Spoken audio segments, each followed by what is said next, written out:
When Xiao Menjing saw that Jiang Chen paid the 240 million in full, her eyes lit up and she felt the pain was worth it, especially when the general manager secretly sent her a thumbs up.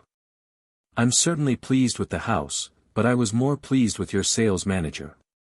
Jiang Chen smiled and shook hands with the general manager after signing the necessary documents. The general manager responded by laughing with a look that all men understood as he passed the proof of ownership and the electronic key to Jiang Chen.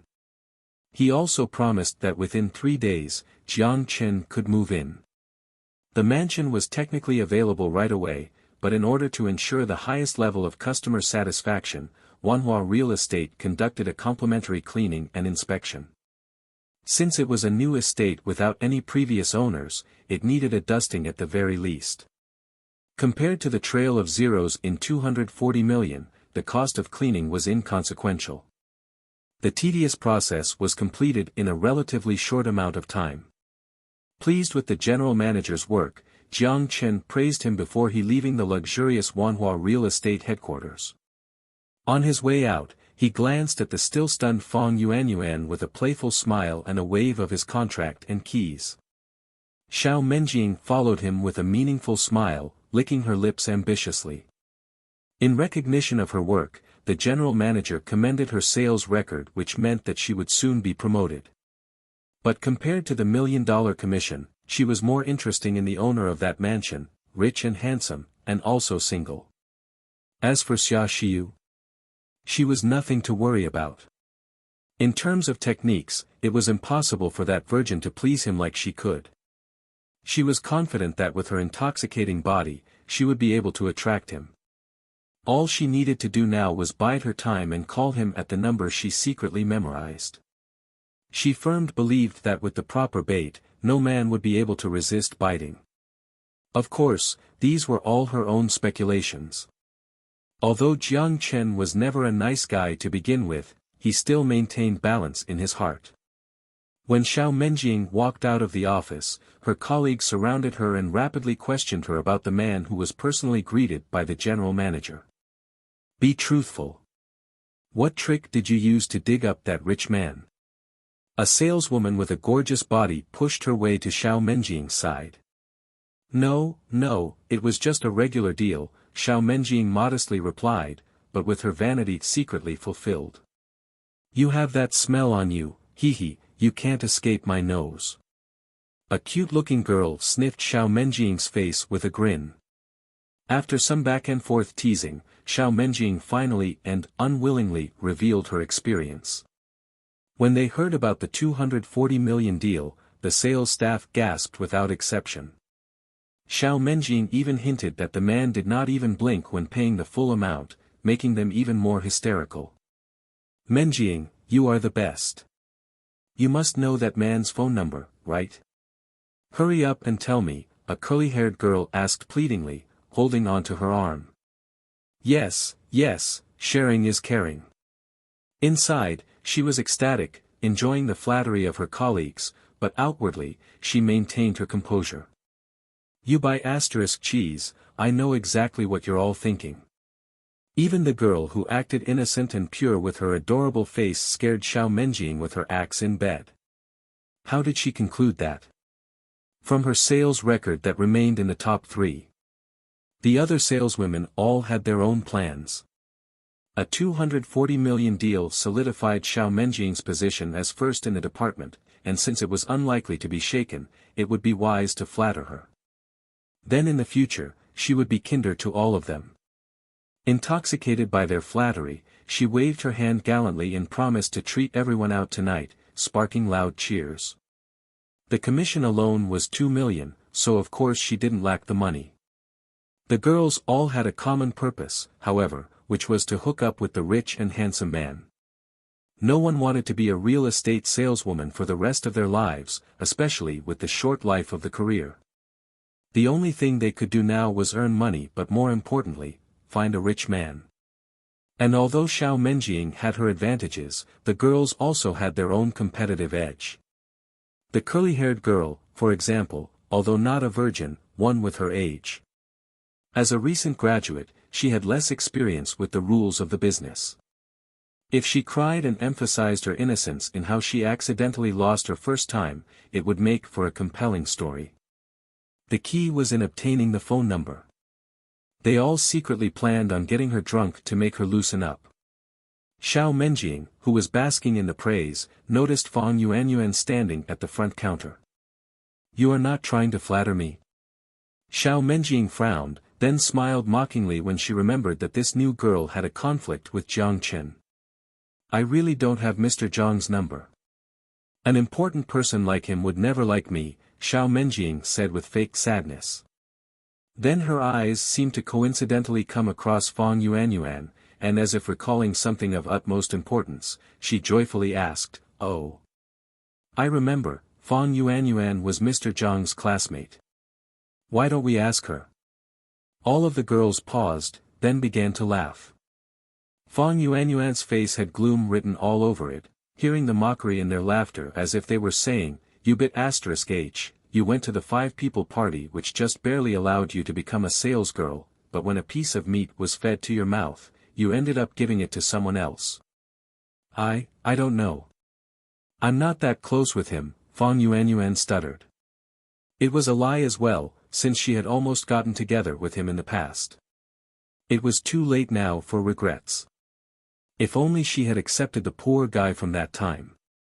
Ashamed and regretful, she hastily organized her table and left with her bag. Work had already ended anyway, and she needed to run away from her embarrassment. As for the mockery behind her, she couldn't hear it anymore. It was not her first time experiencing the cruelty of the world. She didn't question the reason behind these events. Instead, she hated Jiang Chen, the cocky Xiao Menjing, and even resented the expressionless Xia Shiyu who played no part in this. Her hatred mixed with guilt and regret until it became a poison that gradually overwhelmed her. Xiao Menjing contentedly observed Fang Yuanyuan's expression without the slightest guilt or compassion. If that girl had managed to get the deal instead, the sales manager would have been someone else. Then it would be her flattering the girl while getting looked down on. The workplace was no less cruel than a battlefield, especially one filled with women. So, she didn't need to have mercy, and no one would feel sympathetic for Fang Yuanyuan. They would only use the opportunity to prove their loyalty to their invincible boss. The thoughts of these strangers were of no consequence to Jiang Chen, who took a taxi and returned to his hotel. When Jiang Chen returned, Aisha, who had been dutifully studying, shyly smiled, transforming her normally expressionless face. Almost like a newlywed wife. But the smile made Jiang Chen feel incredibly guilty. Although he hadn't married her yet, he still felt like a cheating husband coming home to a gentle, understanding wife. Maybe I should control myself more. There's already too much on my plate. He laughed nervously, then brought Aisha out to a nearby restaurant for a delicious meal free of pork. For this lonely girl, he would always treat her gently. He had his own perverted plans for her once she regained her health. Yes, indeed. But becoming intoxicated by many beauties was never a good thing. It was time to head back to the apocalypse he worried about. That night was quiet, without any conversation. The next morning, after seeing Aisha off to her language class, he left a pile of bills beside a note that read, "If I don't get back, don't wait for me to eat," before leaving the hotel to travel back to the apocalypse. "You're finally back. Which girl did you sleep with last night?" Sun Jiao crossed her arms and stared at Jiang Chen with a mischievous smile. Jiang Chen laughed nervously before diverting her attention to the base. Sun Jiao took a deep breath and began explaining the recent developments to the base. Although she had a naughty nature, she understood the priorities. First, it was basic infrastructure. The base's wall had successfully advanced 200 meters in the direction of the underground sewerage, clearing out a plot of land the size of 2 football fields. The dilapidated wooden mansions in the area were bulldozed, but the foundations could be used right away. The small appliances and furniture were then moved to open ground to see if they could be salvaged or otherwise broken down into usable spare parts. The chief architect, Lu Huasheng, organized the construction teams to build 4 simple lounges on the existing foundations. Each simplistic lounge was made to fit 30 people since Jiang Chen planned on increasing the population size in the future. They had completed the first one while the other 3 were still being constructed.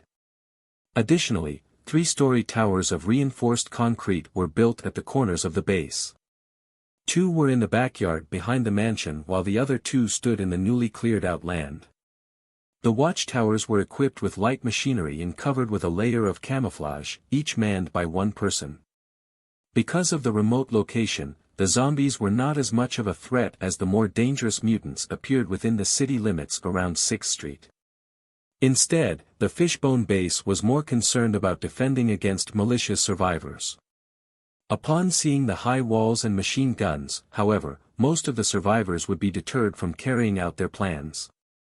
2 months later, this place would be equipped with the 4 Sentinel machine guns that he had ordered from Zhao Qinwu's military plant at the price of 300 crystals each. The machine guns were laser-guided and heat-detecting. Such handmade, high-tech equipment often cost a fortune because the parts could only be recycled from junks or modified from other gadgets, making them a rare commodity. Besides constructing defensive equipment, Lu Huaxing followed Jiang Chen's orders to build a simple community center in the center of the new plot of land. Currently, buildings served as the cafeteria and conference room with only 1 floor, although the plan was to ultimately have 3 stories. It was fortunate that the automatic water treatment system in Wanghai City eliminated concerns of drinking water. The city's water supply system easily connected to the polyethylene pipe, and as long as there were no accidents, the artificial intelligence at the treatment plant would keep it functional. In terms of power generation, the electrician not only improved the solar panel Sun Jiao had set up but also installed an additional layer of solar panels on the roof. The base could now generate 30 kilowatts of energy per hour. With proper conservation, this was more than enough to sustain them. The extra electricity was then stored in a K1 battery the size of an oil barrel to provide power for the cold storage. As for the food Jiang Chen brought back, Sun Jiao had to order Lu Huaxing to construct 2 large warehouses in the backyard because the quantity was so substantial. The warehouses were designed to have 2 levels. The first level stored non-perishable food, and beneath it, a basement was dug out to create an insulated space to store perishables. The space was equipped with the refrigeration system purchased from the Zhao Corporation back in early August. It made the entire basement become a glacial land, forcing them to wear several thick layers before entering. This was where the majority of the power was consumed, in maintaining the refrigeration systems of the 2 warehouses. After listening to Sun Jiao's report, Jiang Chen paused, then asked the foremost concern on his mind, "How's the trade with the Zhao Corporation?" The trade amount since early August amounts to 10,000 crystals, which is similar to the last trade. The exchanged supplies were all critical supplies that the base needed. For example, the refrigeration system, the battery, and other equipment, as well as firearms and construction materials. After the trades, there was a surplus of 2,310 crystals. Sun Jiao took out a tablet and pulled up the ledger, explaining each item thoroughly. Jiang Chen was shocked, discovering for the first time that she could act like a housekeeper. A smile crept onto his face. He previously thought this audacious girl only knew how to fight, but she also had a detailed side. Good, don't save on base construction. Use all of the crystals that you can, that's the best use for it right now. At the current stage, we don't need them as an energy source, we need the necessary construction materials and equipment, as well as life-saving weaponry. Jiang Chen nodded as he praised her for her work. Currently, his public image was as the representative of the Fishbone Food Corporation on a mission to establish a supply station. If he continued to buy construction materials without it, Zhao Qinwu would have grown wary. If all he said was that he had a trade route with an out-of-province survival base, it made sense to purchase materials locally that would be difficult to transport from far away. Yet with continuous concrete and steel purchases and construction of walls and houses, it became suspicious. If a corporation was truly headquartered in another province, some profit had to be transported back, right? If he couldn't find such an excuse, it would have been difficult to pull this lie through. The trade surplus had to be continuously increased to create the facade that profits were continuously being increased for the headquarters. This way, since the agreement with Zhao Qinwu was based on an inherent lie, it was important to make the lie look as realistic as possible. Sun Jiao became more cheerful after hearing his praise. She continued, "Another thing is that a survival group nearby had noticed us and attempted to contact us." Survival group? Jiang Chen frowned. Yes, but they're different from large survival camps like the 6th Street. Due to the relatively less dangerous environment and fewer damages sustained by their buildings, it only takes a few survivors to create an ample survival space. In the area around our base, there is a total of 57 survival groups, with the smallest comprised of 2 families and the largest with 20 or 30 family units. Of course, this is only a rough estimation. This many? Jiang Chen looked at red dots marked on the tablet, his frown even more pronounced. Survivor groups. If possible, he didn't want to engage them yet. At least before the base was equipped with a sufficient amount of combat power, it would be dangerous to contact these people. With the prodigious supplies he possessed, he had to be cautious, especially with strangers. In the apocalypse, there was no law, a piece of bread could trigger a murder, his base even more so with its ample food resources.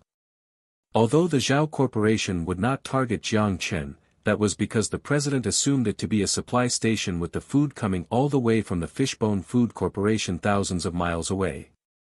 If the ruthless Zhao Qinwu discovered that Jiang Chen was magically creating the food all along, the story would be vastly different. Different from Zhao Qinwu, the typical survivor would never understand the concept of not killing the egg-laying chicken.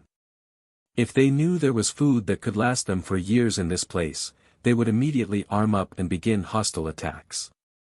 While the survival groups acted harmoniously most of the time, even going so far as to occasionally contact the neighboring camps, once the topic of food and survival was broached, the deception would be torn down. And without any strength to defend, they would face an endless number of raids. The good news was that the survival groups all had similar bullet weapons, lacking any power armors, tanks, or anything more technologically advanced. Thus, they contacted them without showing any signs of aggression.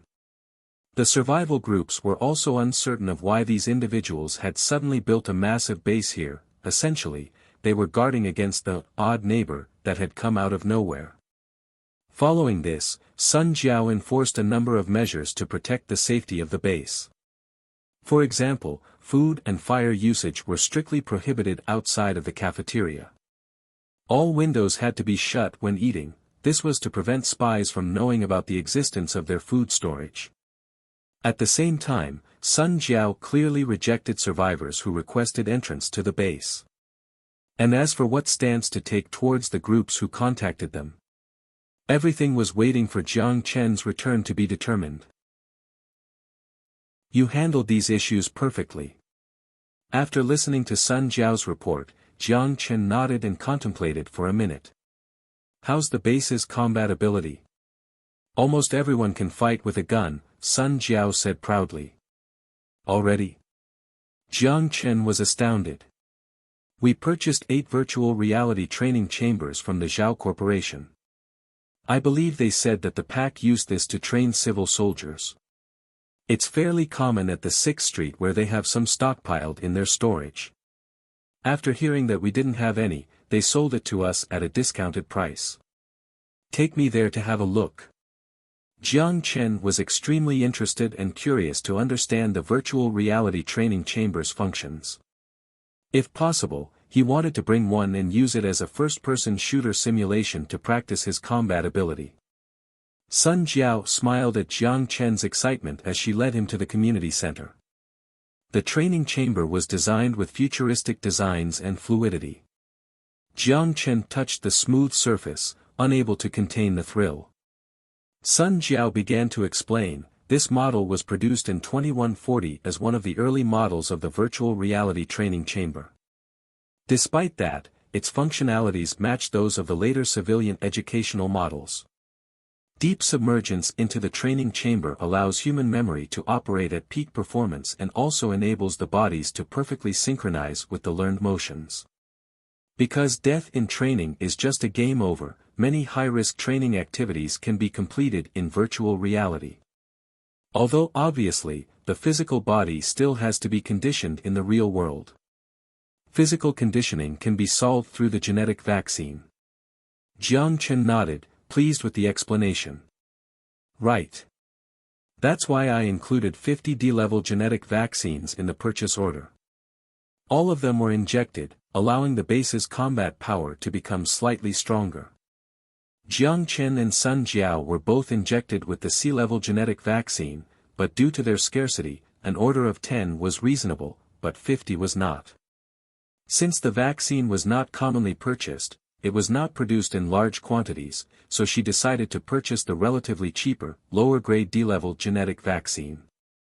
The only difference between the C-level and D-level was a 5-point stat difference, but it didn't limit the body's potential. Usually, even an E-level was more than enough. For example, the majority of the civil soldiers stationed in the outer circle of the 6th Street were injected with E-level genetic vaccines. Some only had the antivirus vaccination since the possibility of close-range combat these days was nearly zero. Suddenly, Jiang Chen had an idea. Is it possible to use this thing to study something else, like a language? It would be useful in teaching Aisha. Combined with the genetic vaccine, he could train a beautiful bodyguard and driver. The loyalty of Aisha was definitely not a concern, but Yao Yao could change the training program's weapon level to 150 years ago to solve any inconsistencies. Sun Jiao was confused, not understanding Jiang Chen's purpose in asking but still nodded. In theory, yes, the training chamber was equipped with a standard studying function since memory operates at its peak in a deep sleep. I learned this growing up in a survival base. But studying languages, is this useful? Survival Base 071's education system was mostly based around virtual reality training chambers' high efficiency and ease of use. But as for studying languages, even most of the foreigners left behind in Wanghai City had learned Han already. It'll be somewhat useful. I'm planning on bringing one back. Jiang Chen nodded, not bothering to hide his actions as he stored the training chamber into the storage dimension. He would give it to Yao Yao to adjust.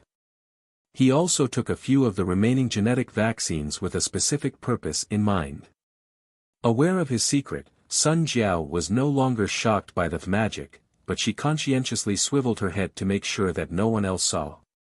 The training chambers are powered by crystals, costing around 1 crystal every 10 hours. Although it previously used electricity, after the apocalypse, it became difficult to supply such a significant amount of power that way, so the 6th Street engineers converted many of the machines into using crystals. After initiating the program, inject an ample amount of nutrient supply. I use a ratio of 10 crystals for 50 kilograms to purchase 4 kilograms worth of ingredients. Add 1 liter of water to 0.5 kilograms of ingredient. Aha, understand. Jiang Chen scratched his head as he stored the 4 bags of ingredients into the storage dimension.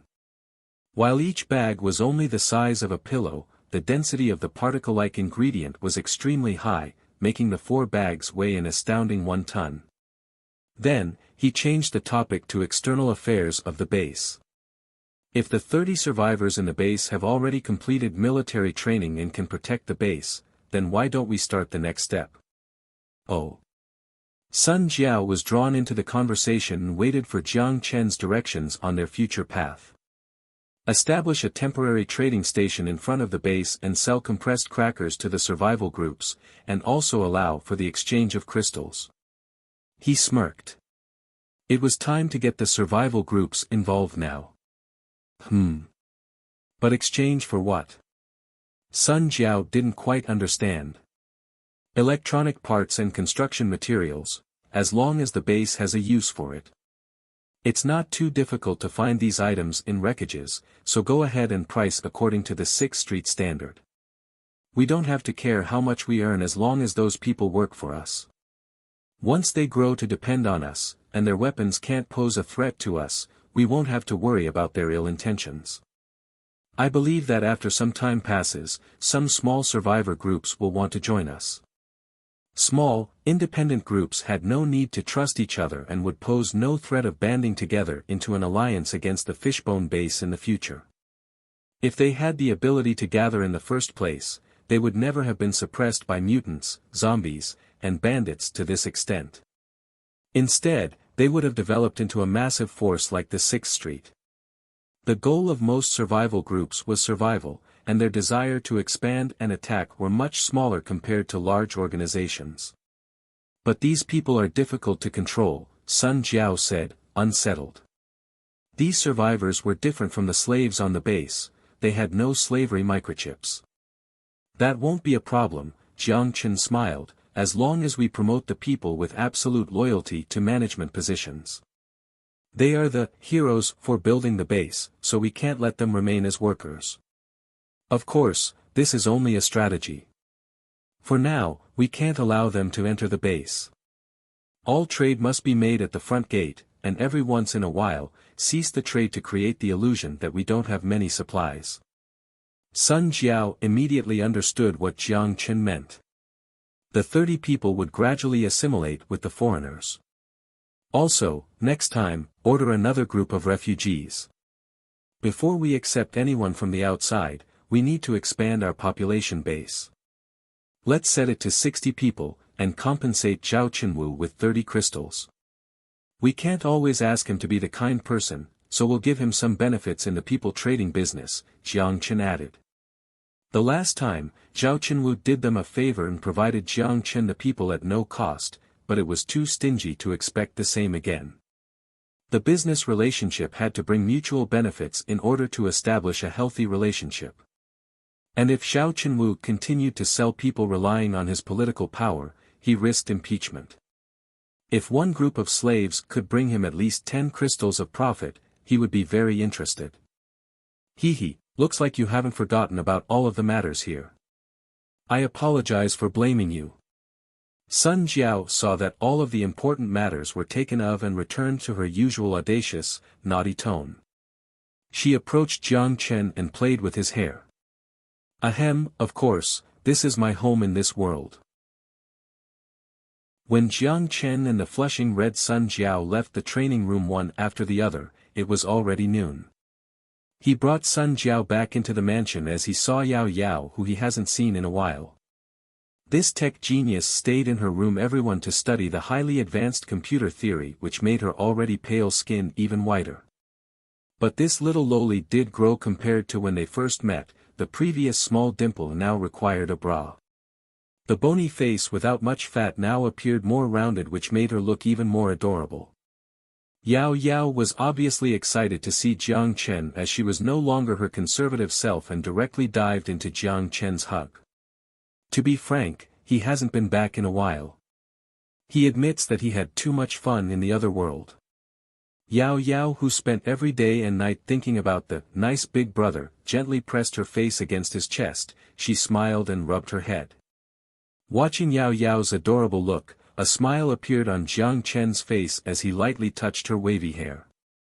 Don't be mistaken, he really was not into loli, the purity of her smile just made everything feel natural as long as he hugged her, his stress and anger faded away.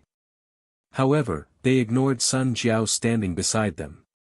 The possessive Sun Jiao gave both of them a dirty which made Yao Yao jumped away, not knowing what to do.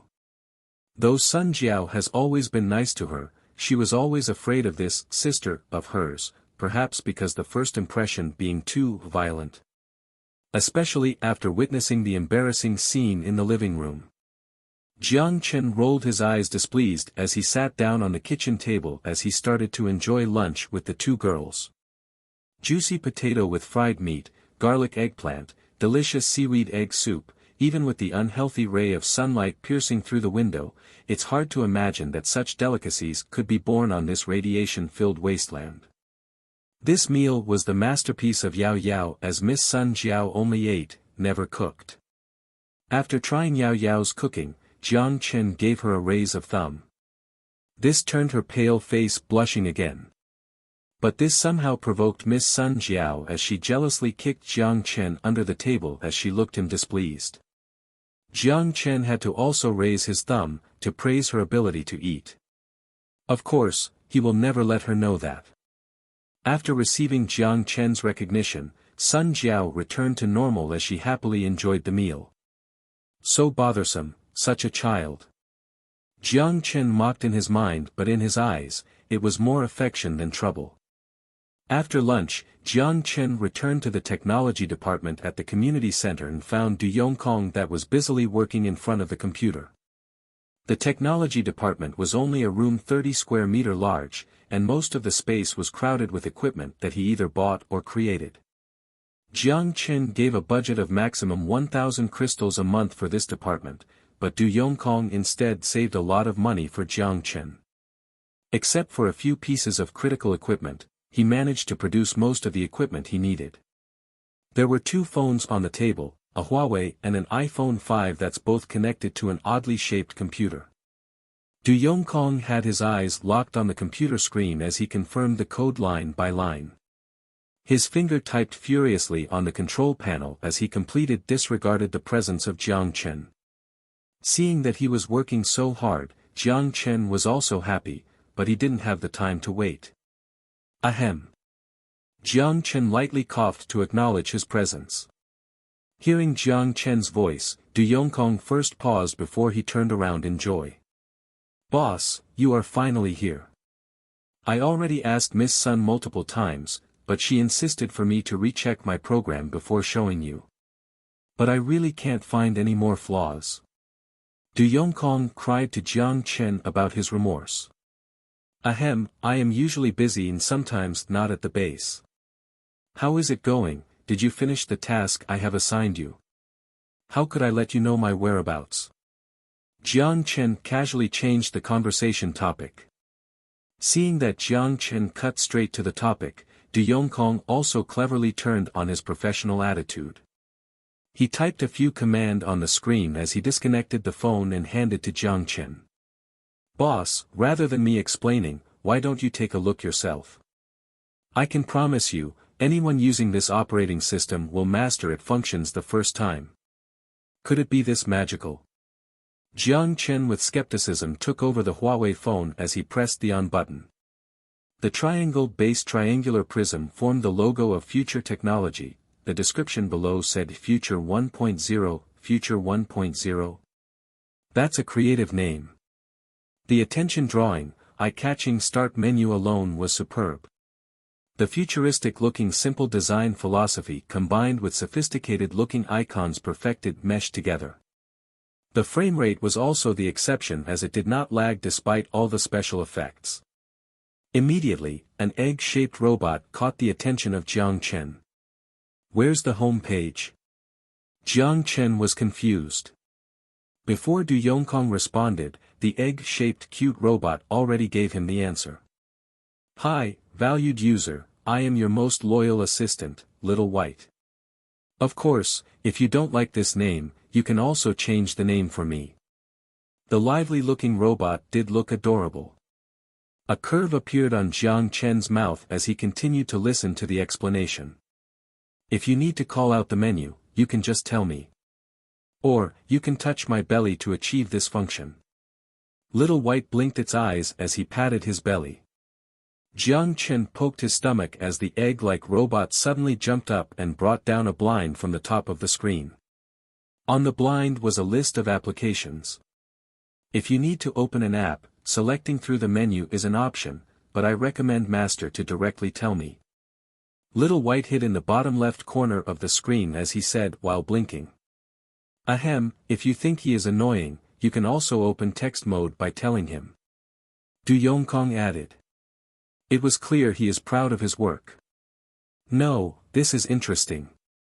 But in the circumstance where volume should be limited, text mode will be useful. Jiang Chen nodded as he said to Little White, open map. Yes, Master. As soon as his voice died, the map appeared on the computer screen. But because there was no signal in this world, the map focused on Wanghai City. Is there any game? Jiang Chen said under his breath, but the little guy managed to pick it up. "Sorry master, this is no downloaded game on the phone. But if you want, you only need to tell the type of game you like, and I can search it on the internet for you." Little White sounded like he did something wrong. Jiang Chen was absolutely stunned. "There's even this function." Little White could complete actions for users. This includes opening searching engine, entering keywords, scan through results. Also, if you connect the phone to this server, there's the downloaded backup file from the internet from the year 2017 to 2027. It seems like the data in this period is most compatible with this thing called phone. You can give it a try. Du Yongkong passed the connection over. Because there was no internet, he could only simulate a web environment to achieve this function. Jiang Chen connected the phone to the server and then spoke to Little White. "Find me a racing game that can operate on this phone with the best visual." "Okay master, I think this Fast and Furious 17 will match your taste. The game description and download link are prepared for you. Are you happy with the result?" Less than a second later, Little White carried a few screenshots in front of Jiang Chen as he blinked his eyes looking for praise. "Damn, that's fast. This visual graphics, could this normal Huawei really handle this?" Jiang Chen hesitated for a moment before he said. "Download." "Yes. Master." Because it was directly connected to the server, so the data transfer speed was tremendously fast. Jiang Chen couldn't wait for Little White to open the game, then immediately stunned by the graphic. The real dust-like particle effects, the movie-like halo, the cinematic-like cut scenes. The game's quality was excellent to the point that Jiang Chen didn't even want to comment, he only wanted to express his shocking realization that a Huawei phone could run this. The not-yet-debuted iPhone 7 probably wouldn't even be able to handle this. "Don't look at me like that, I really didn't change the hardware of this." Du Yongkong saw that Jiang Chen looked at him with suspicious as he waved his hands to defend himself. Although he didn't why his boss was determined on this ancient product, he must have his own thought process, so he didn't dare to defy him. "Excellent, I am pleased." Jiang Chen nodded with a smile. At this point, he could pretty announce the end of an era between iOS and Android. The future 1.0 operating system would no doubt dominate the phone industry. Of course, this has to be done step by step. First, enter as software. Once it accumulates enough user base and dependency, recommend the user to uninstall the original system to save memory. The future 1.0 can replace the existing operating system and will not affect the phone's operation. It would be up to Du Yongkong to implement this. "That's not all, boss, take a look at this." Du Yongkong saw that the boss was happy as he then began to show off the other functions of the phone. He touched the tablet with his finger. "This is..." Jiang Chen uncomprehendingly looked at the data stream on the tablet. "A simulation of an attack." Du Yongkong smiled as he signaled Jiang Chen to look at Little White on the screen. "Master, I detected malicious malware attack." Suddenly Little White turned into a full-armed egg with sword and shield as his eyes sharpened. Not long after, before the malware infiltrated the system, it was picked up by Little White's sword and chopped into pieces. The animation was cute, to say the least. The safety level is C, which means that all the attack method between 2000 to 2101 will be useless. Du Yongkong proudly explained. "Aha, that's enough." Jiang Chen agreed. But the function should be eliminated first if it was introduced with antivirus. He was afraid that 361 Phone Helper, a popular antivirus software, to report Little White as malicious. These people would do that. Additionally, the extraneous features may hinder the artificial intelligence selling point of the software, which makes the user confused. Once Future 1.0 has established itself, the features could be slowly introduced. These functions are only the tip of the iceberg. The most important thing is that Little White is a basic artificial intelligence. Du Yongkong smiled as he opened his hands. Not only can he detect language, he can also detect your current mood. For example, you are heartbroken. Okay, this is only an example. He will comfort you. If you feel happy, he will be happy for you. He'll remember everything you said and respond in a human function. Isn't artificial intelligence supposed to be emotionless? He looked at Little White's adorable eyes as he asked. That's right, but this is the power of science. Although he won't really feel happy or sad, he will bring you visual and audio effects that mimic happy or sadness. This is based on psychology and human behavior. To put it in simple words, everything you said is stored in a database, and based your conversation in an algorithm, Little White will respond according to the situation and history. This is basic artificial intelligence. You wrote this? Jiang Chen was shocked. No way. Du Yongkong forced a smile. This is 21 years of work of tens of computer scientists and psychologists. All the latter artificial intelligence is based on that database. Although intermediate artificial intelligence evolved through this data, because of the Artificial Intelligence Management Act, all the research stopped. So the most common version still in the market like Little White that still depended on an external database. So you are saying that, if I am chatting with him, I just hear predefined quotes. Jiang Chen had an odd impression as his face. He used his finger and ticked Little White's stomach on the screen. You can say it like.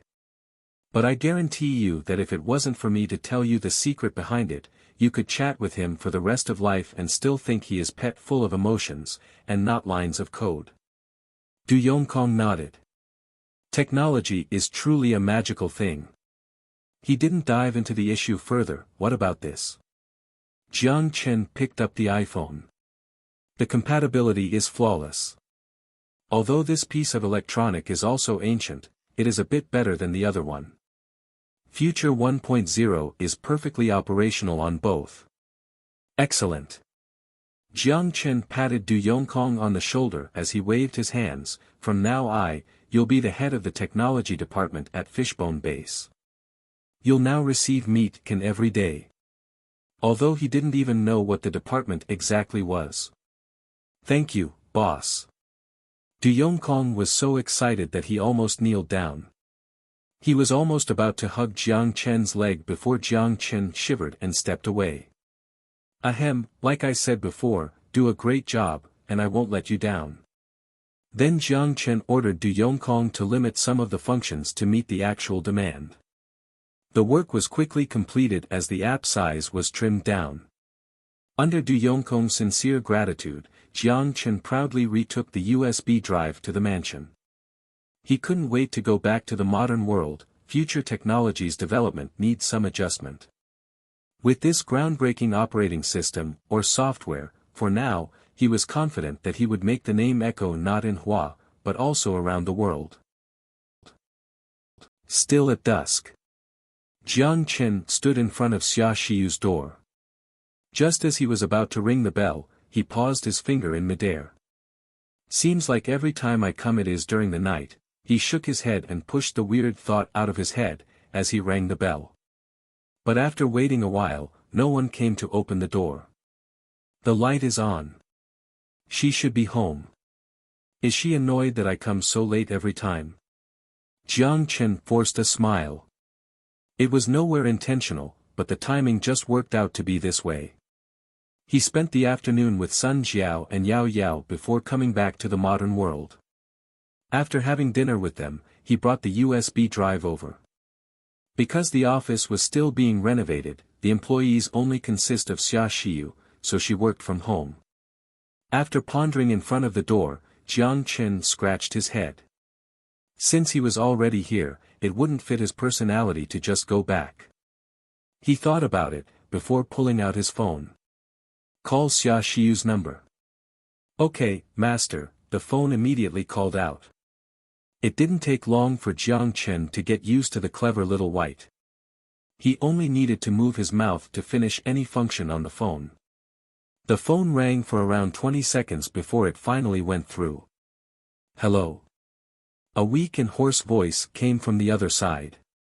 Are you okay? Why do you sound so weird? Jiang Chen quickly asked with a frown. Nothing, cough, I just feel a bit tired.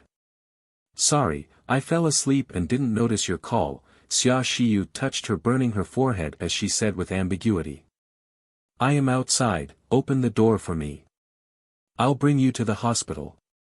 Jiang Chen left no room for argument. Why did you come at night again? Xia Shiyu's weak voice had a hint of confusion and alertness. Of course I needed to talk about some things with you, but let's not worry about that. I am worried about your condition. Open the door for me, and stop asking. Jiang Chen anxiously said. If she became unconscious, it's going to be problematic. After what seemed like a long wait, slow shuffling noises finally resonated on the other side of the door, and the doorknob turned. But when Jiang Chen saw Xia Shiyu, she scared him. Her pale face nowhere resembled the independent woman she was. She looked weak and fragile. What's going on? Jiang Chen immediately held on to Xia Shiyu, who was about to fall. He hasn't seen her for 1 day, and she became this sick. Xia Shiyu bit her lips as she looked at the hand that was holding her. She didn't want to open the door because she was so vulnerable. If Jiang Chen had other motives, there was nothing she could do. But what she didn't consider was that if he really had other motives, she would be vulnerable regardless of her condition. Perhaps it was an impulse, but her perplexed feeling defeated her awareness for self-protection, which made her open the door.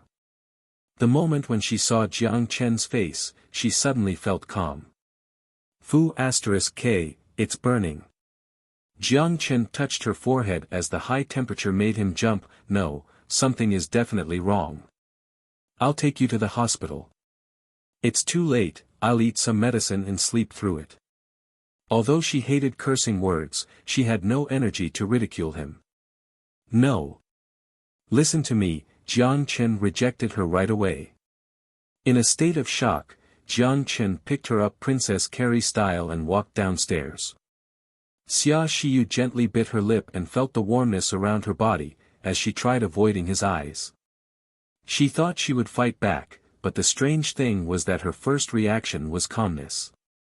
Maybe she didn't realize that, subconsciously, she didn't mind the forceful move. The always emotionless face was just a bad camouflage for herself. When Jiang Chen picked her up forcefully, it made her heart beat faster, and she felt anxious.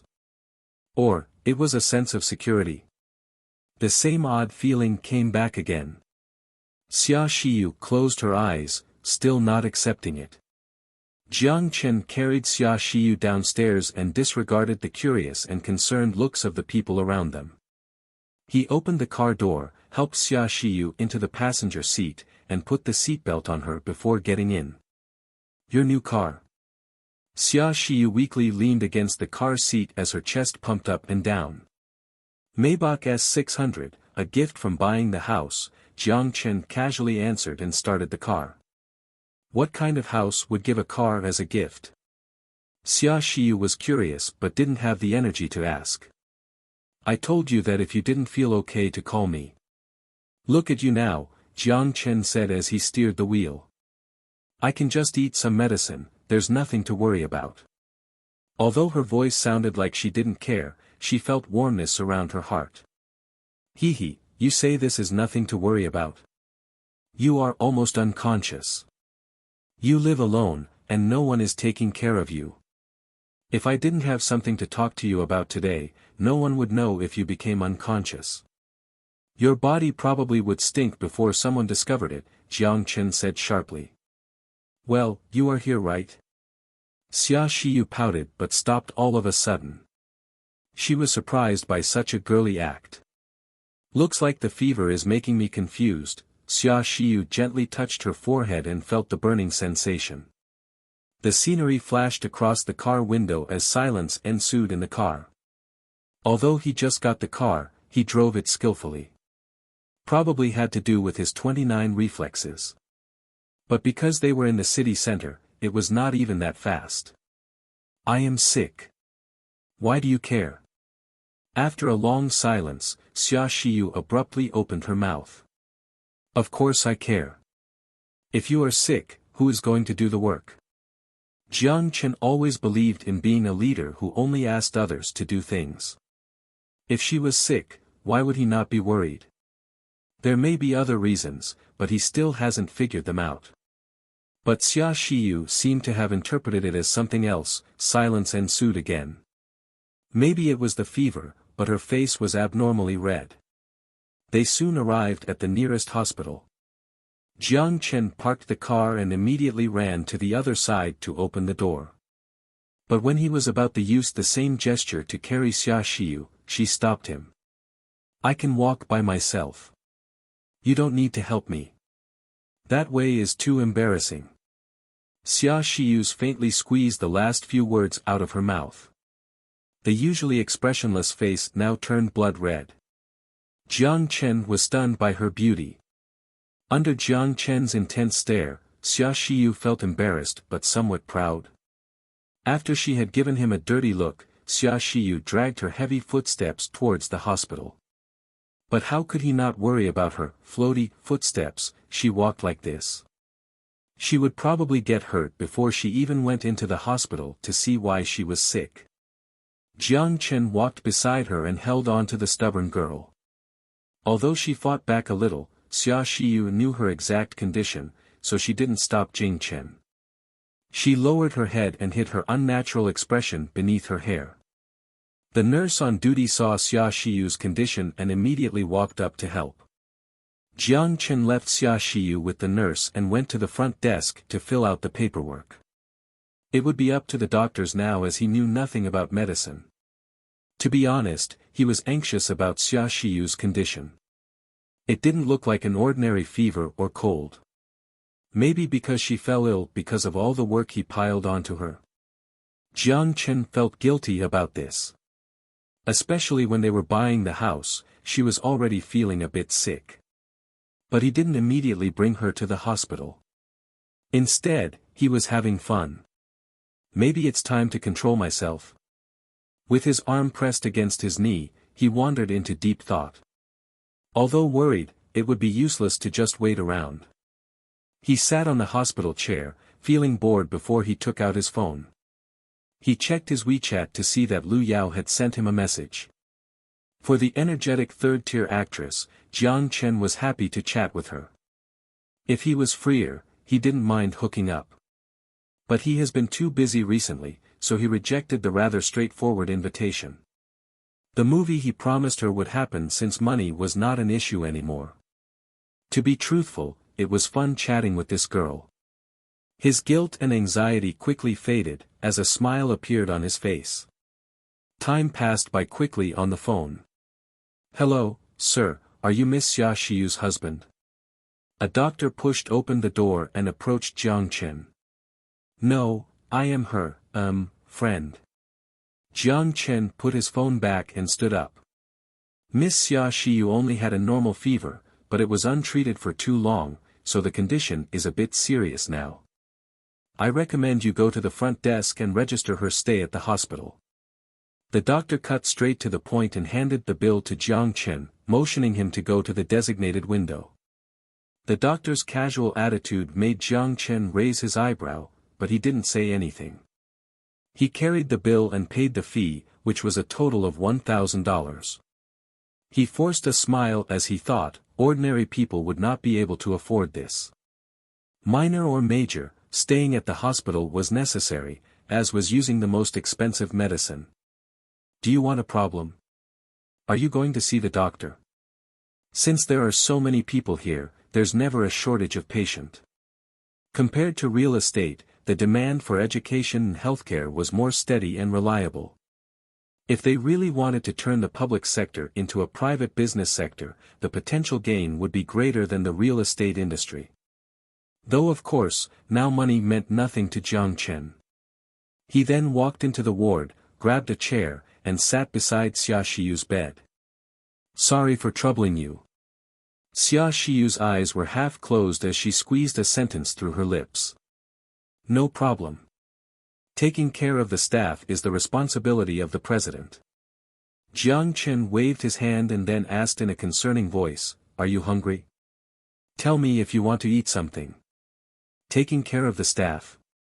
Xia Shiyu didn't respond to Jiang Chen as she murmured under her breath. This is the first time I see you looking so confused, Jiang Chen said smiling, as he ridiculed. Xia Shiyu was silent before she abruptly said, you just haven't seen it before. Oh. Speaking of this, I am curious. If you are so beautiful, why do you always keep a cold face? I am tired. Xia Shiyu closed her eyes and ignored his question. Jiang Chen, with a bitter smile, shrugged and gave up. He looked at Xia Shiyu's now regular breathing and helped tuck her up. Then he let out a sigh and walked out of the ward. Looks like I am staying here tonight, it would be worrisome to leave her alone. Jiang Chen took out his phone and called Aisha. I have something to do tonight and can't go back, can you take care of yourself? Don't worry, I will be okay. A soft and gentle response echoed from the other side of the phone. It made Jiang Chen feel warm inside. Although the girl looked even colder than Xia Shiyu when she was outside, whenever she was with Jiang Chen, she was gentler than a sheep. Good night. Good night. The choppy pronunciation surprised Jiang Chen as a delighted smile appeared on his face. That was Han, looks like she is making progress. I hope the day I can communicate with her in Han comes sooner. It's still weird to call in English. After the phone call, Jiang Chen stretched his body. Xia Shiyu was already asleep, so he just needed to remind the nurse to change her medicine during the night. Time to find a cup of coffee. Jiang Chen made up his mind as he walked to the resting area of the hospital. Doctor, how is my father doing?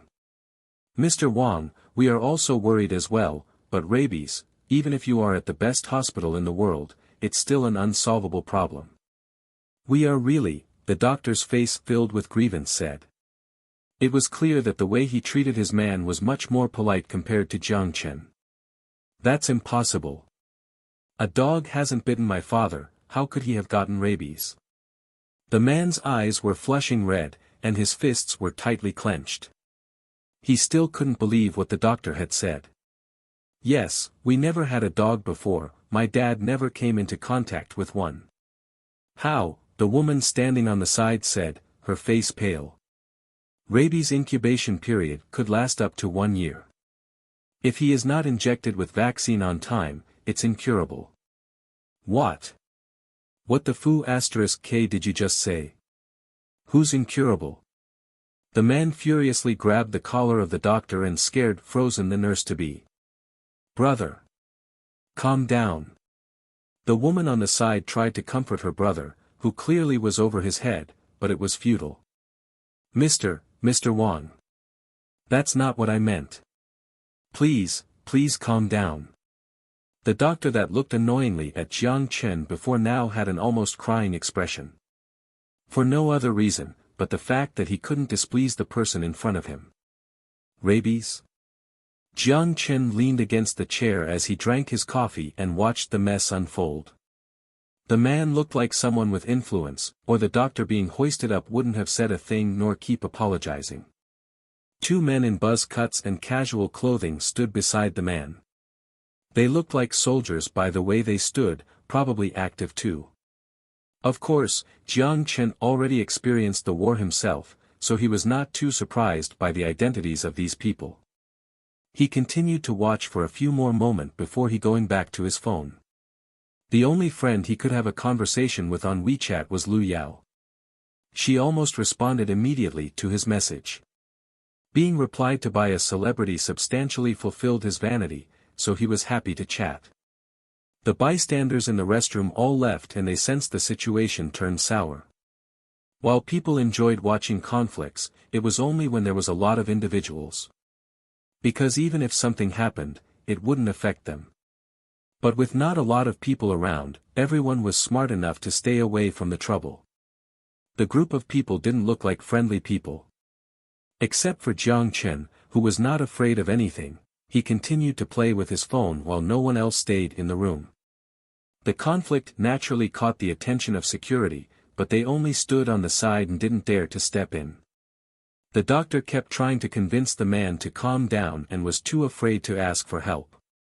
Maybe because of his sister's dissuasion, or maybe because he knew that rabies was hard to treat, the man regathered his breath and put the doctor down.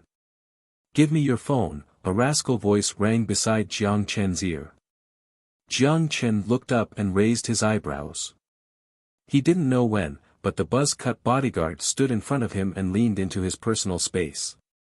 His facial expression looked precisely like that of a bully asking for lunch money. Arrogant and shameless. The expression he had looked as if he had Jiang Chen's lunch money already. "Oh. Give me a reason." Jiang Chen wasn't angry as he started to laugh. "Don't bullsh*t me, if you don't want trouble then give it to Papa now." The guy didn't want to waste energy on Jiang Chen, as he directly reached for Jiang Chen's phone. Most soldiers act entitled in some way, especially close guards of the masters. Li Gangming, eager to demonstrate his ability in front of his boss, didn't wait for his boss to say anything before he took huge strides towards Jiang Chen, asking for his phone.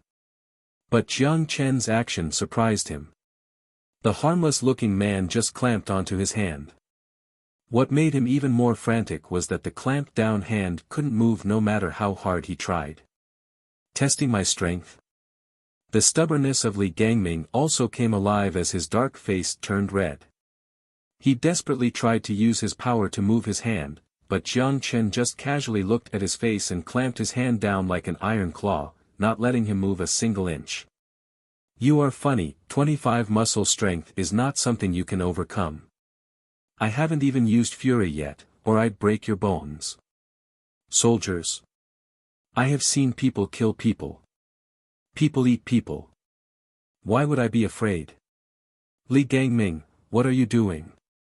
The woman who was trying to persuade her brother frowned as she angrily shouted at Li Gangming, who had his hands on Jiang Chen. "Ah, no, Miss Wang, this guy." Sweat began to roll down Li Gangming's face as he explained to the sister of the politician. "Let him go, why can't you do things nicely? You act exactly like my brother, always quick to jump into a fight." Because of the angle, she couldn't see the hands of the two people.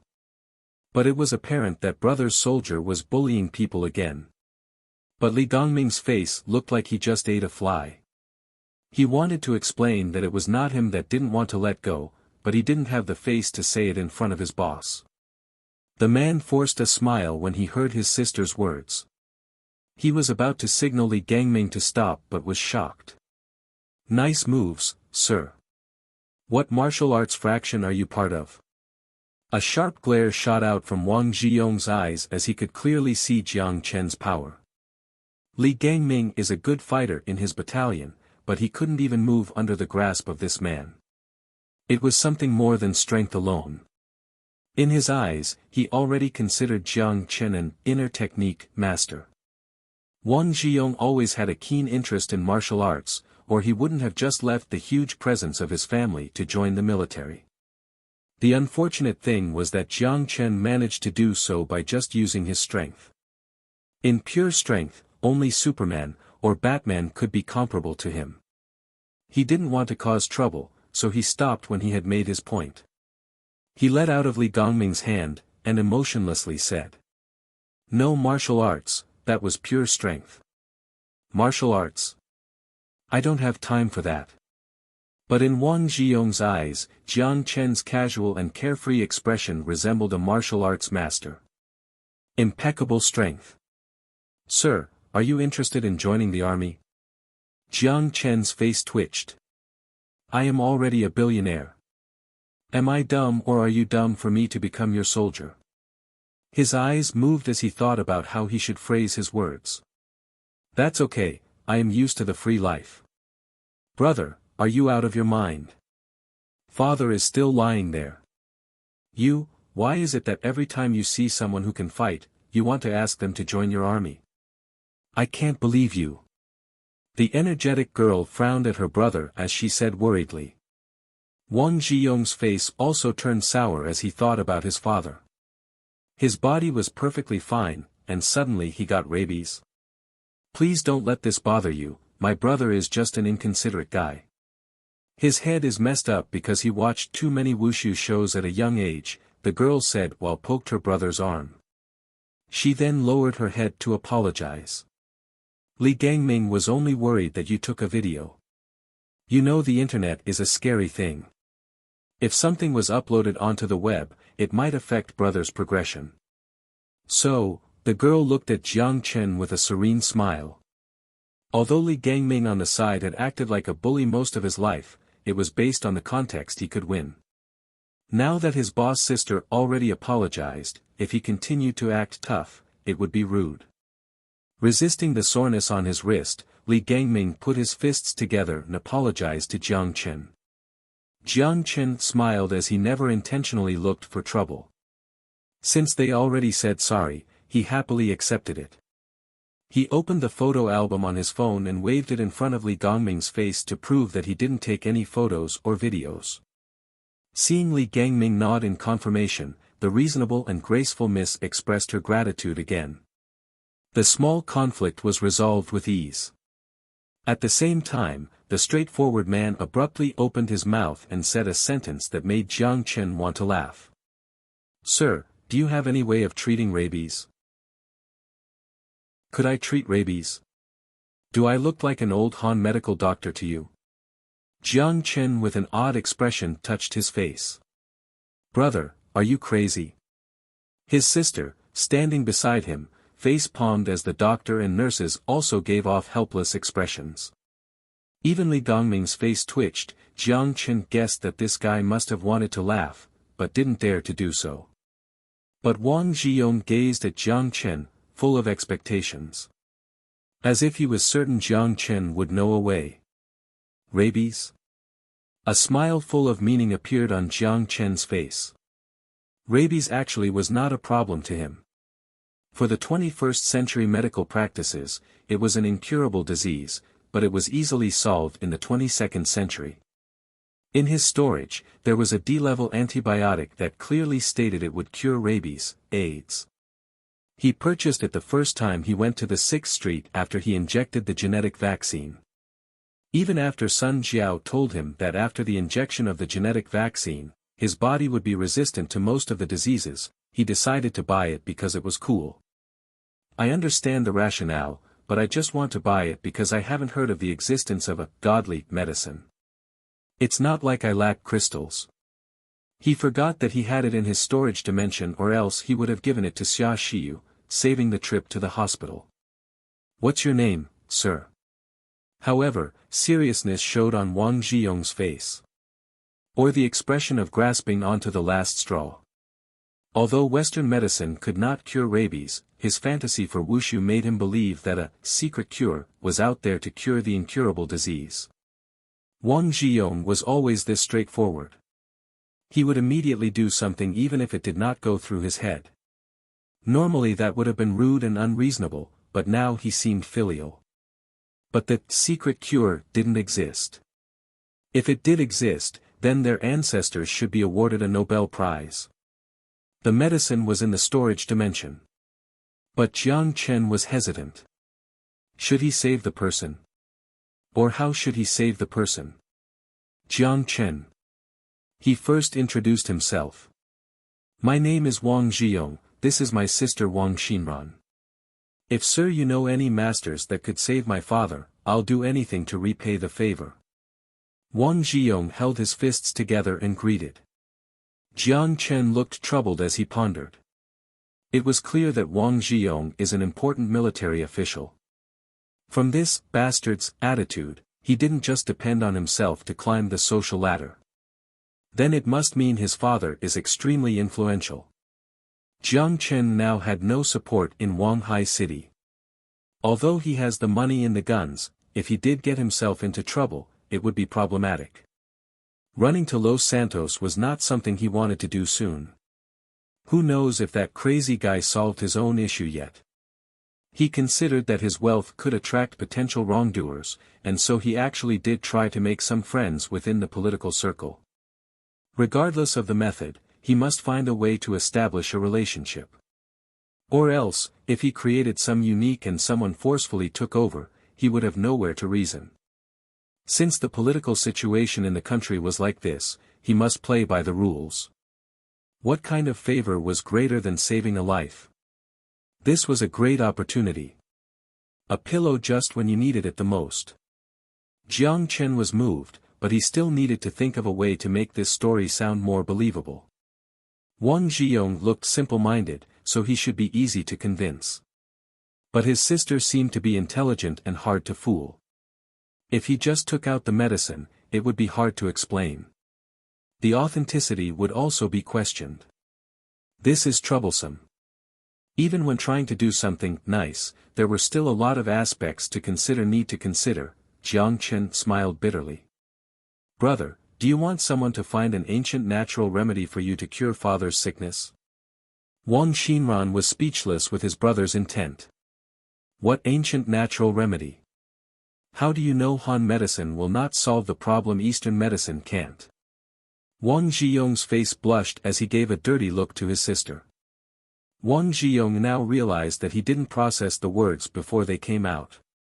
But if he admitted, he would lose face in front of everyone. The doctor also gave a wry smile. He studied Han medicine before, as he knew that this could not be solved by Han medicine. Ahem. I think I can try. The entire restroom fell silent. Jiang Chen already expected the reaction as he didn't look too shocked. He still maintained his calm composure. Who said acting cocky was terrible? That's impossible.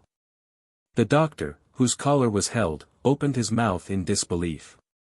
He looked at Jiang Chen with skepticism. If someone could cure rabies, that's enough to win a Nobel Prize. Too bad I am not interested in fame. Jiang Chen shrugged as he looked at Wang Zhiyong. Of course, I don't need you to repay me anything. I have a company myself, so I don't need money. As to why I am helping you, it's because I have a father too. Wang Xinran skeptically looked at Jiang Chen. Different from her incompetent brother, she was a top student at Wanghai University. Although she studied media, which is unrelated to medicine, she still had basic common sense. Can you cure my father? Let me be straightforward, my dad is Wanghai City's general secretary, considered the most influential person in a municipal government. I understand your emotions towards your father, but that doesn't mean I have to accept this suspicion. If you choose to not believe, just say no. Jiang Chen shook his head. I am doing this out of the good of my heart, and I don't need you to repay me.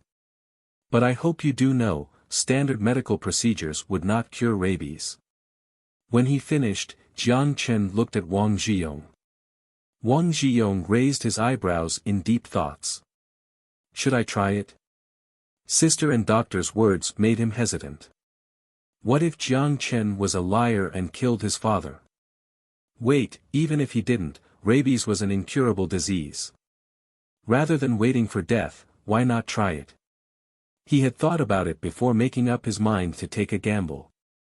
He was someone that cared deeply about his parents. Since the reason he can act so recklessly in Wanghai City was due to his father's influence. If his father were not here to cover for him, he would have died so many times already. I believe you, I hope what you said is true. Wang Zhiyong sincerely nodded. He then gazed at Jiang Chen with seriousness. If you actually cured my father, even if you don't accept my favor, I'll be at your disposal.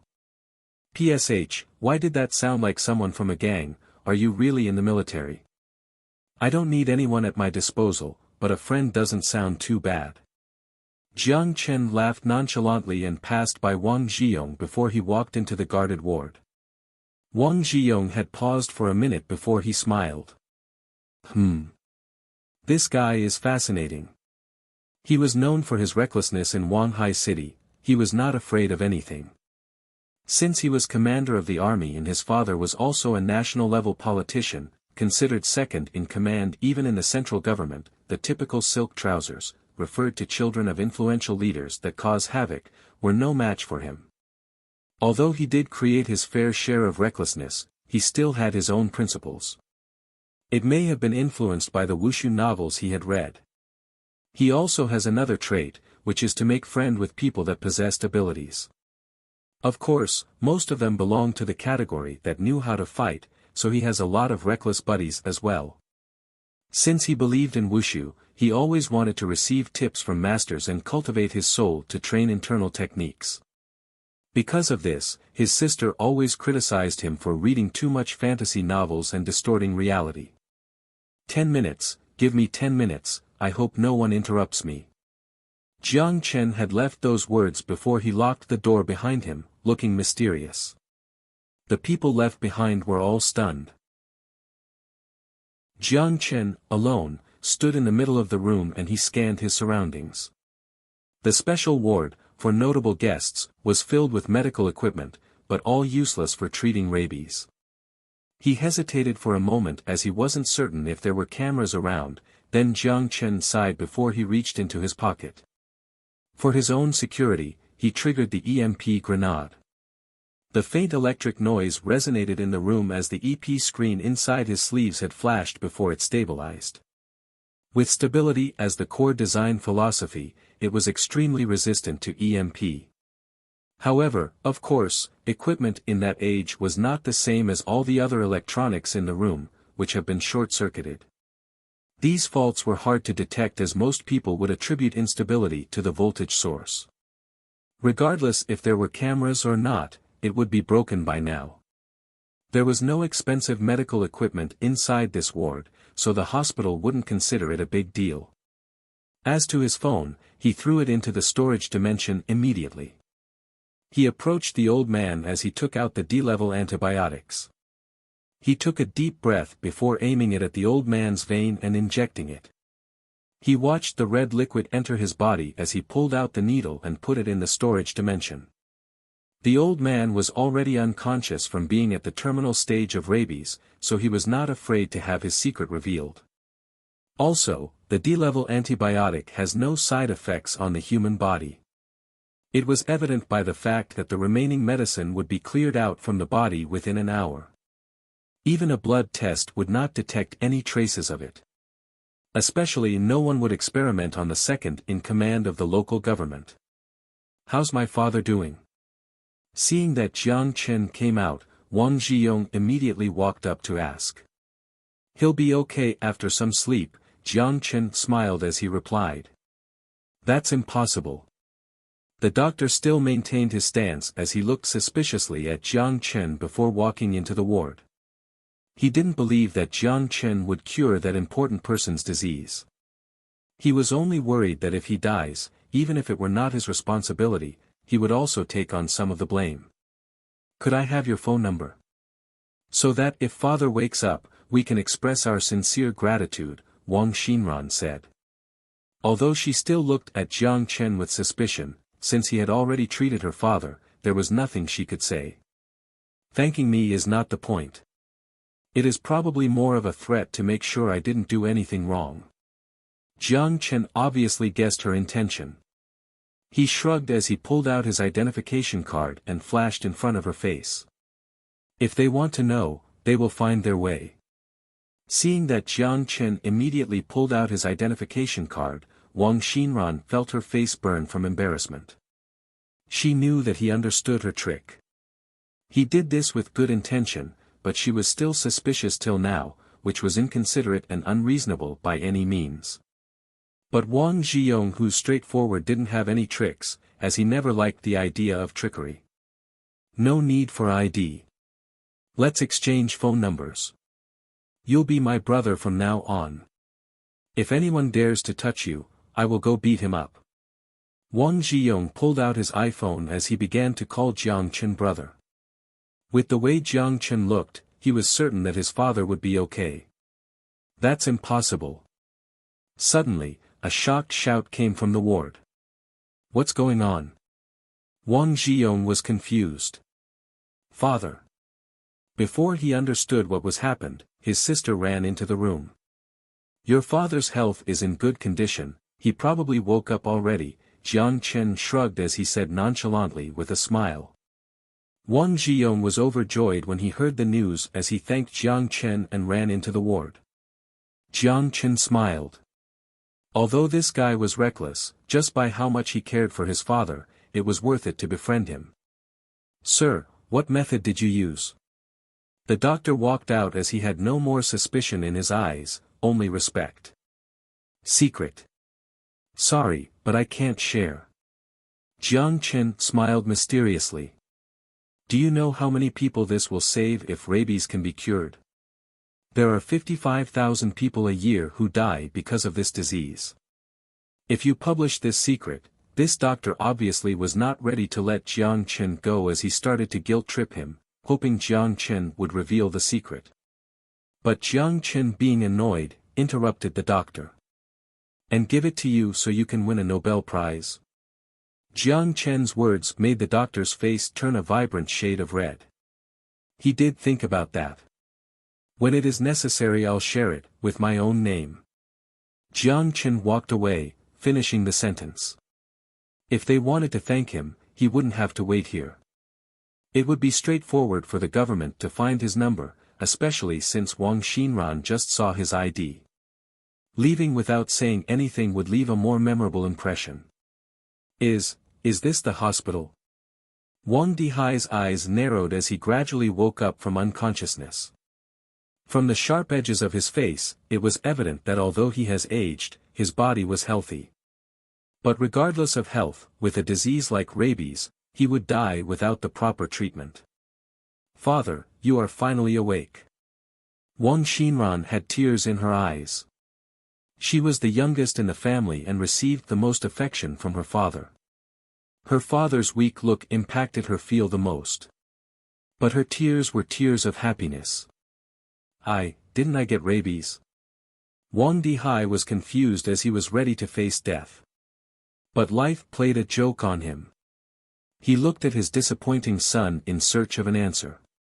Father, I found an ancient remedy doctor, and he cured you, Wang Zhiyong said proudly. An ancient remedy doctor? Wang Dihai was so angry he almost coughed out blood. He was especially annoyed by his son's fantasy for masters, wushu, and martial arts, which was an embarrassment to the family. But when he remembered that he had an incurable disease, he was shocked. An ancient remedy doctor actually cured me? He looked at his most beloved daughter, but what surprised him was that the answer he saw on her face was, "It's true. Although I don't want to admit this, brother actually did find an ancient remedy doctor to cure you." Jiang Chen would be furious if he heard the words ancient remedy doctor. This was advanced technology. Really? Wang Dihai frowned, but then he felt relieved.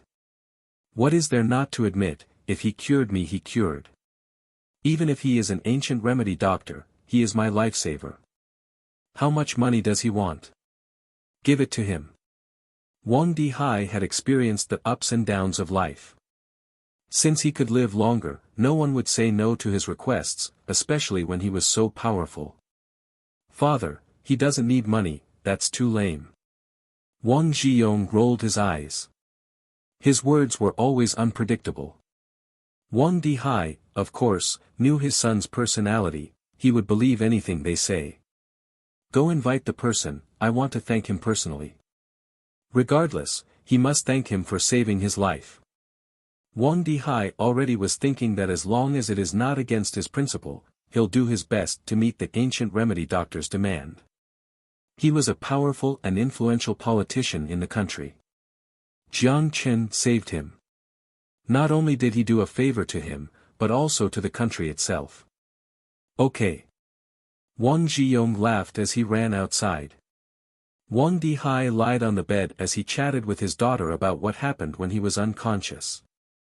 However, he kept thinking about the master that saved him.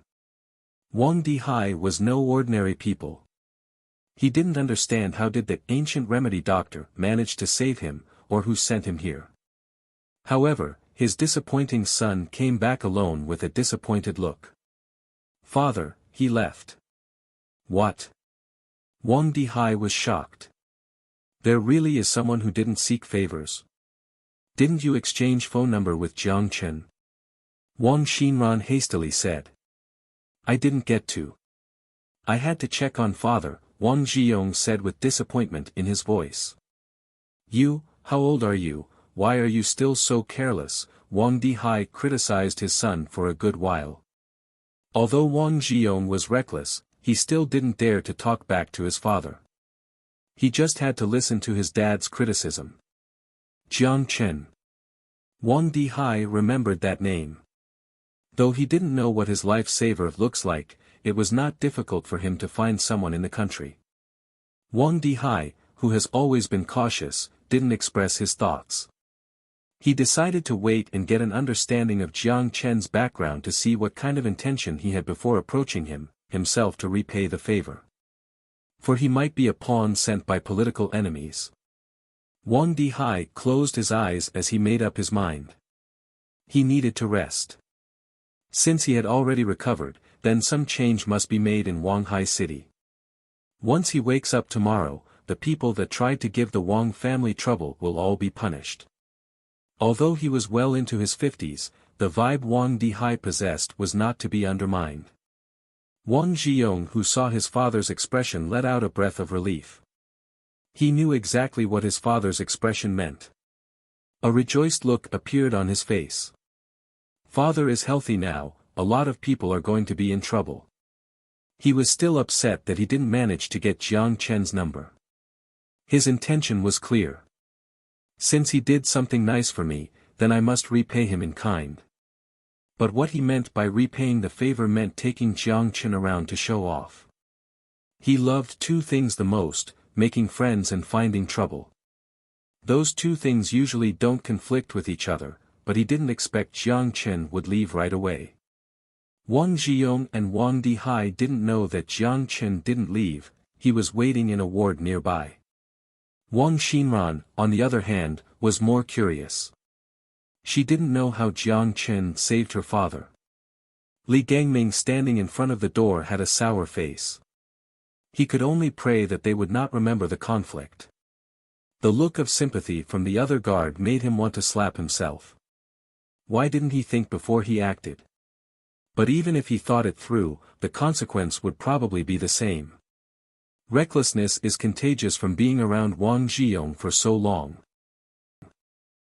Artificial intelligence was a word most people on the internet were familiar with. They usually played the antagonist role in the action-packed Hollywood movies, only to have their plans of world domination gloriously foiled by the protagonist. It could be seen from the mainstream media that humankind had always been skeptical and afraid of artificial intelligence. The perception was logical. They were, after all, beings not reliant on a physical body, both eternal and wise. There was no reason for such a God to abide by the rules of humans. However, ventures into artificial intelligence research never ceased. From novels written in the 1950s that imagined the future of artificial intelligence to IBM's development of Watson, who could design a menu and voluntarily participate in contests, within 60 years, artificial intelligence had made leaps and bounds. What about in another 60 years? There was no need for another 60 years, the Han Internet user could now experience it in the present. An unknown software, as if carefully planned, entered the Android platform, 361 stores, and the App Store. The download number exploded exponentially, breaking 1 million downloads on the 10th day after release, beating Line's record at 600,000 downloads a day. This could only be described as a miracle. Using common sense, it would still take great marketing to pull off such a feat. Otherwise, no matter how amazing the app, it would take time for anyone to become familiar with the product. Future Technology Corporation, it was a name no one ever had heard before. Artificial intelligence. A changed algorithm with an increase in phone performance by threefold. Decrease power consumption by half. Automatic compatibility with both Android and iOS apps. Did they take all of the users for fools? Fu*k, it actually has artificial intelligence that can speak. Siri is so dumb in comparison. Fu*k, it actually increased the phone performance by 3 times. Even cheap phones can play high-end games now without any lag. Fu*k, it actually decreased the power consumption by half. My Huawei has a battery span of 2 days now.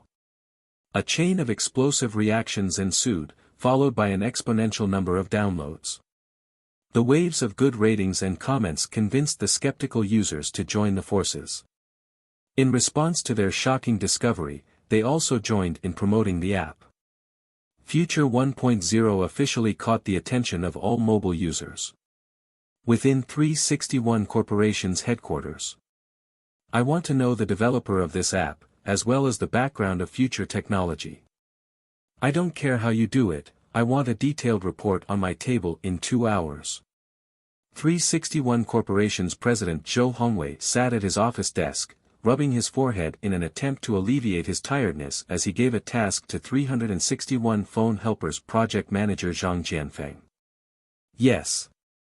The middle-aged man nodded as he hastily walked out of the office.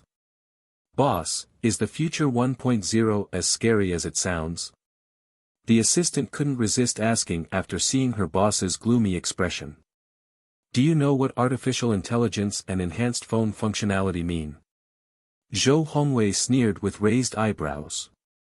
But based on user dependency and... Don't mention those things, those are applicable when the software are comparable. Zhou Hongwei rejected the assistant's point right away. Would you continue to use an old flip phone after the introduction of a smartphone?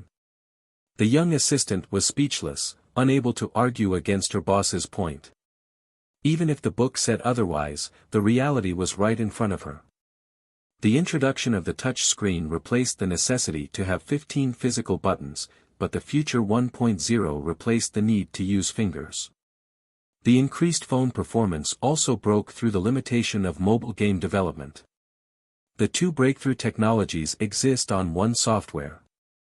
Pity, if even one of them had been born in our 361 Phone Helper, I have full confidence that I would have been able to replace Penguin and become the new leader in the tech industry. The thought of his horrendous defeat against Penguin in a battle for market shares enraged him to this day.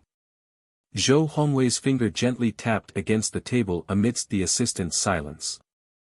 Less than half an hour later, the door was pushed open. Jiang Chen did not bother to knock on the door as he hastily approached his boss. The information is here. Excellent. Zhou Hongwei immediately began reading the information. Instead of criticizing him for his informality, he was pleased by the efficiency. After scanning through the document with a frown, Zhou Hongwei immediately handed another task to his assistant. Go and contact Gu Cheng from the Technologies Department. I give him permission to use any developers from any project. My only requirement is that I want to see a cracked version of Future 1.0 in a week. Yes.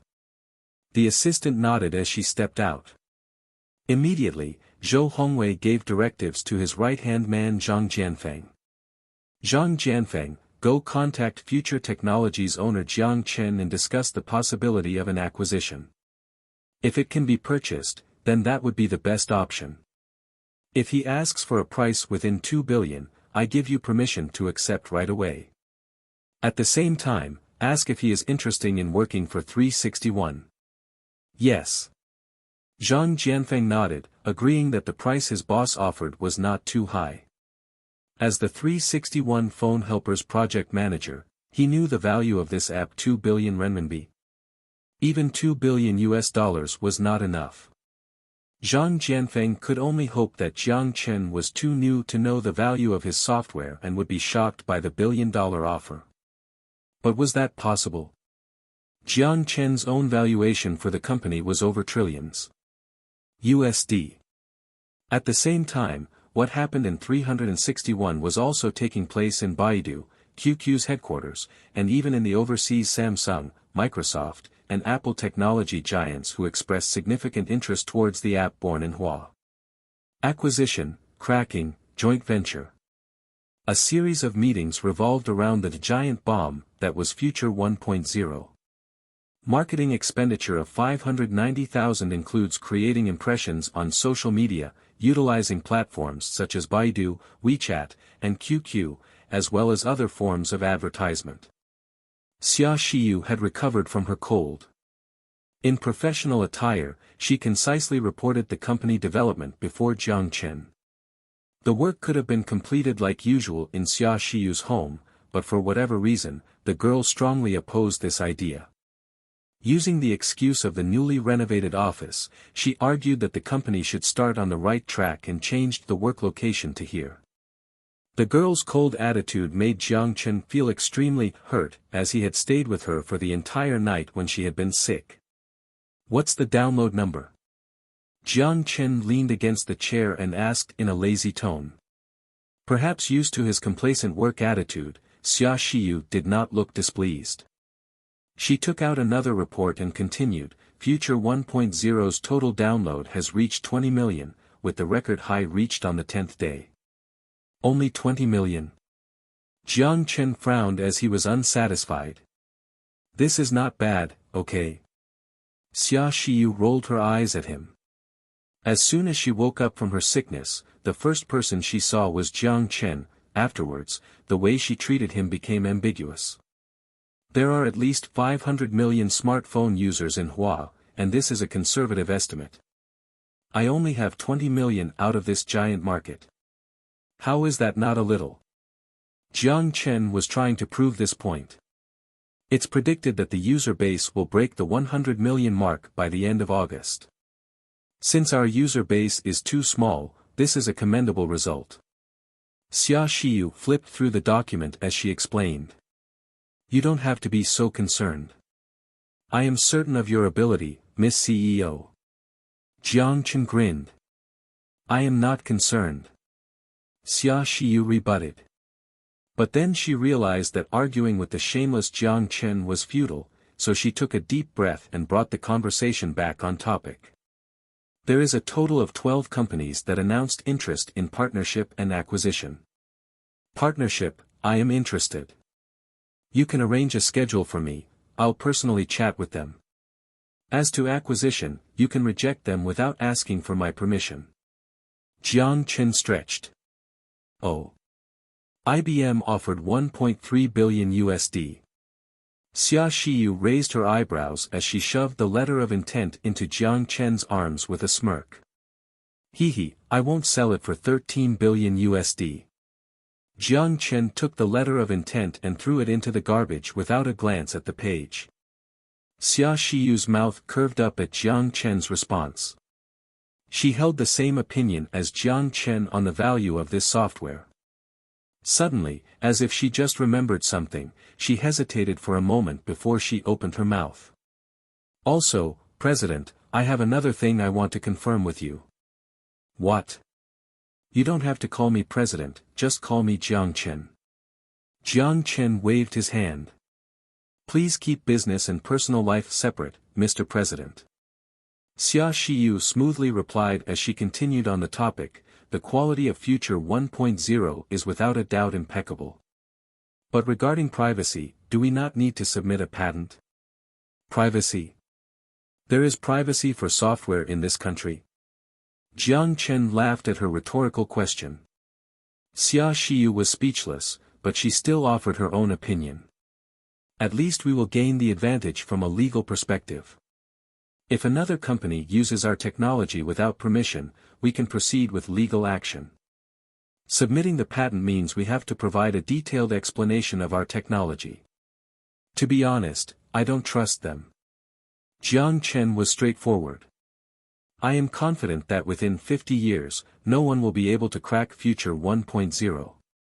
Moreover, in a couple of years, Future 2.0 will be introduced. As long as we remain the pioneer of this industry, we don't need a patent.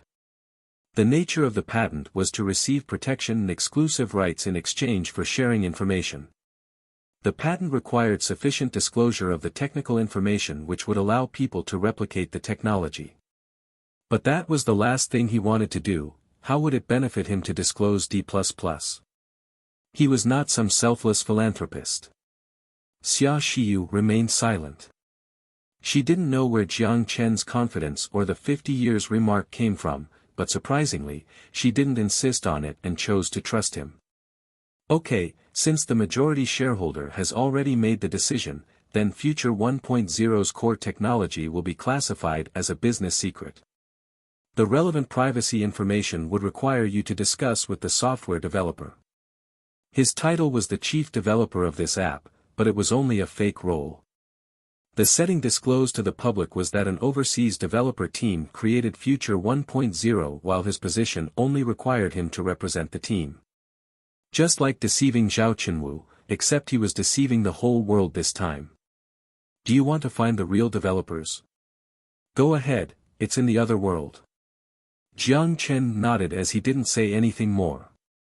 If a programming language developed 100 years into the future managed to be cracked by the people of this time, it would literally have to be done by supernatural activity. As an example, it was like asking someone to program using the C language when they had never learned it before. Even with the unencrypted code provided, the person was required to understand first. The only way was to guess and learn a language with stronger logic flow compared to C. On the other hand, considering future technology's growing popularity, I have contacted Wanghai University's administration and students to adjust the hiring time and location, Xia Shiyu said. Oh. You don't have to report these things to me, just give me a schedule, and I'll make time to take care of it. Jiang Chen shrugged.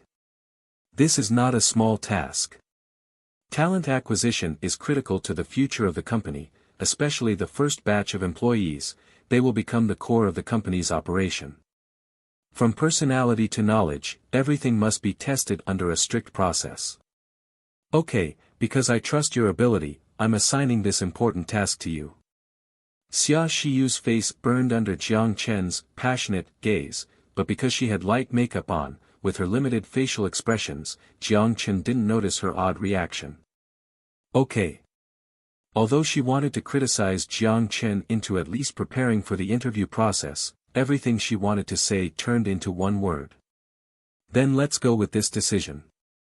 Jiang Chen laughed as he stood up from the office chair and walked to the door behind Xia Shiyu. Call me if you have anything. If I'm not within the service zone, send me a text, and I'll call you back when I see.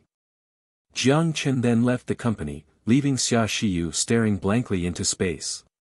Is there a president this irresponsible? Xia Shiyu rubbed her face with her hand. There was another thing she didn't report. 7 companies extended offers to her as shareholder and CEO of Future Technology. These companies included world-renowned technology giants where every graduate dreamed to work at. If it were like before, she would most likely have taken a look at this information. But this time, without glancing at it, she shredded it. Even she was surprised by her decisiveness. With Future 1.0's potential, there is no need to consider the tech companies that are about to get reshuffled. President Jiang Chen, he is probably working hard in areas I can't see. Future 1.0 can't drop from the sky, right? Xia Shiyu convinced herself. She glanced at the messy documents, sighing at Jiang Chen's work habit. She organized them into categories before she left the president's office, gently closing the door behind her. Wanghai University's female dormitory. Lulu, what are you doing? Wang Xinran suddenly hugged her best friend from behind and giggled as she drew her face closer to the phone. Stop, I'm playing Hearthstone. Chen Lulu concentrated on the screen. She was a typical gamer girl. That's boring. Wait, I heard that Android can't play Hearthstone. Wang Xinran curiously said as she recalled. Hee, this is where you don't understand. After I finish this game, I'll show you my adorable little white. With a conceited smile at the opponent's disappointed voice saying you defeated me, she delightfully stretched. Am I not amazing at Hearthstone? Chen Lulu raised her eyebrows as she said proudly. I don't play the game. Wang Xinran pouted but then returned to her previous question. Tell me, how did you play an iOS game on Android? Rather than Hearthstone, she was more interested in this. As a media major student and the producer of Wanghai University's campus news team, she sensed a scoop from this interesting discovery. Wait. Boom. Look, my little white. Chen Lulu comforted this short-tempered best friend and revealed her baby. What is this? A digital pet? Wang Xinran sighed. She never had an interest in these phone games, but the chubby robot did look adorable. Try talking with him, Chen Lulu said mysteriously. Wang Xinran blanked out before she looked at her friend with confusion. Chen Lulu seemed to expect Wang Xinran's confusion, but she ignored her and spoke to the phone screen. Little White, sister's friend doesn't believe you can talk. Can you find a way for her to like you? Wang Xinran rolled her eyes at Chen Lulu.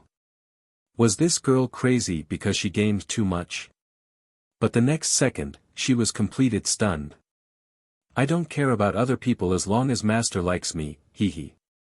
The adorable electronic voice didn't sound cold at all, as if it came from a real human. Little White's voice was full of emotion as he lied down, exposing his belly. That's not okay. Xinran is sister's best friend. From the outsider's perspective, Chen Lulu talking to the phone looked comical, but Wang Xinran was too fixated on the situation to ridicule her. Okay, Little White got up begrudgingly and looked at Wang Xinran's direction with a cute blink of his big eyes.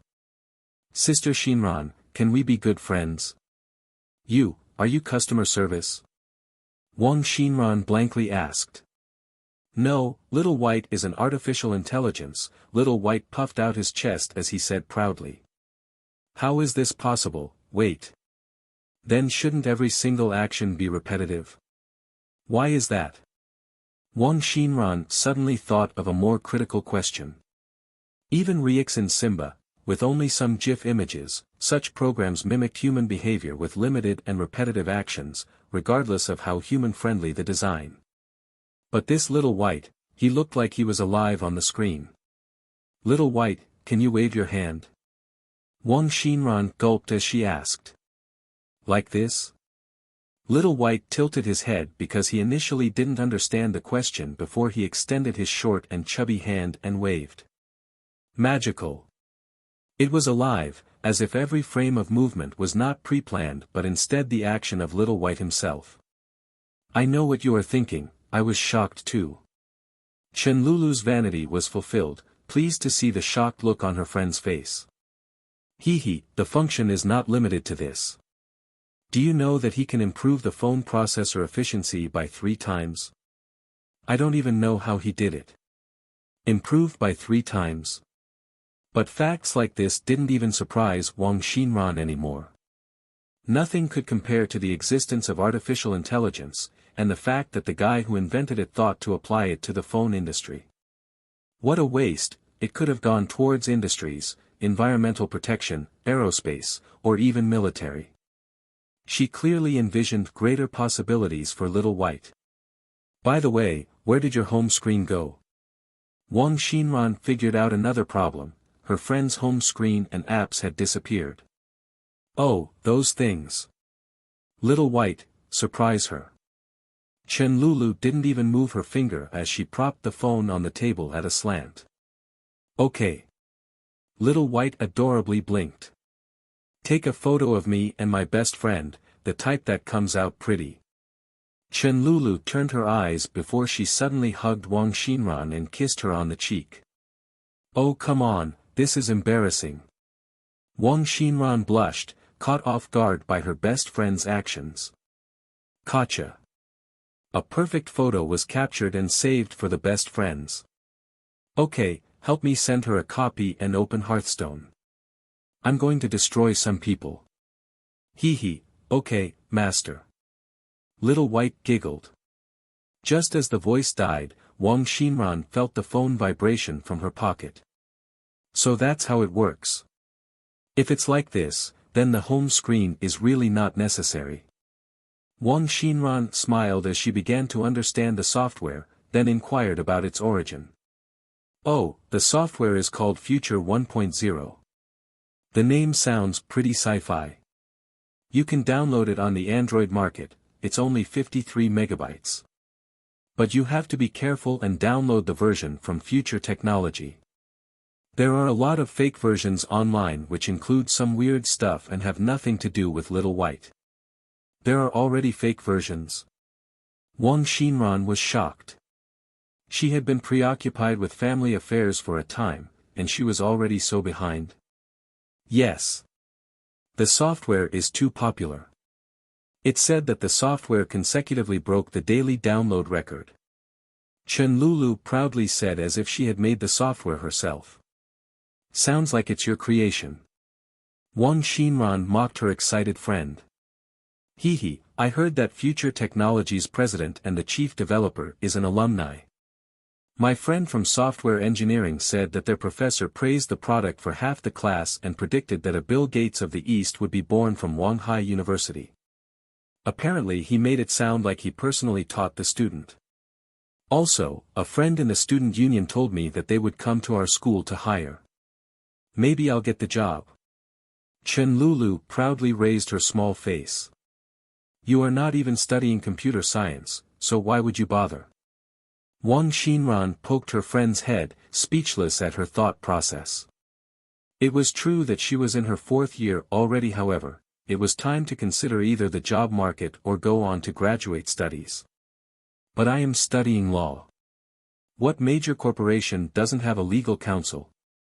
Chen Lulu rolled her eyes at Wang Xinran and waved her tiny fists. Ahem, my first task there will be to sue all of the copying bastards and teach them a lesson or two. Yes. Sue them. Their version made me look so ugly.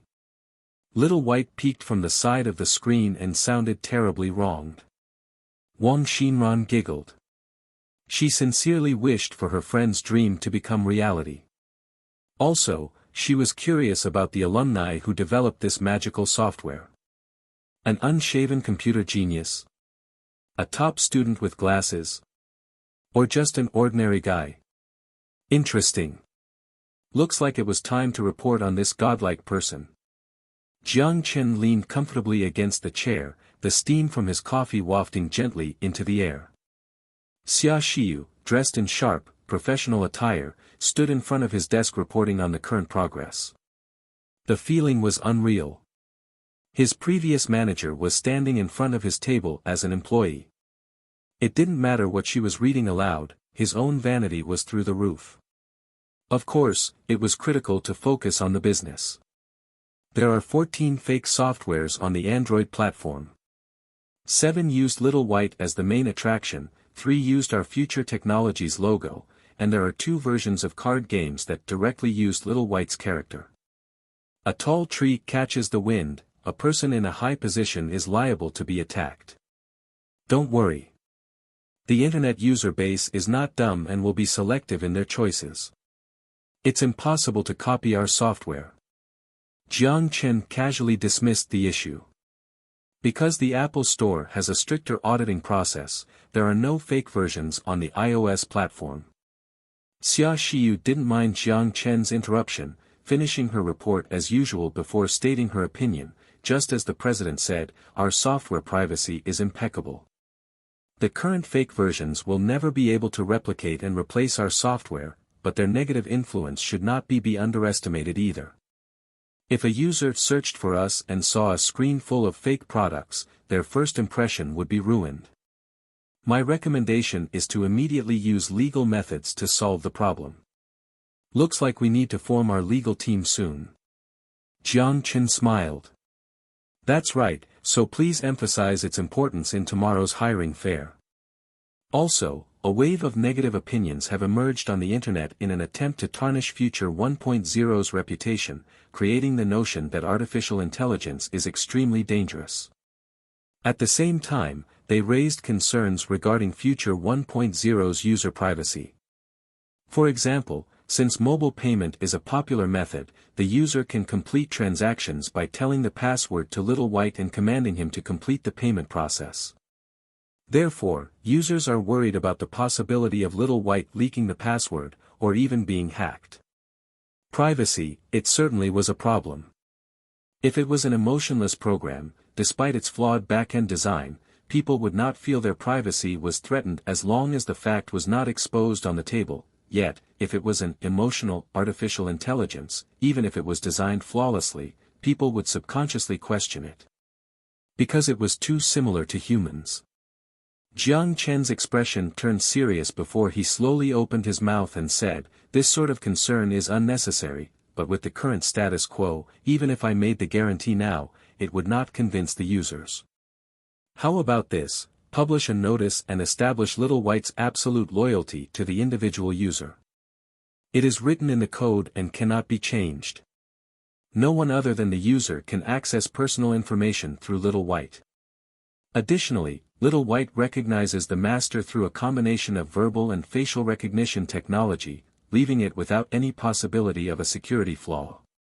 Any user that suffers financial loss because of an error in Little White's programming will receive full compensation from future technology. What if a security error does exist? Xia Shiyu had to interrupt as this notice was too absolute. It is impossible, you only need to trust this point. As for how the announcement will be written, use what I said as a reference and polish it up. Jiang Chen grinned. If you're so confident, then we'll follow your decision. Also, I'll create some public opinions using this notice as the backbone to repel the opposing comments. A hint of a smile bloomed on Xia Shiyu's face. Although she didn't know the identity of the one behind the slander, once this guarantee was published, she had the confidence to turn the tide of ridicule towards a positive direction. She would use the negativity to push Future 1.0 to new heights. Those malicious people with the intent to create obstacles for them would become the stepping stone for future technology. That's all for the bad news. Now let's talk about the good news. A bright smile appeared on Xia Shiyu's face as she pulled out another document. Future 1.0's total download number already exceeds 50 million, with the daily download number still increasing exponentially. In the overseas market. Are you listening? Xia Shiyu noticed Jiang Chen's unnatural expression and stuttered to a stop with a confused look. Continue. Jiang Chen regathered his wits that had scattered at her smile. That was his first time seeing her smile at work. Was she okay? Jiang Chen raised his eyebrows in concern, but Xia Shiyu interpreted it as a signal that he was back on track, so she cleared her throat and continued without requiring an answer to her question. President, please focus on the task at hand. In the overseas market, Future 1.0 has also achieved a substantial number, however, because Little White has yet to be compatible with another language, it cannot interact with international users. The general hope is for future technology to develop versions in other languages. Lastly, Google and Microsoft both extended queries for a partnership in developing artificial intelligence. Xia Shiyu finished and glanced at Jiang Chen. Because of the software's encrypted nature, the only version on the market was in Han, leaving international users excited and unable to wait to get their hands on it. That's not a problem, it will be available shortly. As for the invitation from Google and Apple, if they want a partnership, it should be okay. The artificial intelligence database already included 140 languages, but for the sake of decreasing the size of the file, Jiang Chen chose to eliminate all other languages. Otherwise, the software would not have been 53 megabytes, it would have been 5,300 megabytes. Jiang Chen would make Du Yongkong release the overseas version once the time was right, but for now, the focus was on consolidating their position in the domestic market. As long as they announced the ongoing development of the international version, it would continue to build up the hype. As for the foreigners who really couldn't wait, they would have to learn Han. Then I'll respond to them. The meeting will be scheduled 3 days after the hiring fair. Xia Shiyu pushed up her glasses. To prevent the president from forgetting, I'll read the schedule again. In the morning, you'll meet with 361 phone helpers project manager Zhang Jianfeng. In the afternoon, there's a press conference. Many media sites would like to interview the Bill Gates from the East. I highly recommend you prepare beforehand. On the third day, you'll meet with representatives from Microsoft in the morning, Google's in the afternoon. Then wouldn't my schedule be full? A bitter smile forced its way onto Jiang Chen's face. You could say that. Domestically, you still haven't met with representatives from 6 tech companies. I'll take care of the requests from the smaller corporations. Xia Xiu nodded. Just shoot me now. Looking at Jiang Chen's bleak smile, Xia Xiu felt a little shaken. She sighed and said gently, "You'll be busy only for this period of time. The company is in its initial phase. As the president, you must display positivity. After this month, your workload will be lighter." An odd grin appeared on Jiang Chen's face. "Is there something wrong?" she confusedly asked when she spotted his expression. "You've changed." Xia Xiu didn't understand. "You are more caring now." Jiang Chen sincerely praised her. "President, it's the same words, please." Xia Xiu seemed somewhat frantic. As to why she felt frantic, she didn't know either. "This is not a personal problem." He grinned, having already guessed her next words. "Only a caring superior can be a good president. I am more and more confident with your role as CEO." So it was not personal. For some reason, Xia Xiu felt disappointed in her heart. How come now that I praise you, you look more serious now?" Jiang Chen was troubled. Without another word, Xia Xiu gently laid the documents on Jiang Chen's desk before stiffly walking out of the office. Strange woman. Jiang Chen shook his head before sipping his coffee. Why are they all so cold? The mansion's renovation had been completed 2 days ago. After checking out from the hotel, he brought Aisha to the mansion. With only 2 people, the massive estate did feel empty, but he was confident that one day, it would be filled with people. Hee. At night, Jiang Chen drove his Maybach S600 back to the mansion. He hummed as he parked the car in the garage, then realized that Aisha was already waiting for him. He smiled as he walked towards her after closing the door. "You don't have to wait for me at the door, I have the key," he said as he gently touched the dark brown hair. "You are my husband. As the wife, it is my duty to wait for you to come home." Jiang Chen forced a smile at the Han words that came stiltedly from her mouth. Husband, the unexpected event had been his fault, but who could control themselves under the influence of alcohol? Aisha's lack of resistance means part of the responsibility lies on her as well. No, a man must take responsibility. Worst case scenario, I'll have many wives. What rich guy doesn't have a mistress or 2, the only difference is whether it's been documented or not. She did say that she doesn't care too much about the procedures. At this point, Jiang Chen no longer contemplated the matter as he always lived by his desires. He glanced apologetically at Aisha as he let her undress him out of his suit and into casual clothing before they headed to the dining room for dinner. Dinner consisted of steak, roasted lamb, and fresh salad. The raw ingredients had been bought from the store and prepared by Aisha. It was evident that in order to fulfill her role as the wife, she spent much effort to raise her cooking skills. Finally, he could eat fine meals in his own home. Jiang Chen was pleased with the idea alone. By himself, his cooking could only be considered modestly edible. As for the lack of pork, he didn't mind as long as the meal tasted good. "Is the taste okay?" Aisha anxiously asked. "Delicious." Jiang Chen complimented her cooking with an affirmative nod. Besides a fork and knife, Aisha had thoughtfully prepared a pair of chopsticks for Jiang Chen. Although it was strange to eat steak with chopsticks, it was more convenient with spaghetti. Jiang Chen ate comfortably and without restraint since they were within the privacy of their home. Great. At Jiang Chen's compliment, Aisha sighed happily, then lowered her head and prayed before starting her meal. The steak was a little too overdone, but considering she had just started cooking, her accomplishment was already impressive. The salad received high recognition from Jiang Chen as he devoured it with gravy and peppered French toast. Overall, it was comparable to a meal at the restaurant. Although, he enjoyed eating rice and cooked dishes more.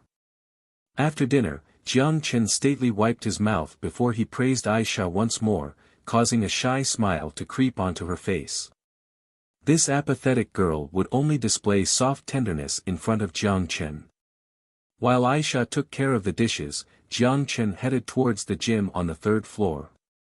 He picked an empty space before placing the training chamber down from inside the storage dimension. He then put 1,000 crystals inside the energy before sealing it. One crystal provided enough power for 10 hours, which meant 1,000 crystals was more than enough. Afterwards, Jiang Chen called Aisha to the gym. "I have something I need you to keep a secret, okay?" Jiang Chen gravely gazed into Aisha's eyes. "You are my life. I am willing to swear on my religion to prove my loyalty." Aisha's expression remained unchanged as she said this calmly. The moment Jiang Chen saved her, she had made an oath with her God. Jiang Chen nodded, and then smiled. "It's not that serious. I trust you. But what you'll see next will be unbelievable. If other people were to find out, it would not be good for me." He then led Aisha to the training chamber. It's a virtual reality training chamber.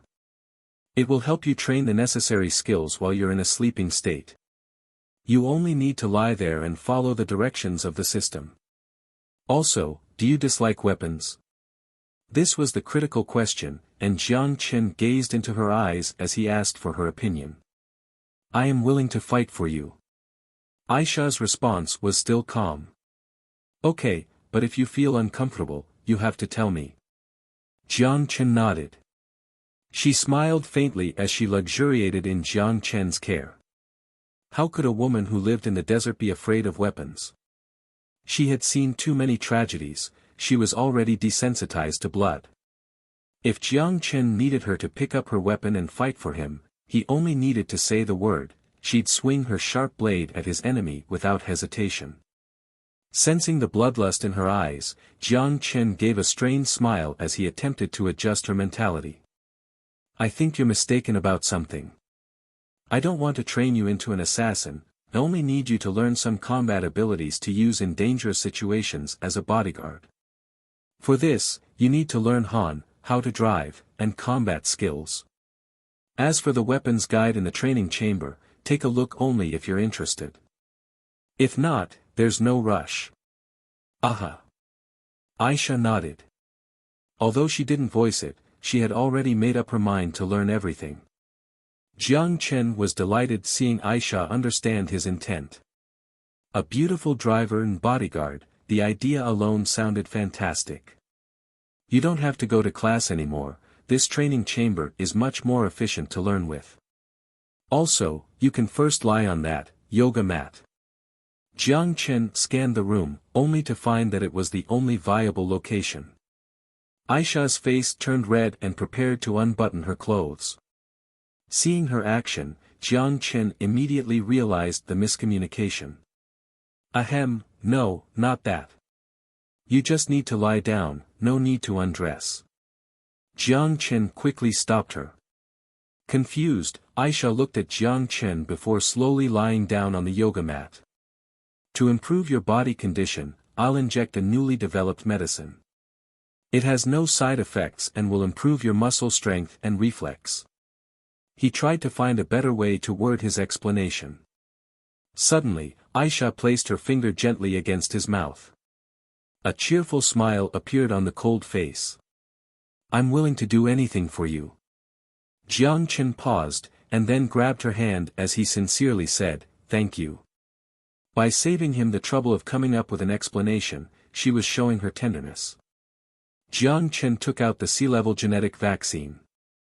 Recalling the injection procedure, he gently raised her arm and slowly pushed the needle inside her soft skin. The pain was like an ant's sting, making her voice a small shout as her eyebrows tightened. Jiang Chen took a deep breath before carefully pushing the vibrant red liquid into Aisha's body. Done. Relieved, he pressed the prepared cotton swab on her arm and signaled that she could get up. What he didn't understand was why her face had turned so red. Within 3 days, the effects from the vaccine will start to appear. Every morning and night, train in the gym for an hour before going into the training chamber to study. The liquid in there can also enhance your skin and body condition. Once you're submerged in the liquid, don't be anxious as the machine will ensure your breathing. And also, Jiang Chen couldn't bear to approach the uncomfortable topic coming up. Aha! Aisha concentrated on Jiang Chen as she waited for him to finish. Ahem. It was too important to be skipped. After a moment's hesitation, Jiang Chen forced himself to say, after you lie down, the nervous connection system will prompt an option for you to select. When you press initiate, a catheter will be inserted into your body. It might feel odd, just don't move. In the end, the English words flew rapidly out from his mouth, surprising even himself. Aisha's face immediately turned red as she unnaturally grabbed her clothes. In the end, she still obediently nodded. Aha! Soldiers who used the virtual reality chamber could not completely remove the sensation of pain. If they underestimated injuries, their ability to survive would be drastically decreased, so the military's version of the training chamber simulated real wounds as long as it was not over the pain threshold. The issue then was that when experiencing pain, often due to the intense stimulation, some unexpected consequences would crop up. Such as excreting waste. Nobody wanted to stay in nutrient supply polluted by human waste, so these training chambers were designed with excretion systems that solved the user's biological needs. Due to the unique material of the ergonomic pipes, they would be inserted into the appropriate places. The comfort level differed based on the individual, but it would not hurt so much as feel odd.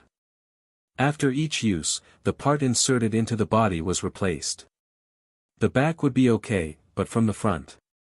Although the body would be secured in place, it would still be dangerous for people to struggle against the process.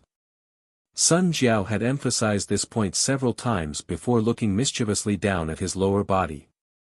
Naturally, Jiang Chen had to tell Aisha, who was about to use the equipment, to prepare her mentally. But it was embarrassing, especially from guy to a girl. In the gym, Aisha hesitantly touched the training chamber. Pass through there, just thinking about it made Aisha's face blush from embarrassment. It was a necessary biological function.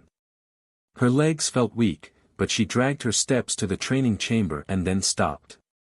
She took several more deep breaths, which made the outer covering that looked like clear fluids fog up with a fine mist. She bit her lips as she made up her mind, and then took off her clothes before she carefully stepped into the training chamber. The chamber closed on her, making her anxiety spike. Claustrophobic. Unable to move. It was difficult to pinpoint the reason, but Aisha's usual calm heart kept pounding and pounding. The nervous system structures connected to the base of her neck and gradually pushed her head backwards. A soothing electric pulse passed through her, and she felt a movable mouse focus on her pupils. The training chamber was user-friendly and allowed language customization. She waited for a few more minutes before finally moving the mouse to the initiate button. Initiate, the edges of her conscience grew fuzzy, as though she was about to fall asleep. Aisha relaxed her body. A soft material pressed against her joints as a protection mechanism that would be removed once she entered deep sleep. The level of the nutrient supply in the chamber gently rose, making her feel comfortable. The only part that worried her was the object pressed against her lower body. The back was okay, but the front. The tube-like object seemed to be the excretion system Jiang Chen had talked about. Despite her mental preparations, when it began to search like a thread entering a needle, she tensed up again. It would be okay after a few tries. Aisha constantly comforted herself, then made up her mind and chose the deep sleep button. Aha! A cold sensation. Her limbs tensed up in response to the suspense. Aisha bit her lips hard, trying to ignore that odd feeling. It feels weird. This is not right. This feels, no. Warning, due to the user's excited state, deep sleep mode has been terminated. User, please adjust emotion. Deep sleep mode will be reset in 30 seconds. She stared blankly at the warnings on her pupil, regathering her breaths that came in short pants. She felt the odd wetness that left her completely dumbfounded. That can't be. But how? Disregarding Aisha, who had entered a state of confusion, Jiang Chen brushed his teeth and lied comfortably on the soft bed. It felt different from sleeping in the mansion. The elegant chandelier, the calming decorations and wallpaper, and the soft bed that you could almost sink into. In the 10-square-meter bedroom he previously occupied, either way he rolled, he would hit the wall. But on this enormous bed, 2 extra inhabitants could easily fit onto it. Enjoying the luxurious environment, he grabbed his new iPhone 6 and clicked on the cute little white on the screen to open WeChat. To be fair, once the trend died down, he switched back to the simple screen function. Perhaps this was Future 1.0's shortfall. People could download the 53-megabyte app out of curiosity, but once the initial excitement cooled down, people would discover the inconvenience of word commands. For example, speaking to themselves in public could be awkward and playing with the phone in class difficult. Du Yongkong didn't belong in this era. The program he designed may have been perfect, but it did not match this day and age. Jiang Chen missed this point as he previously thought having the technological edge alone would be enough, but he forgot that any software must be combined with creativity to be successful. Minecraft was a good example in that although the game was simplistic with pixelated images, the playability was comparable to most AAA games. It was by good fortune that Little White managed to fit another demand by coincidence. A companion that would never betray you, always at your side to comfort and encourage you, and always on your computer. As an electric pet, Little White would respond with his full attention to whatever was said to him. Any secrets could be shared without worry, and in this technological world where people were growing further apart, burdened by the pressures of life, they often lacked a listener. If he didn't know that artificial intelligence lacked any true emotion with reactions based on a database, Jiang Chen would gladly chat with this little guy. But since he knew the underlying secret, it felt strange talking to a lifeless creature. It still felt more real to speak with a human being. Just as he was about to chat with Lu Yao, his phone rang. Unknown number. It was pretty late, perhaps it was a telemarketer again. But since he didn't have anything better to do, he lazily picked up the phone. Hello, who is this? Slouching, he changed to a more comfortable position. After a brief silence, a voice finally transmitted from the other caller. It's me. Do you still remember me? The shy voice made Jiang Chen pause. Why does this voice sound so familiar? Who is it? Fong Yuanyuan took a deep breath to try and make herself sound more natural. She had already deleted Jiang Chen's number a long time ago, but when she found out the poor guy who tried to date her had become rich and handsome, even living in a 100 million RMB mansion, Fong Yuanyuan couldn't sit around any longer. The arrogance of Xiao Menjing also made her especially disgusted and jealous. Whenever she thought about Xiao Menjing, she became enraged. The 2 million bonus slipped out of her hands just like that. The general manager even praised her multiple times for her impressive sales record at the recognition meeting. It should have belonged to me. Fong Yuanyuan's enmity made her forget that she was the one who had pushed him away. It wasn't too late. From Xiao Menjing's words, she could tell that the SL*T didn't manage to completely eat up Jiang Chen. Realizing that she still had a chance, she used all of her efforts to finally get Jiang Chen's phone number from a university classmate. She even wrote a script. She planned on using the distressed card to win his sympathy. Then she would hint at her single status, and all because of him. A cocky smile appeared on her face as Fong Yuanyuan patiently waited for Jiang Chen to take the bait. Sorry, who are you? The words that came from the phone frustrated her, making her curse Jiang Chen's dullness. She adjusted her mentality to sound as if she'd been wronged. This is Fong Yuanyuan. Have you forgotten me already? Fong Yuanyuan. Jiang Chen frowned. Why is this girl calling me? Did I not embarrass her enough? He wanted to hang up right away out of annoyance but then smirked at a thought that occurred to him. After spending too much time with Sun Jiao, he had turned into an evil person as well. Oh, Fong Yuanyuan, what's up? Jiang Chen casually answered. Using a gentle voice would have the best effect, and he was confident that he had the acting skills to pull it off, but he didn't want to waste too much effort on this green tea bit *H, he was only looking to have some fun. Were you sleeping? Fang Yuanyuan heard Jiang Chen's response and couldn't help but feel delighted. She could sense an opportunity, but instead of cutting straight to the point, she carefully asked if Jiang Chen was asleep. Not yet. Is there anything you need? I'm about to sleep. His tone lacked any sign of the frustration that he felt. Last time. Sorry, Fang Yuanyuan gently said. Oh. What are you referring to? Jiang Chen responded.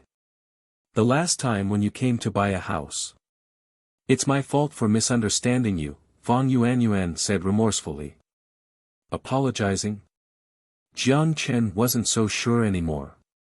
If she wanted to apologize for her actions, there was nothing he couldn't forgive since it was not a big deal to begin with. But just as Jiang Chen was about to express his understanding, Fang Yuanyuan continued speaking. Do you know? The second you showed up, my heart was beating so fast. This sentence almost scared Jiang Chen into flinging his phone away. What the foo *K? What are you trying to act out? A Korean drama? You. He resisted the urge to throw up, forcing himself to not hang up and instead listen for the sake of hearing out the entire story. I was afraid that you hadn't forgotten about me. Do you remember? When I rejected you, you were so sad. Watching you in secret, I felt troubled as well, but at the time, I couldn't be with you. Fang Yuanyuan masterfully controlled her sorrowful voice as she told the story, sincerely. I really wanted to say yes, but my father didn't let me, wanting me to marry his friend's son with whom I was promised to at a young age. I was always resentful of the idea, and in the end, I realized that the person in my heart it's me, right? Jiang Chen mockingly interrupted. He couldn't bear it for a second longer. Why did she need to find an excuse to be a bit *H? If she had been straightforward and admitted it, then Jiang Chen wouldn't have felt this grossed out. Yes, Fang Yuanyuan blanked out. Jiang Chen's reaction was not what she had expected. His tone made her feel that something was off. Not a bad script. If you added a heartfelt cry, perhaps it would match a third-tier Korean drama. But there is one thing I don't understand. How could someone be so shameless? Fang Yuanyuan's face turned ashen. Now that I have money, you regretted your decision and became a gold digger, pulling off this bullsh*. You really think I'd fall for this? Jiang Chen grimly stared at the ceiling as he spoke emotionlessly into the phone. You really think I'm only after your money? The voice was almost whimpering. Is it not? Jiang Chen burst out laughing. You rejected me, I don't blame you. Everyone has the right to say yes or no. I only blame myself for being incompetent, too blind to see the truth. You only used me when you needed me and ignored me when you didn't. I thought I liked you, but I was too naive. A mocking smile curved on Jiang Chen's face.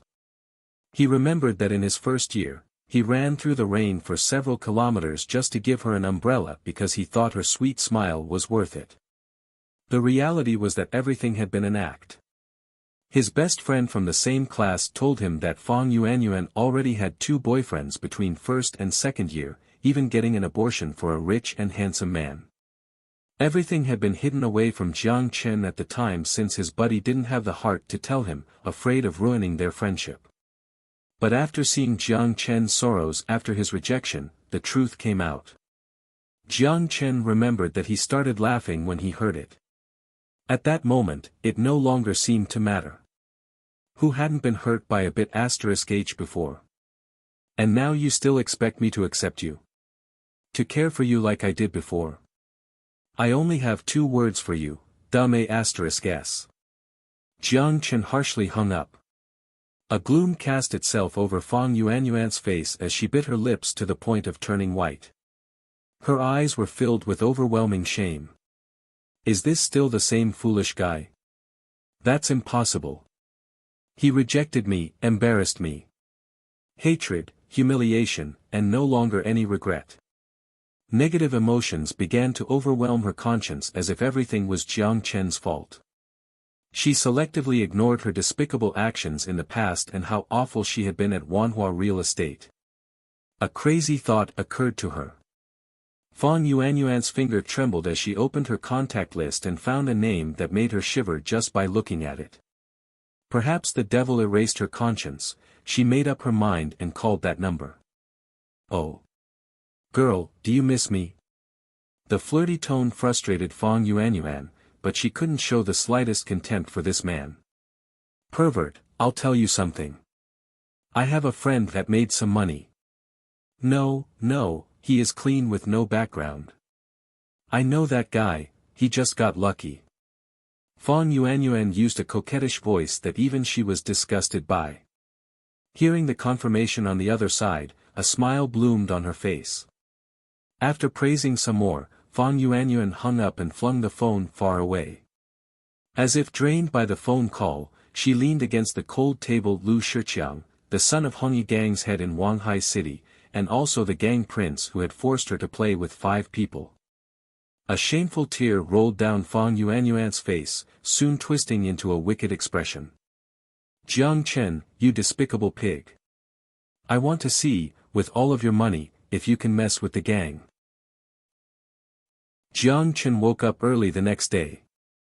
It seemed Aisha stayed in the training chamber for the entire night but still managed to wake up before he did to make breakfast.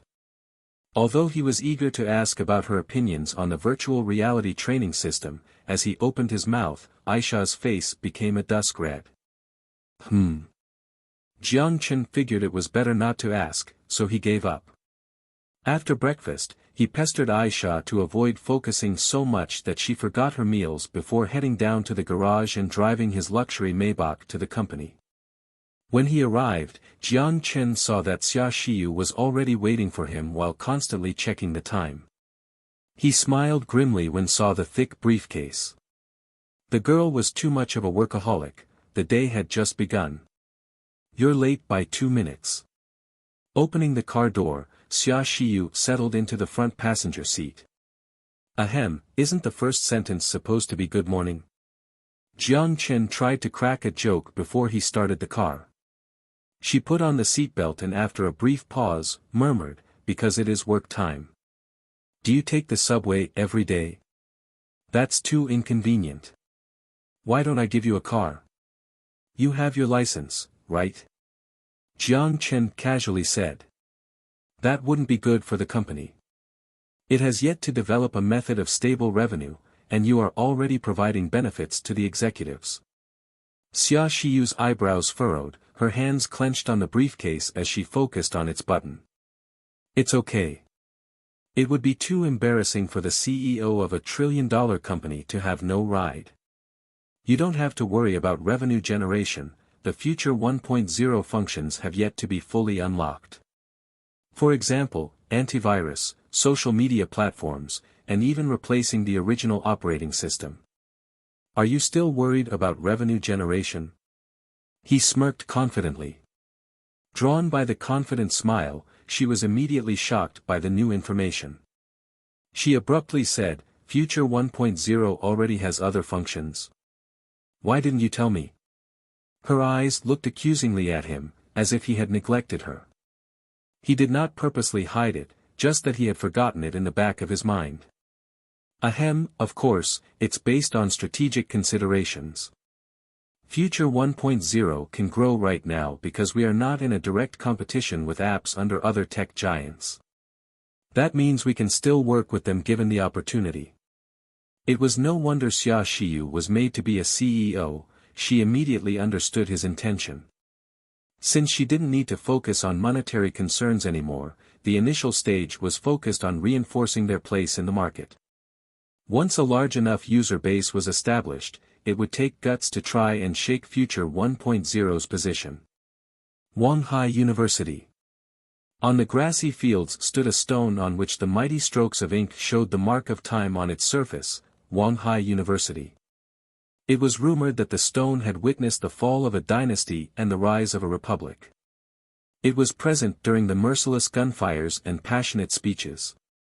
Not once did it alter itself to fit an era, the only thing that changed were the people passing by. He watched the countless lively figures, reminiscing about the past. Truth be told, he never expected to return to his school. He did not leave much of an impact, so at reunions, he would not have much to do. He could not help but exclaim at the miracle that is life. In just 1.5 years' time, he managed to return as the president of future technology to hire at his own school, to hire new talents from the place that had taught him. Now that I think about it, we are both alumni, so how come you became the manager right away and I became your employee? Jiang Chen joked around light-heartedly. Along the way, countless envious looks were directed at Jiang Chen. Of course, he knew it was towards the car, not himself. A Maybach S600, a decent number of people recognized the price of the car. But the tinted windows blocked the curiosity of the young men and women, leaving them with their imaginations. To be honest, he enjoyed receiving this sort of envy. Because when he rode his bicycle down the same road, no one gave him a second look. Now the situation has turned around, hasn't it? Xia Xiyu said mockingly. She knew Jiang Chen was not the type to hold on to the past, so she was not sensitive about the topic either. Jiang Chen didn't disagree, only smiling and enjoying the fulfillment. It was not long before they entered the parking lot of the library. Under the guidance of the two student union leaders responsible for greeting, they arrived at the event hall. The hiring fair would start promptly at 9 o'clock, and there was still half an hour left. Senior Jiang Chen, I hope you don't make it too difficult for our juniors. Of course, but Miss Xia Xiyu will be the one mostly responsible for the hiring, he answered. Jiang Chen had a positive impression of this ponytailed student union leader. Many seniors who are applying today are your fans, student union leader Zhang Bingli said as she blinked. Oh. My fans? Jiang Chen sat up, interested. Especially the seniors in mechanical engineering, they are your juniors. Jiang Chen forced a smile when he heard it was the mechanical engineering major. Although it was considered a technical degree, the employment was higher in nearly all other majors. It was not that the major itself was useless, but too many people studied under it, depreciating the major's value. Don't be surprised, Senior Jiang Chen, but there are a lot of people applying together, the student union leader joked around. Jiang Chen shrugged as he smiled, indicating that he was more than prepared for it. Half an hour passed quickly, and the hiring fair officially commenced. Software-related positions were the focus of the morning. Despite preparing himself, the number of applicants still far exceeded his expectations. It could only be described as hectic. It was fortunate that the student unions managed to control the situation by using a number system to direct traffic. They also suggested that applicants with later numbers look at other companies first before returning. A temporary fence was then set up around the table's entrance. Despite these efforts, Jiang Chen continuously received resume after resume. The new generation of future leaders made up the largest portion of Future 1.0's user demographics. Therefore, the company had a significant influence on these young individuals who were at the forefront of new ideas. Everyone saw the potential of the artificial intelligence software. It would not take long for the relatively unknown future technology to become the current Tencent or Ali, stunning the domestic industry and eventually the global technology sector. Even their professor professed that he could not understand the theory behind the artificial intelligence called Little White. Hello, Mr. Jiang. I have always looked up to you. I am a computer engineering major. You're not even trying when you suck up to me. I was unemployed half a year ago, and you say you've always looked up to me? I am a graduate, with experience as a recognized student governor and performed well within the organization. Then why don't you go apply to become a politician? Why are you here? I am a graduate from the Software Engineering International Partnership class. I wish to apply for the program development position.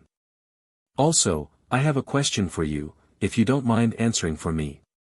How did future technology develop artificial intelligence? From my understanding, internationally, the best in the field is IBM Watson. Am I interviewing you or are you interviewing me? Also, why do you sound like those critics on the internet who always compare Little White to the half-finished Watson? However, this was not what gave Jiang Chen the biggest headache.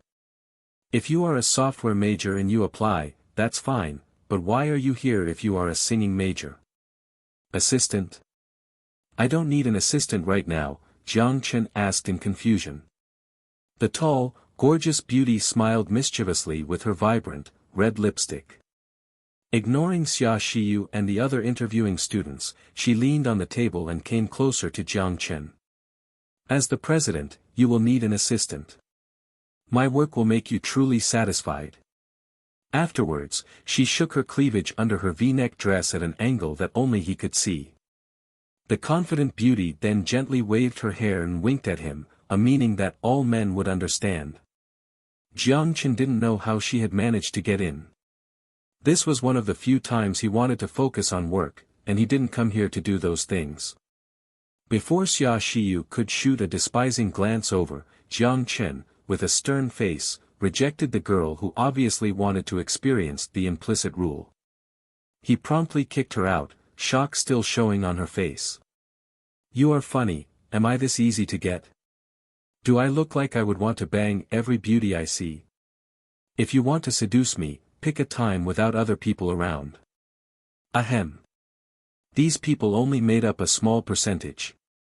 The majority handed in their resume and explained their technical skills, desired position, understanding of the position, as well as an outlook for the company under 3 minutes.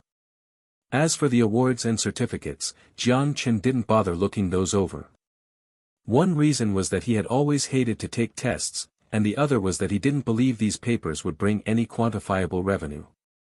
A groundbreaking product already existed, the company lacked creativity and insight, not software developers. Creativity and insight could be discerned in a few sentences.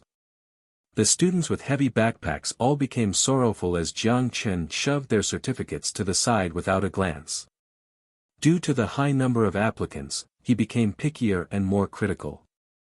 By noon, the morning interviews had finally ended.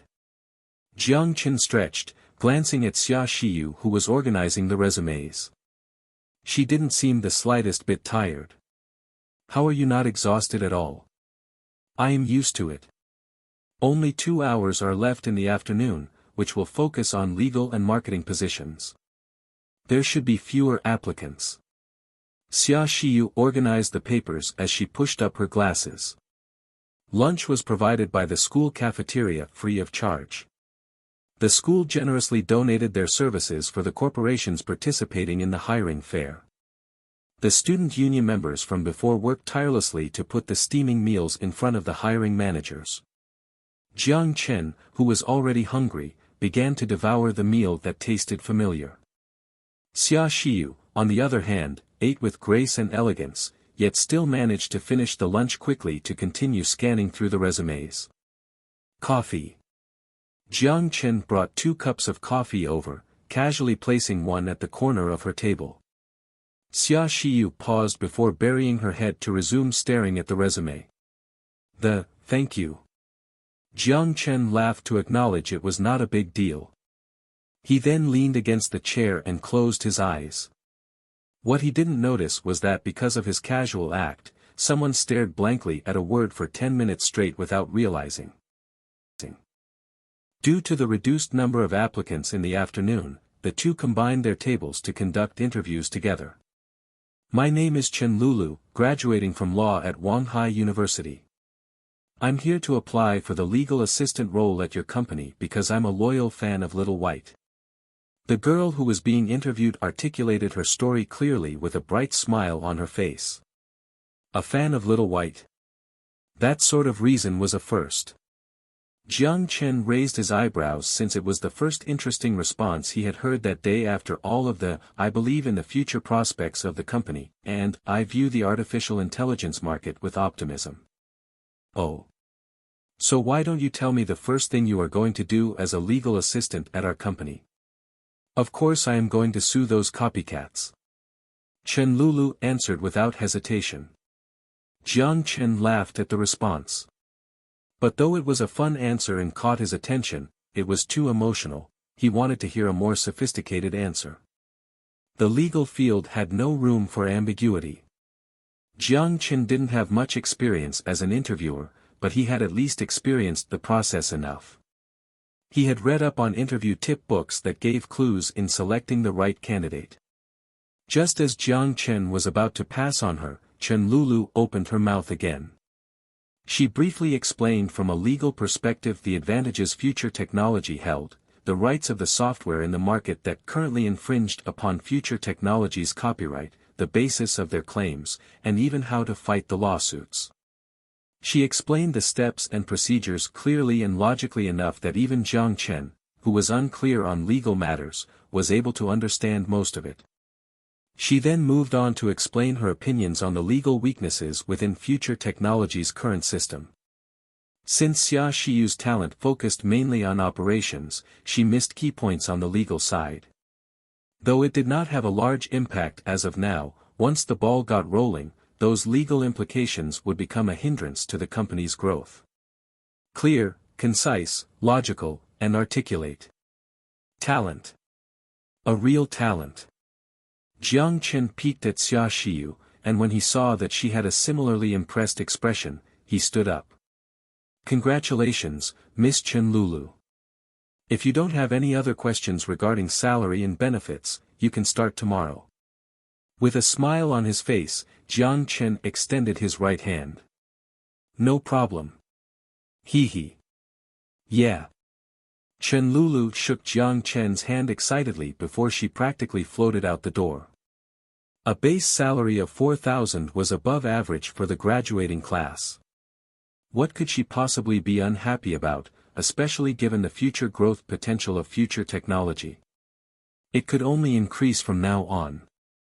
The fading enthusiastic cheers made Jiang Chen smile. This Chen Lulu's ability is quite exceptional, although a bit overzealous in personality. Xia Shiyu gave her impressions after giving it some thought. It's okay to have personality as long as she gets the job done. This is our future technology's work culture.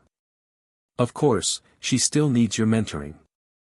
Jiang Chen laughed as he packed away Chen Lulu's resume.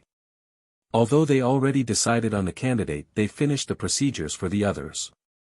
This was first to show respect for the applicants and second to make sure they had not missed an exceptional person. No one would reject talent, given their company's trajectory. It wouldn't hurt to have another legal assistant.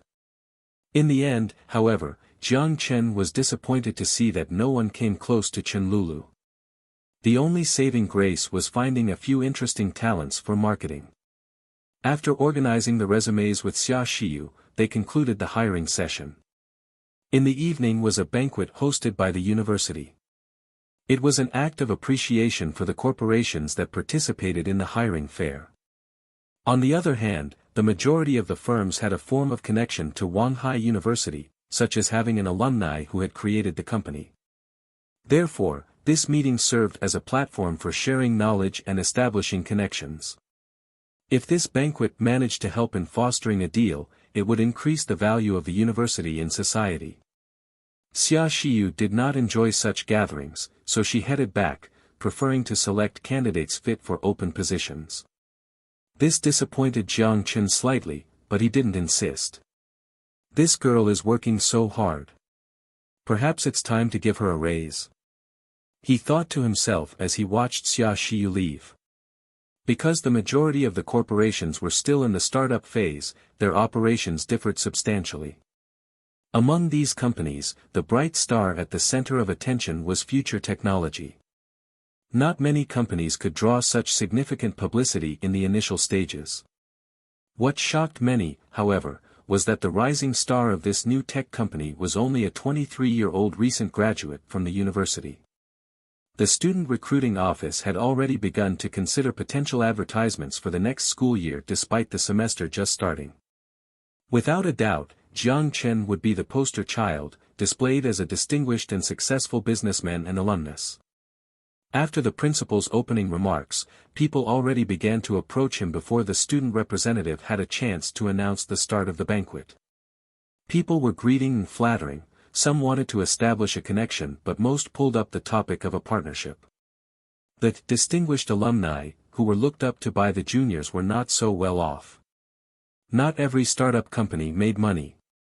This became evident looking at the sparse cars parked in the parking lot. Many presidents were too poor to afford a car. In fact, the people working for major corporations were most likely better off financially. Regardless, having their own companies was worthy of praise. A low period didn't mean too much in the long run, which was why all of the founders continued to persist. Jiang Chen accepted the greetings, but to the proposed partnerships, he gave a chuckle and a show of consideration before he turned them all down. The reason for his laughter was that some of these proposals were comical. For example, an alumnus who had graduated 2 years after him was operating a decent-sized clothing plant. He first introduced an idea pushed by the government called Web+, then steered the conversation towards a potential partnership after some flattering words. As for how the partnership would go, it would be called Web+ Clothes. He went on to talk about producing merchandise using Little White as a platform for e-commerce. Jiang Chen initially displayed interest as it was not a bad idea. He then asked about the current plant and production capacity, which led to the guy scratching his head as he awkwardly revealed that they had recently received the loan and that the plant was still undergoing construction. If I can't even see it, what's the whole point of this conversation? But that was not the funniest one. A software service company with some success had the audacity to do an equity swap to form a win-win partnership and push Future 1.0 to the world. It's an excellent plan, but why would I need your company? I can do that by myself. Jiang Chen rejected him right away, but the guy refused to give up. He shamelessly pushed his business card at Jiang Chen before asking him to carefully consider the idea as it would be a monumental partnership for both companies. He clearly didn't eat his medicine before he left his house. But out of respect, Jiang Chen accepted the card. All in all, the banquet mood remained cheerful all throughout. The theater students performed creative plays to demonstrate their acting talent to the graduated class. Some of the performances were on par with those of professional celebrities. Wanghai University was indeed a breeding ground for talent. At the banquet, Jiang Chen was happy to meet his mentor Zhangpeng, who had taken care of him in the past. They had a few drinks like they used to before the mentor, who had no alcohol tolerance, started to spill out his difficulties. The graduating class this year is giving me a headache. Every year, we battle to get from last place to first place in employment percentage. They all ask me for advice. What advice can I give? This is the job market. I even founded a mechanic's shop, but what can I even do? Jiang Chen, why didn't you create a mechanical production company? I can't even beg you to hire some people with a tech company. Zhangping drunkenly held his cup as he looked at Jiang Chen with a mock begrudging look. Ahem, you are drunk. Jiang Chen felt sad to see his mentor act like this. Zhangping used his efforts to find him a job back when he was unemployed and no one thought him a talent. Although he felt compassion for his teacher's situation, there was nothing he could do besides comfort him a bit more. I am not drunk. I can still drink. Zhangping reached for the bottle. Of course, no one allowed him to drink any more. Jiang Chen helped him to the washroom to allow him to puke before leaving.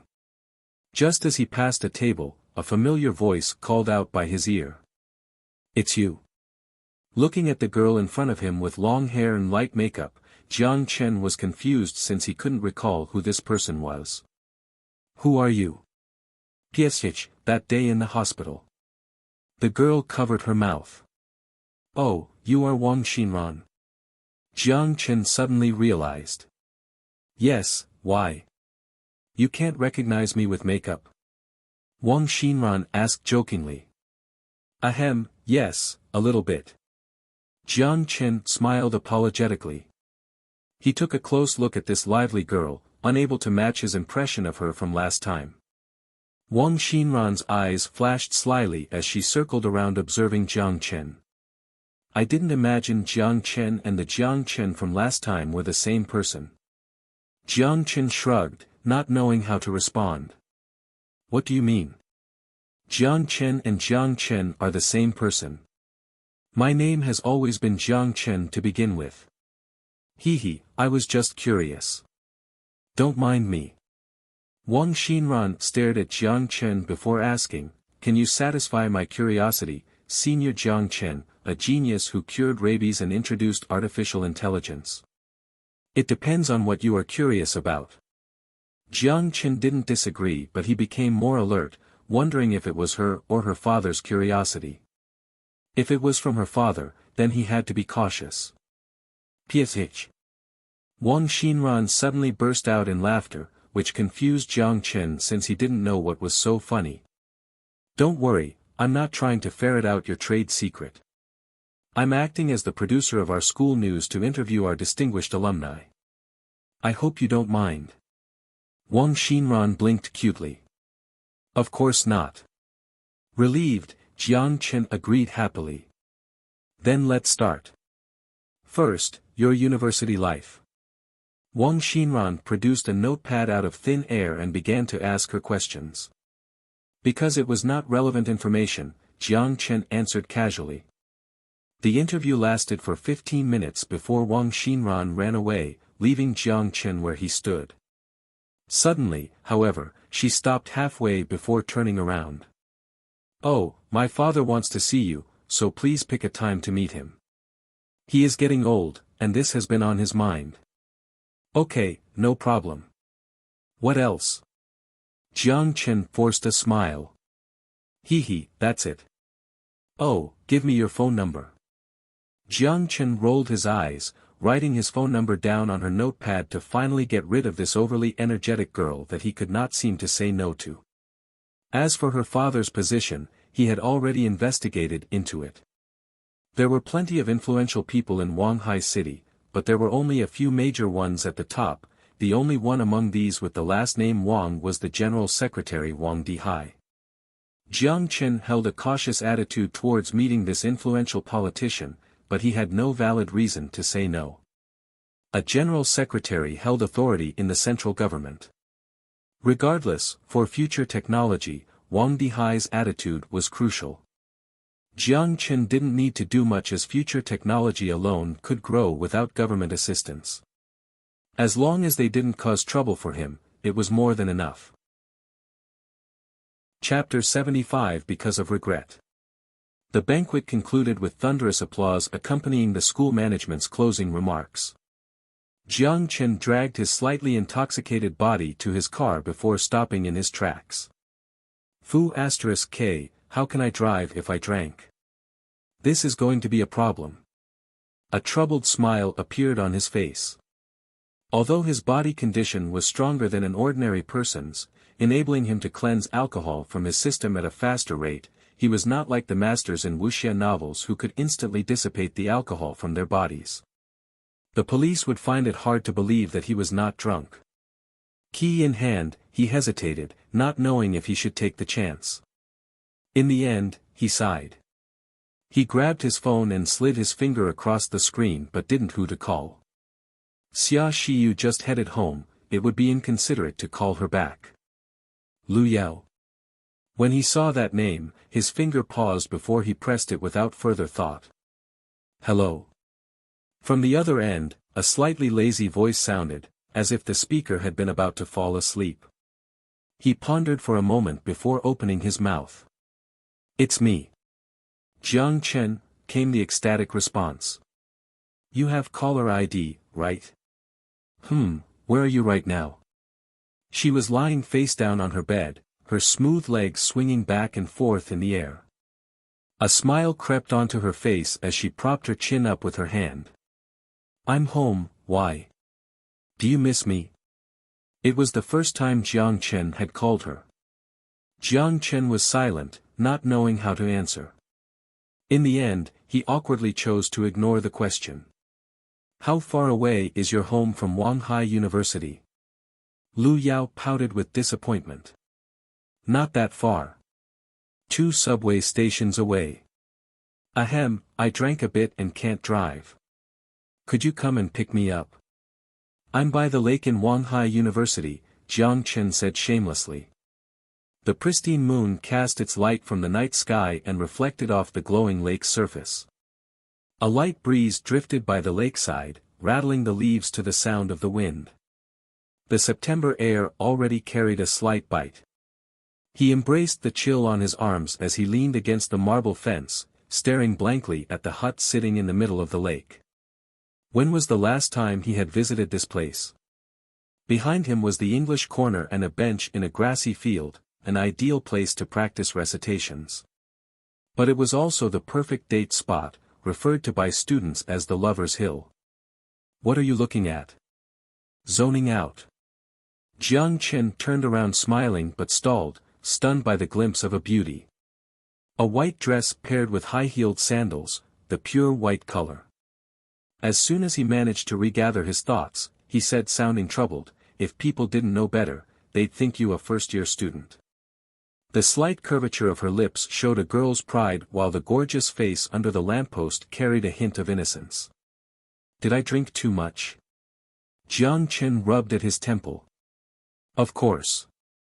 I even met a senior when I was walking over, and he volunteered to walk me home. Lu Yao examined Jiang Chen's face with a smile. Oh. Dissatisfied with Jiang Chen's calm reaction, she asked, are you not jealous? Jiang Chen smiled, his eyes locked onto the gaze as limpid as the lake's surface. The words of, why would I be jealous, were stuck in his throat. Perhaps, a little. He turned away from the attractive face to look at the grass field dotted with bright lights. Lu Yao's smile grew larger, her mouth shaping into a crescent. Then I told him, I already have a boyfriend, and he walked away blushing. Jiang Chen shrugged, chuckling. Why are you so direct? They didn't even say that they were going to chase after you. The way he looked at me said it all. But I can't accept anyone other than you. He fell into silence, which was soon broken. Do you want to be my boyfriend? While we're on the topic, did you purposely dress like this? Jiang Chen diverted the topic with a troubled smile. The pristine white dress, the gorgeous face without makeup, and the eyes as bright as the stars in the summer night. Lu Yao also didn't answer the question as she straightened her back and strolled around the rock path. She turned to look at him with a gentle smile, her dress blooming with her motions. Am I similar to that girl who watched the movie with you? He fell silent, then started laughing hysterically. Perhaps it was due to the alcohol's influence. She is not a good person, so why are you copying her? Jiang Chen also straightened up from leaning against the fence, his laughter dying away. Am I like the girl in your imagination? Jiang Chen stopped again, and after a while, spoke with confusion, is there a difference? Just as he finished speaking, he already had an answer in his heart. The girl in his imagination was pure, innocent, and adorable. In the end, he realized that everything had been a facade, but he still held feelings for Fang Yuanyuan. Lu Yao smiled, looking at Jiang Chen. Although she didn't know the girl he met in the past, she could guess. So with her cunning, she changed into a dress she had worn back in her university days. Like a traveler in the desert, heading to the imaginary kingdom, strolling alone, he murmured as he gazed at the loving couple on the faraway grass field. P.S. You can write poems? No. Just the complaints of a bored person at a boring time. For some reason, he missed Sun Jiao, that evil and naughty girl. Perhaps, this was why he liked her. The courage to love and hate, the straightforward way of expressing her emotions, and the naughtiness to act on the wrong ideas. She was becoming more civil, but Jiang Chen had the urge to tell her that this was okay too, because such a girl was nearly extinct in this world. Here, what remained genuine? Suddenly, a softness gently blocked his mouth, his eyes staring at a closed pair of eyes. Lips parted. Silence ensued before Jiang Chen eventually asked, can I ask you a question? Apart from material needs, why do you like me? If it was just about money, there were plenty of rich people. A delighted smile blossomed on her face. Maybe because of respect. The smile was beautiful, but also helpless. I see. Perhaps she sought after respect because she was not respected. He paused, and after thinking a while, asked, "Do you know why I accepted your invitation for a vacation?" Because of regret? Jiang Chen looked down. He didn't say no, or yes. Take me home. Lu Yao looked slightly disappointed, but she smiled and nodded.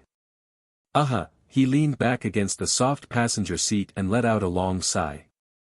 He then pulled at the collar that made him feel stuffy.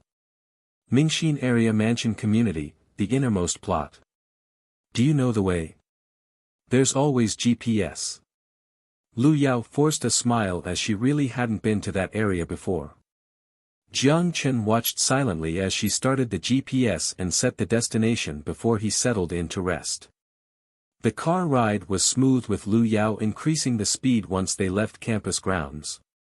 He opened his eyes, catching the colors of the city in his peripheral vision. Suddenly, he casually asked, "How have you been doing?" "Not well."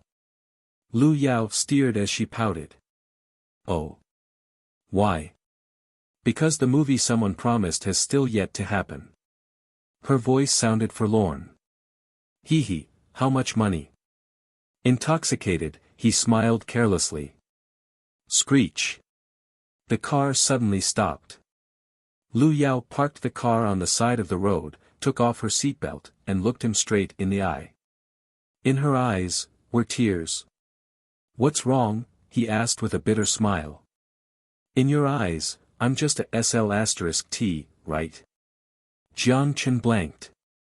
He didn't expect one sentence would cause her to react this dramatically. "Do you remember the lover lock at the edge of the sea?" His throat slightly moved as he looked away, not knowing what to say. Of course he remembered. He engraved the name Chen Lele, the pure and happy girl that existed only in a movie. "I can't become your Chen Lele." "But you're not, I am." His lips were stopped by a soothing sensation. The seat belt was unbuckled as he reached out to hug the lithe figure. He was no longer drunk from the alcohol, but he was somehow more intoxicated. It was already 10 o'clock at night, and the streets were empty with an occasional car that screeched by. Maybach's had excellent noise cancellation, insulating the noises from passing through to the outside. The tinted windows also obstructed the view into the car, making it impossible for the occasional passerby to see into the car. He tightly hugged Lu Yao, smelling the fragrance of her hair and listening to her suppressed moans as he allowed the alcohol-induced sweat to roll down. Perhaps intoxication was contagious. Or perhaps it was only the idea of being intoxicated. No need to think.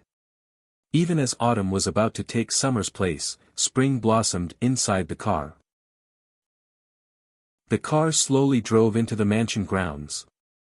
Aisha stood quietly by the door and watched Jiang Chen's car come to a stop. The door opened, accompanied by a flash of the car lights before a woman stepped out. She was beautiful, her aesthetics matching her husband's. Was it Sun Jiao or Yao Yao? Her instincts told her that the answer was neither. There was not the slightest dissatisfaction in Aisha's mind. In her country, polygamy was not uncommon. The number of women with Jiang Chen had nothing to do with how she served him. "Are you still waiting for me?" "You really don't have to wait at the door." Jiang Chen also got out of the car with a distressed look. He did just. He felt it was unfair to the girl who had been lingering here. On the drive back, Lu Yao explained her situation to him. Her ex-boyfriend, who had been her agent at the time, forced her to find options in Sanya, and that was how she had met Jiang Chen. Perhaps because of her honesty, Jiang Chen no longer minded the incident as much as he had before.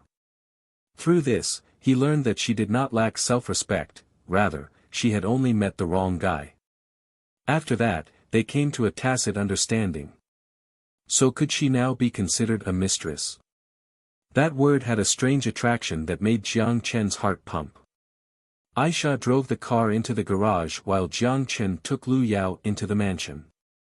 Just find a bedroom to sleep in. I want to sleep where you sleep, Lu Yao cutely pleaded as she cheerfully held on to his arm. Ahem, I have things to do tomorrow. Sleep well. If they ended up sleeping together, he would never be able to get up in the morning. A thought occurred to him, and he asked, "Oh, do you still contact your ex-boyfriend, Agent?" No, I already deleted that waste of air's number," she said carefully with her eyes on his. She was afraid he would have other thoughts. Oh. He felt as if a large burden had been lifted from his chest. But if she did have a conflict with her agent, her income would be a problem. Before the year ends, once I finish everything on hand, I'll take care of your problems. A living expense of 100,000 should be more than enough. The cost of breaching the contract was most likely around 1 million. To Lu Yao, it was an astronomical number, but to him, it was pocket change. As for the movie, production costs would be anywhere in the 10 million. With Lu Yao's acting skills and looks, as long as there was enough money invested, popularity wasn't an issue. In this case, making a return would not be difficult at all. Aha! Lu Yao cheerfully shook Jiang Chen's arm. Also, I am a very possessive person. If you... What are you thinking? I'm already yours. Lu Yao mock angrily pinched him on the waist. Jiang Chen saw the raised corners of her lips and laughed aloud. The her now, he didn't mind. The next morning, Jiang Chen drove Lu Yao back to her home despite her wishes to stay in the mansion. He still had many secrets, and it would be inconvenient if Lu Yao were to see something. Thankfully, Lu Yao didn't insist on it since she knew her boundaries. Afterward, Jiang Chen drove to Future Technology. There was an important meeting waiting for him. Hello, Mr. Jiang. Hello, Mr. Zhang. Jiang Chen shook Zhang Jianfeng's hand before inviting him to take a seat. A clean haircut, a well-tailored suit, he had the sharpness of a company executive. An austere assistant who was responsible for the meeting minutes stood behind him. Jiang Chen had already read into his background. He was the 361 phone helper project manager who was responsible for negotiating the use of Future 1.0 on the 361 software platform. This man was most likely the best person for this conversation since 361 held Jiang Chen in high esteem. Of course, this was only to the current Future Technology. Mr. Jiang, I'm sure you know that I'm the project manager for the 361 phone helper. Our team members have come to a consensus that if Future 1.0 were to be released on our platform, it would possess many high-quality, creative traits and increased functionality compared to the majority of the apps available today. Zhang Jianfeng's tone then took a turn in the opposite direction. However, despite the excellent design of the artificial intelligence, I don't know if Mr. Jiang has already considered the security of the software. What if hackers infiltrated Little White's programming and accessed personal user information such as bank passwords? Have you considered the consequences of this? Jiang Chen calmly waited for Zhang Jianfeng to finish before he responded with a collected smile. As to security, our company has already released a statement. For any financial losses related to Little White's security, our response is to fully compensate the users. Fortunately, the current amount is 0. Impressed by Jiang Chen's performance, Xia Xiyu, who sat beside Jiang Chen, nodded. She'd been worried about Jiang Chen's professionalism at the negotiation table, but now she realized she had clearly worried too much. In critical moments, this guy is surprisingly reliable. You're right. At this time, Future 1.0 has yet to be a target for hackers.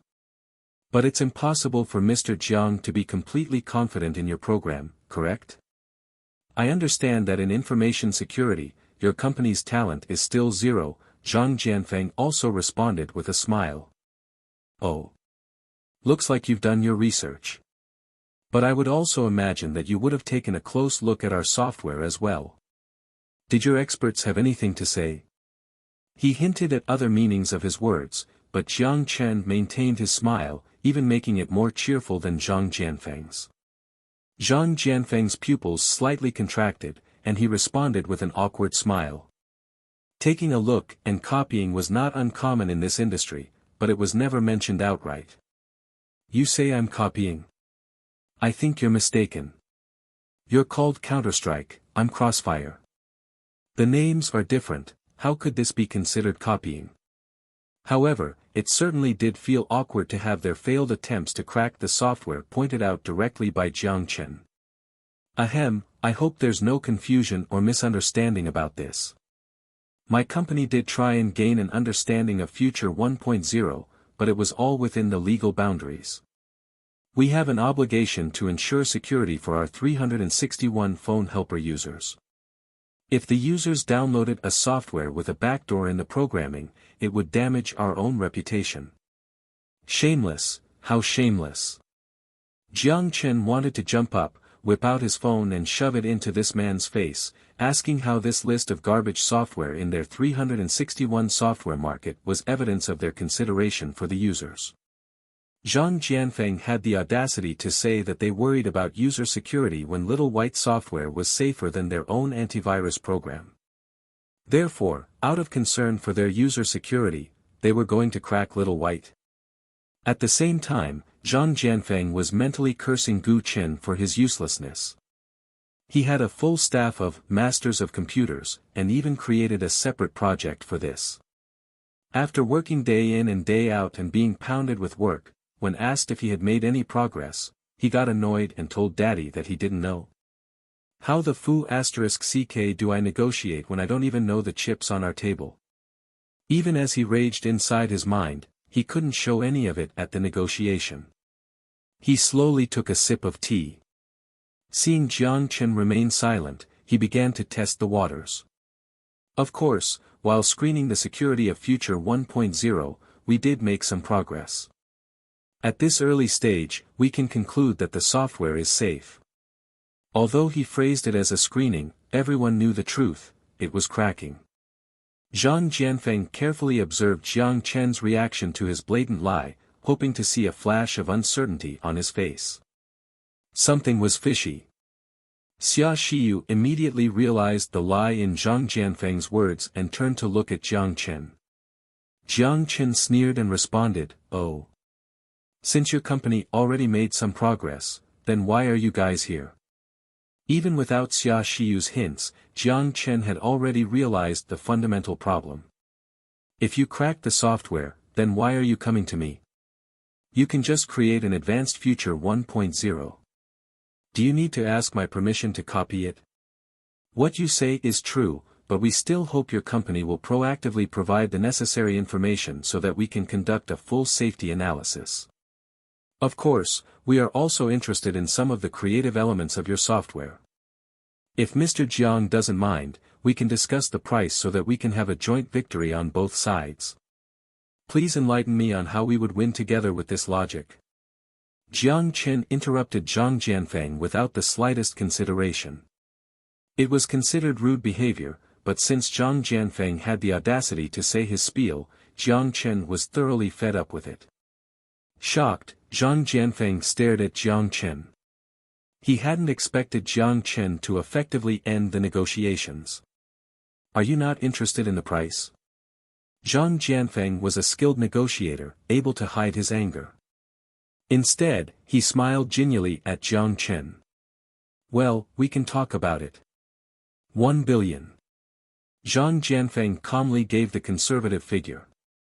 As someone with a tech background, do you really believe that it's worth only 1 billion? Jiang Chen sipped his tea as he leaned back against the chair. Mr. Jiang, although the technology is a part of it, you and I are both in the business field. Don't you think that we should talk about the business value? From my understanding, you don't even have a channel of revenue from this free software. I would have to say that your financial statement for this month shouldn't look too great. Zhang Jianfeng couldn't hold in his laughter. We have sufficient funds, you don't have to worry about that. As for revenue generation, if you're looking forward to it so much, it may come to exist tomorrow. A smile full of hidden meanings appeared on Jiang Chen's face. Zhang Jianfeng took a moment to think. Based on what he knew, Jiang Chen's company only had 500,000 of invested capital. Could a venture capital have already invested in them? Zhang Jianfeng couldn't be blamed for his lack of information. The registered capital was indeed 500,000, but the following equity infusion was not released to the public. As a privately held company, the information would not be disclosed, and therefore, they had no obligation to give information on their assets. Since Mr. Jiang is so confident, I don't think there is much more we can talk about. Zhang Jianfeng sighed as he stood up. The negotiation fell through, though it was a result he had expected. What you say is correct. If your company genuinely wishes to form a partnership with us, please provide us with a reasonable proposal, and we will reciprocate with the same respect.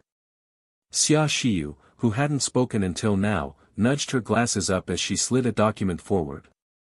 This outlines the potential area we would consider forming a partnership with. If Mr. Zhang is interested, you should take it with you. Zhang Jianfeng was caught off guard, but he soon regathered his thoughts. Is this how a small startup treats large corporations? Future technology is this confident? He picked up the piece of paper. Virus database sharing. Phone security partnership. Arrogant. The next second, however, he felt something he had never felt before. It was a hint of fear. What if they did have the ability? Artificial intelligence plus an antivirus? There were countless possibilities. What else could artificial intelligence do? Since the negotiation has fallen through, could I ask for your evaluation of Future 1.0? This way, I can go back and give my boss an answer, Zhang Jianfeng casually asked as he placed the document into his briefcase. From a programmer's perspective, what do you think a finished artificial intelligence would be worth? Instead of answering, Jiang Chen half-jokingly threw the question back at him. Zhang Jianfeng considered it for a moment before he smiled and said, 1 trillion. Haha, around that range. Except, even for 1 trillion, I wouldn't sell it. Jiang Chen laughed as he walked beside Zhang Jianfeng. Do you want to work for me? I'll cover the cost of breaching your contract. Zhang Jianfeng laughed jovially. That's an interesting way of acquiring talent. I haven't even asked if you're interested in coming to 361, and you already asked me to come work for you. Zhang Jianfeng's mouth twitched on his way to the door. For a brief second, he had been tempted. Before he achieved his current position, he began as a programmer. Witnessing the impeccable technology behind the software, how could he not be tempted? Except temptation didn't necessarily translate into actions. Upon returning to 361's headquarters, Zhang Jianfeng reported the day's events in its entirety to the president, Zhou Hongwei. 1 trillion. I wouldn't sell it for 1 trillion. Looks like the president holds high regards for future technology, he lightly asked Zhou Hongwei upon seeing that he did not criticize him for his inability to close the deal. High. High is an understatement. Zhou Hongwei shook his head as he laughed. If any one of you could develop artificial intelligence, what if I gave him 10% equity? 10% equity. Zhang Jianfeng uncontrollably gulped. 361 was listed in the UA. With an average share price of $60, the current market cap already reached an astounding $10 billion. 10% was equal to $1 billion. The assistant also gulped with wide eyes. Looks like it's impossible to acquire them. Zhou Hongwei shook his head sighing. How about we do something with our platform instead, the assistant suggested. Zhou Hongwei glanced at her before chuckling. If Future 1.0 can't be downloaded from 361, won't users just download it from the Android market? And if the Android market doesn't work, why wouldn't they just make an official site? The assistant was speechless. Why don't we wait first and see Microsoft's opinion? Frowning, Zhang Jianfeng put forth his own suggestion. Zhou Hongwei considered it for a moment, then nodded. That's what I had planned to do. It's a much more conservative approach. It was no secret that Microsoft and 361 had an alliance. When 361 fought for market shares with Tencent, it was all under the orders of Microsoft from across the Pacific Ocean. If they didn't have such a strong backer, there was no way Zhou Hongwei would have had the guts to fight the #1 giant in the Han tech industry. Compared to Tencent, who possessed half of the tech field, 361 was too weak. On that day, the number of MSN installations increased to 7 million, revealing the true instigator behind the scenes. Zhou Hongwei could choose to blacklist Future 1.0 using 361's antivirus and suppress its ability to thrive. Currently, 361 did possess high market shares on the mobile platform. Even if they were faced with a lawsuit, the settling amount would be negligible. 300,000. That was nothing. His real concern was whether this move would push Future technology to other tech giants such as Tencent or Baidu. Then it would become even more difficult for 361 to survive. All tech giants shared the same concern. Everyone understood the value of artificial intelligence, however, if they were too forceful in pushing it away, it would only hurt them in the end. The best way was to balance power through a partnership. At least for now, Future 1.0 had yet to touch anyone else's cake yet. It was because of this that Jiang Chen restrained himself from releasing all of Little White's functions.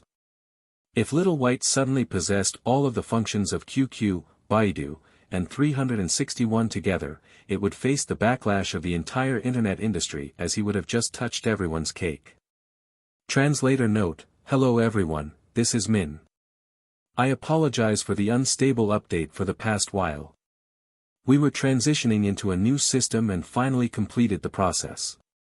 I'll be releasing 7 chapters in the next 24 hours as my apology. Please comment and let me know how I can improve the book. Suit does not feel comfortable at all. Jiang Chen remembered wearing it only once during his graduation debate and a couple times in interviews.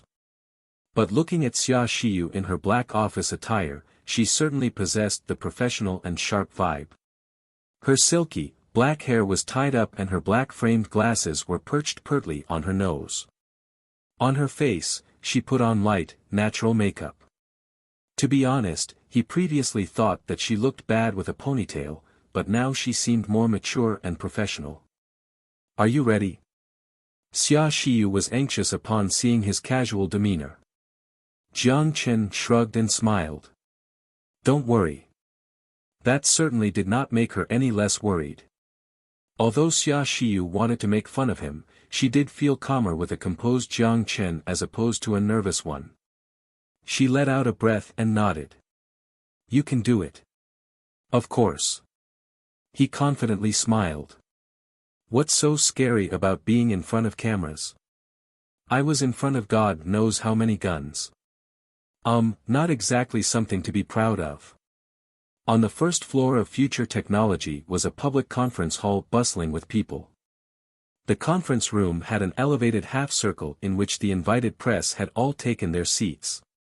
As usual, the cameras were placed in the back, and because seatings were numbered, the hall was not too chaotic. The media frenzy surrounding Future 1.0 exceeded Jiang Chen's expectations. The 100-square-meter conference room still felt crowded. The curtain slid open, commencing the start of the flashing lights. With a bright smile, Jiang Chen waved his hand, his heart pounding as he noticed the CTV, CNN, and BBC symbols. Damn, it does feel different now that cameras are pointing at me. I'm even feeling nervous now. After collecting his thoughts, he read the opening address amidst the media's heightened expectations. First, I would like to thank the media present for taking time out of their busy schedules to attend Future Technology's press conference. I believe everyone seated here has already had the chance to learn about Future 1.0. To save time, I won't go over each of the functions. The purpose of this press conference is to address and answer any rumors or misunderstandings about Future 1.0. Therefore, the most efficient method is for me to give the time to the media. Please, following the sequence of seat numbers, ask your questions, and limit them to one per person to ensure that every outlet has an opportunity. Xia Xiu, who was standing backstage, almost fell down as she was dumbfounded by Jiang Chen's decision. Who would pass the questioning to the media right away without saying anything first? Without giving a simple, comprehensive explanation, if they come to ask an extremely tricky question, would you be able to handle it? The media was also shocked that Jiang Chen skipped right into the media's questions without playing his role first. It certainly caught them off guard. They'd seen press conferences without a question and answer session before, but never one without a speech. Also, questions were based on seat number, which made them feel uncomfortable as they were used to having to fight to ask questions. But Jiang Chen didn't concern himself with the rules, instead choosing the most efficient method. If he had to pick people, he ran the risk of offending certain individuals, so the best way was to create boundaries and make people ask one by one. The reporters who usually had to have their hands up for an entire conference without getting picked were certainly appreciative of Jiang Chen's decision. It didn't matter that they were seated in the back so long as they had the opportunity to ask questions. Jiang Chen kept his composure. He had his own considerations in making this decision. Ultimately, you guys will be asking about security and privacy anyways. Even if I clarify first, you'll only pick holes in my word choice. If I let you ask beforehand, I only need to answer. After weighing himself internally, Jiang Chen knew that he would not be able to outwit these veterans. Regardless of Xia Xiu's competency, her script would be picked apart by these reporters who were hungry for headlines. Although they were surprised by Jiang Chen's decision, the reporters had already done their research beforehand and came prepared with a list of questions. The reporter in the first seat stood up and read out what was written on his notepad. I am CTV's reporter. There has been controversy surrounding the topic of artificial intelligence security, especially little whites. Mr. Jiang Chen, could he really be a ticking time bomb in the user's phone concerning private information like people said he would be? The young man clearly articulated. That's a great question. First, I'll have to refer back to the guarantee our company has made recently. If the user suffers any financial loss as a result of a program error in Little White, we'll fully compensate the user. Jiang Chen shrugged his shoulders as he continued, also, from the developer's perspective, I take responsibility and say that as long as it is a program, it will follow the setting written in the software. So you don't have to worry about Little White releasing private user information because I won't permit it. The sounds of discussions and note-taking filled the room as the second person, a middle-aged man, stood up and asked his question. I'm a reporter from Renren News. Mr. Jiang Chen, currently, there are no laws or regulations in place regarding artificial intelligence. What is your opinion on the possible proposal of the Artificial Intelligence Management Act, and what would be future technology's response to this? Renren News. Referring to Han State News Agency. This is going to be a bit problematic. Jiang Chen's head spun rapidly. As an official media source, it represents the voice of the government. There is definitely a deeper meaning behind this question. Are they testing me? Or giving me a hint? Of course, future technology will firmly abide by the regulations in place without question. This includes the introduced Artificial Intelligence Management Act. Future technology will cooperate with authorities to adjust our services to fit within the frame established. Jiang Chen cautiously answered the question by expressing his support and willingness to cooperate. He did not, however, express his views regarding the regulation itself. He had a feeling that the question came from a lawmaking authority since artificial intelligence regulation was a blank slate in all countries of the world. Judging from the current stage, the development of artificial intelligence was still in its infancy, and nothing had yet to reach even the basic levels. Upon hearing Jiang Chen's response, the middle-aged man sat down deep in thought. Immediately following after, a blonde beauty stood up. I am BBC's reporter. Mr. Jiang Chen, it is known that artificial intelligence requires strong hardware equipment to support functionality. IBM Watson, for example, requires 90 IBM servers and 360 computer processors to maintain its operation. Yet somehow, the Future 1.0 developed by your company could operate on a mobile platform. How did you manage to achieve this? BBC's question came from a technological perspective, and based on the crowd's reaction, many other reporters were also interested in the answer. Sorry, this is a trade secret.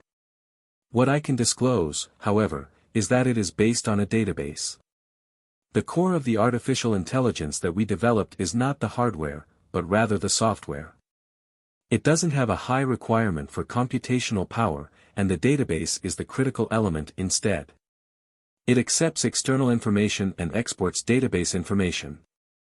As long as the database is maintained, Future 1.0 can operate on a mobile platform. Clearly, we have achieved this.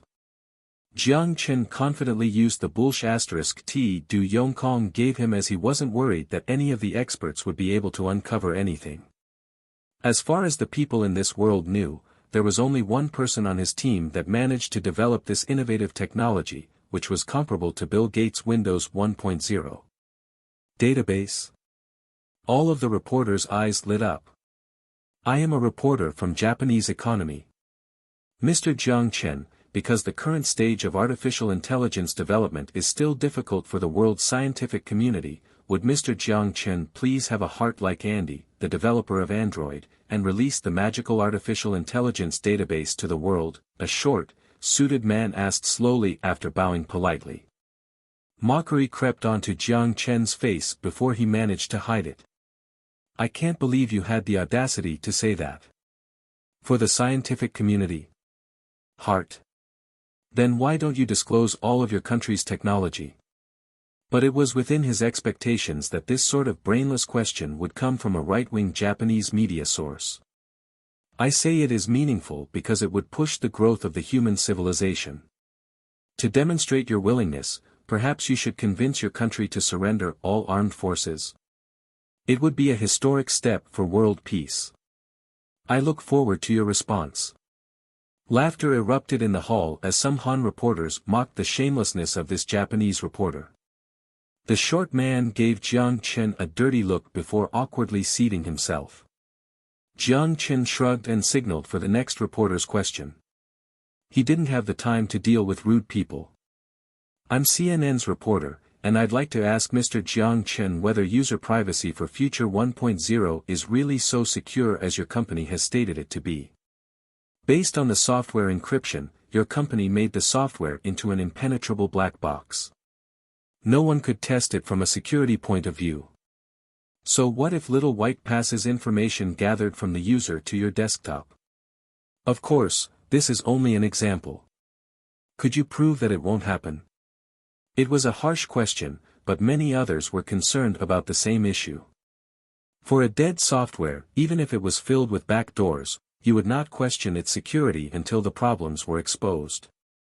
But for software that felt alive, despite the developer's efforts to prove its safety, you would be skeptical as it behaved too similarly to humans. I'm not the FBA, why would I need a user's private information? Jiang Chen laughed and splayed his palms. Let me give you an example then. Based on the Washington Post's report, the CIB and FBA directly infiltrated the central servers of Microsoft, Google, Facebook, and a total of 9 tech giants to track users, email, phone calls, documents, and videos. What's your opinion on this? May I ask if this is related to today's question? The reporter from CNN showed an awkward expression. Of course. I want to explain that invasion of user privacy has nothing to do with the software itself. Because despite being an artificial intelligence, it has no concept of personal interest. Even if you uninstalled him after spending several days together, he will only wave his hands to say goodbye. Attempting to invade another's privacy could only come from another human. But I assure you here and now that I will never do that. As long as I remain president of Future Technology, the company will never allow such actions. Jiang Chen looked the reporter in the eye as he said this. The hall filled with the sound of applause. He signaled for quiet as he passed the time to the next reporter. Jiang Chen answered the following questions with ease. He answered what he could, and if not, then he made something up. If that didn't work, he blamed it on trade secrets. Jiang Chen had always been proud of his acting skills. At the end, the reporters asked, when will the foreign version be available? Would future technology consider venture capital? Or even an irrelevant question such as, do you have a girlfriend? Some interesting queries included, what's the meaning behind future technology's name? Jiang Chen answered half-jokingly, because my team and I envision the future. And another sensitive question was, would artificial intelligence be used in the military field? Jiang Chen's response was clear-cut. Chat-based artificial intelligence will only exist for the purpose of interaction. It will not calculate rocket trajectory for you because that would require high-performance computers and experts. Unless you're worried about soldiers who are too lonely and want to find a companion. He managed to win the majority of the media's positive impressions thanks to his clear and straightforward responses. Certainly, media outlets with criticisms still existed. For example, the short man from Japanese economy seemed to be thinking up malevolent ideas to use to attack Jiang Chen. But who cared? At the very least, Jiang Chen didn't. Who would care about a media that only distorted the truth? After the closing remarks, Future Technology's first media conference ended on a high note amidst applause. I can't believe you're so deft at improvising in your reactions. Xia Xiyu nodded, seeming impressed as she looked at Jiang Chen. Haha. Jiang Chen narcissistically raised his head and laughed. He then arrogantly raised his eyebrows. You realize this only now? I'm this Fu * King Awesome. Could you be more civil, please? You are a public figure now, Xia Xiyu said, slightly displeased. Public figure? He realized the problem with a troubled expression on his face once more. Fu * K, then I have to be careful with everything I do. How can I enjoy my life from now on? Could a camera point at me the moment I leave my house? Jiang Chen scratched his head as he asked. Xia Xiyu speechlessly stared at Jiang Chen before she sighed. Being a public figure means that your words and actions represent the company. If you do any uncivil acts, this would directly influence the public's impression of our company. If it gets uploaded onto the internet, it could potentially escalate. Why are you looking at me like that? I just think that you care more about future technology than even I do. I'm pleased. Jiang Chen grinned. Xia Xiyu lost her words once more. The only thing that didn't change was her emotionless expression. Jiang Chen was eager to change out of his uncomfortable suit. Oh right. Just as he was about to leave the backstage area, Xia Xiyu abruptly stopped him. Jiang Chen turned around looking confused. In consideration of the company's publicity, of course, it is not right to interfere in your private life, but do you really not have a girlfriend? Xia Xiyu didn't look in Jiang Chen's direction. Instead, she stared blankly at the ground as her finger twirled the tips of her hair. Her voice remained calm as usual. Jiang Chen was shocked, and his face took a particularly odd tone. What if I do? He probed to see her reaction. Exclamation point. You are about to rip your hair out. But in reality, no. Jiang Chen immediately added. Her mouth curved up. At this moment, even as dumb as he was, he realized. Ahem, in this case, it'll be okay. But you should still be careful about your private life. If news got out that you're still single, some people with ill intentions may, anyways, just be careful. Jiang Chen locked his eyes onto Xia Xiyu, who was being unusually chattiness, with the same peculiar expression. Do you like me? Chapter 78 Test. Do you like me? Jiang Chen recalled the conversation backstage as he scratched his nose with a troubled smile. Why am I so charming, he said to himself with a cocky flair before becoming overwhelmed by embarrassment again. He turned the car radio on in an attempt to drown his awkwardness in the noise. Xia Xiu was the type to be shy, easily embarrassed by anything. Even with her emotionless face, she was cold only on the outside, warm on the inside. The atmosphere had been intimate. Her mouth half open, she had been completely at a loss with the situation. Just at that moment, however, an untimely phone call with an explosive ringtone broke the delicate closeness. Jiang Chen, realizing it was his phone, was about to hang up when Xia Xiu quickly gathered her wits and then fled the room with her head buried. Fine. Perhaps that phone call had perfect timing. Or else he wouldn't have had a clue on how to disengage from that awkward situation. He wasn't sure about his attitude towards her either. He used to masturbate to her image long ago for quite some time, but he hadn't had such thoughts for a while now. Perhaps his mentality had changed. Shaking his head, he had tried to push away the strange thoughts in his mind. And then his phone rang once more. He thought for a second, the same troubled smile crossing his face. There was no point in hanging up again. He sighed and connected the call with his Bluetooth headphones. The voice from the other side had made him fall into a deep contemplation again. Wang Zhiyong. Jiang Chen was now on his way to the home of Wang Dihai, the general secretary of Wanghai City. The elder wished to invite him over for dinner to express his sincere gratitude for saving his life. But the phone call had been too timely, coming not long after ending the press conference. It felt unnatural to Jiang Chen, yet it was the general secretary's invitation. And he had saved his life, so it probably wouldn't be anything too terrible. After a moment's hesitation, he began his drive over. It was a serene community without seeming too luxurious, but the amount of vegetation here was rare to see in the entire Wanghai city. The security at the door seemed to be retired soldiers. He could feel the bloodlust from several meters away. These guys must have come from a border conflict. All of the residents in this community had to be influential in some way. Even with money, not everyone could be the general secretary's neighbor. He parked the car in the building before walking up to knock on the door. The door opened momentarily, revealing a cheerful face before him. "You're here. Come in, my mom wants to thank you personally." Wang Xinran grinned at Jiang Chen. Don't you live on campus?" Jiang Chen was surprised to see her. "It's Saturday. Is President Jiang Chen so busy that he forgot the date?" She playfully poked her tongue out. Now that I don't work, it's hard to keep track." As soon as he entered, he was greeted with warmth. He was surprised by the generosity in welcoming gestures, making him feel slightly ashamed since he had his own motives in saving people. But regardless of the reason, he did fight off death and save Wang Dihai.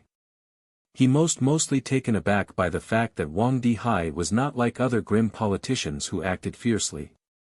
Instead, he lacked the daunting vibe, seeming instead like a kind elderly man. Seeing Jiang Chen, he warmly called out "Little Jiang." Little is a common way to refer to younger people. Aware of the situation, Jiang Chen responded by calling him Uncle Wang. Wang Dihai's wife was a grandma with kind features who consistently served Jiang Chen food. It certainly gave Jiang Chen, who had been venturing outside, a sense of home. Wang Zhiyong was an interesting person as well. He kept trying to drink with Jiang Chen, but his weak alcohol tolerance put him under the table first. When he started spouting gibberish, his sister stuck him back in his room as he snored. Jiang Chen always viewed straightforward people in a positive light. As for Wang Xinran, she maintained her usual level of energy as she pestered him with questions about Future 1.0. She also informed him that she became the top member of the distinguished alumni at Wanghai University, the youngest to ever take the spot. Unfortunately, the list only circulated within the school and didn't hold much influence since few students held an interest in the school newspaper anymore. As for her questions, Jiang Chen didn't disclose anything outside of the norm. Everything he said was consistent with his stance at the press conference. As he spoke with Wang Xinran, he kept most of his attention on Wang Dihai for his reaction. What did this powerful politician think about Future 1.0? Support? Or more reserved? After dinner, Wang Dihai called Jiang Chen into his office. Feel free to sit. Don't be nervous, I just want to chat with you. Wang Dihai saw Jiang Chen was nervous and smiled warmly as he invited him to take a seat. Uncle Wang, I'll make myself comfortable then. Jiang Chen settled himself onto the sofa across from him. He didn't dare to pretend to be an ancient remedy doctor anymore.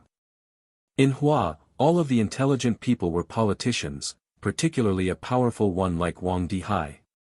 The difficulty in convincing him on a story was nearly impossible. Even the finest acting would have its flaws. Say as little as possible. But Jiang Chen had clearly overthought the matter. Wang Dihai didn't pry into the matter of how he cured rabies. Instead, he started talking about his childhood anecdotes. My rabies was probably from the 60s. I was young, my dad was being punished, and I got bit by the dogs of those crazy politicians. I remember the bite was about this big on my leg. I initially didn't think it would be a problem after so many years, but it still turned out to be worse. Haha. Wang Dihai used his hand to show the size of the scar. Jiang Chen smiled, but didn't respond. He knew it was better to listen since elders enjoyed telling young people their stories. They didn't need comfort or praise, only an audience that was willing to hear them out. Although he didn't know what Wang Dihai was planning, since he treated Jiang Chen as one of the younger generation instead of as a subordinate, Jiang Chen's impression of him was not too bad. He heard many stories from Wang Dihai. Until the end. Now, we are finally powerful. Good, good, good. In a nostalgic tone, Wang Dihai repeated good 3 times as he looked in Jiang Chen's direction with a look full of hidden meanings.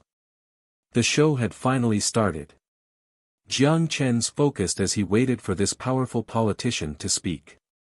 Little Jiang, is it feasible for artificial intelligence to be used in the military?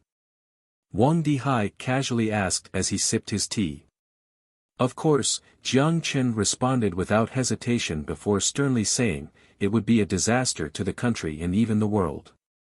Oh. Wang Dihai was quite interested by Jiang Chen's response and waited for the context. Artificial intelligence is not human. If the life and death of a human is given to a program to oversee, it would only take a programming error to cause a catastrophic disaster. In the end, the law cannot regulate lines of code. Oh. But if artificial intelligence soldiers could replace human soldiers going into war, could it not eliminate the need for bloodshed? No, there will only be more casualties. A troubled smile appeared on Jiang Chen's face. Wang Dihai's gaze bored into him. Since this elder was asking him, it meant that it was not the worst scenario. From the looks of things, even the top had not managed to reach a consensus yet. Too many parties were involved in this. There was no need to talk about whether it was feasible for artificial intelligence to replace soldiers, how many PLA would be discharged. How many people would want to shut his mouth? Even foreign agents would target him.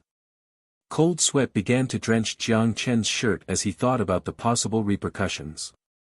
Since Uncle Wang mentioned bloodshed, may I ask, does this mean our country is going into war soon? Of course.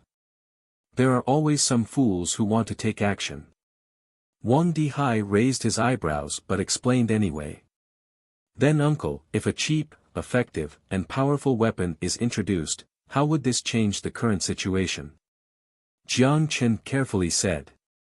An arms race? That's based on whether the technological capabilities are the same.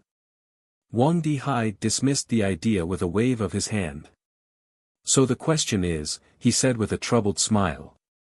But I don't have it.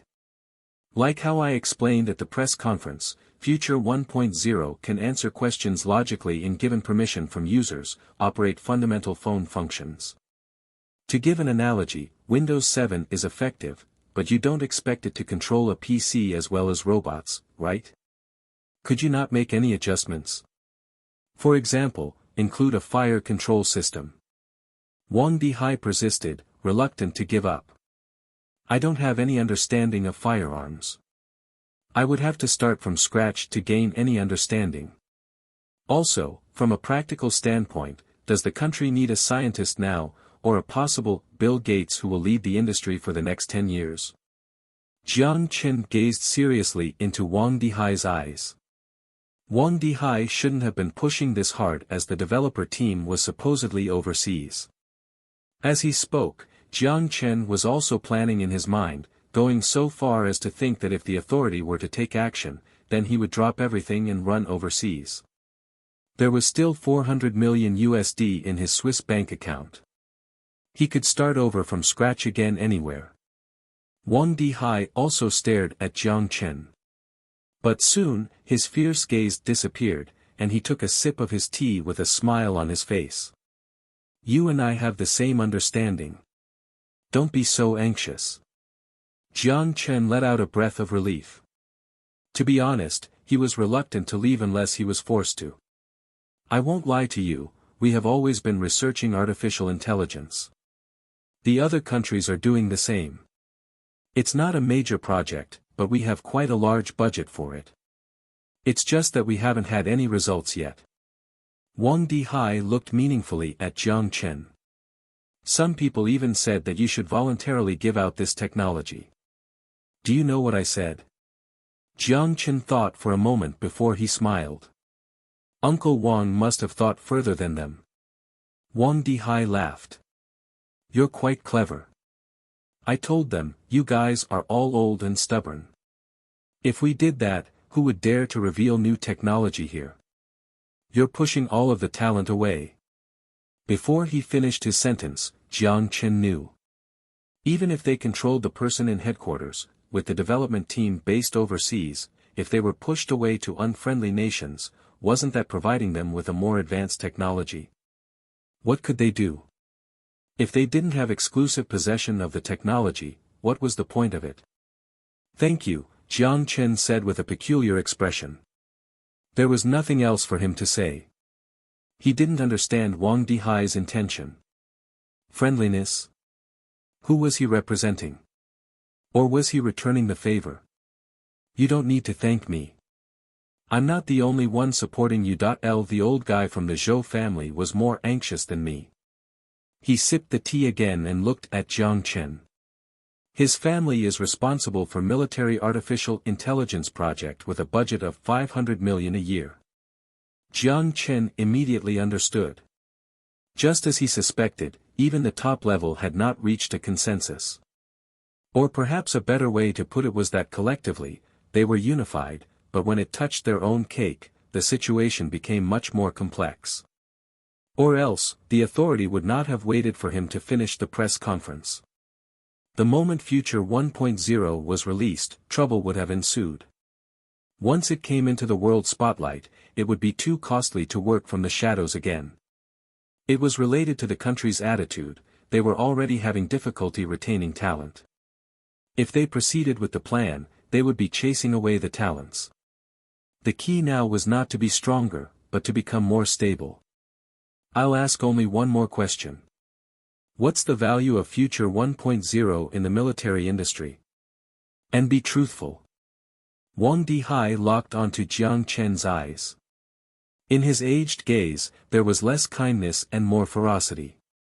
It's not the right time to go into the military. There are too many personal interests attached to it. Thoughts flashed through his mind as he firmly answered the powerful authority figure, 0. Wang Dihai nodded, a smile appearing on his face. Then, as the General Secretary of Wanhai City, I hope you are able to contribute substantially to the city's economic development. I also wish to see future technology significantly benefit the lives of the people and do even greater things. With a genuine smile, he answered, of course.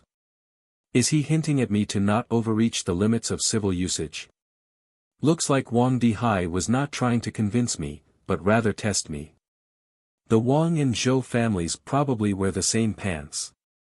Thinking about this point, he was not afraid, but he still felt a chill run down his spine. He originally had the ambition to take future technology to the military field, but now it seemed as though he had been overzealous. Did Wang Dihai help me? Of course, since the Zhou family did not go after him right away.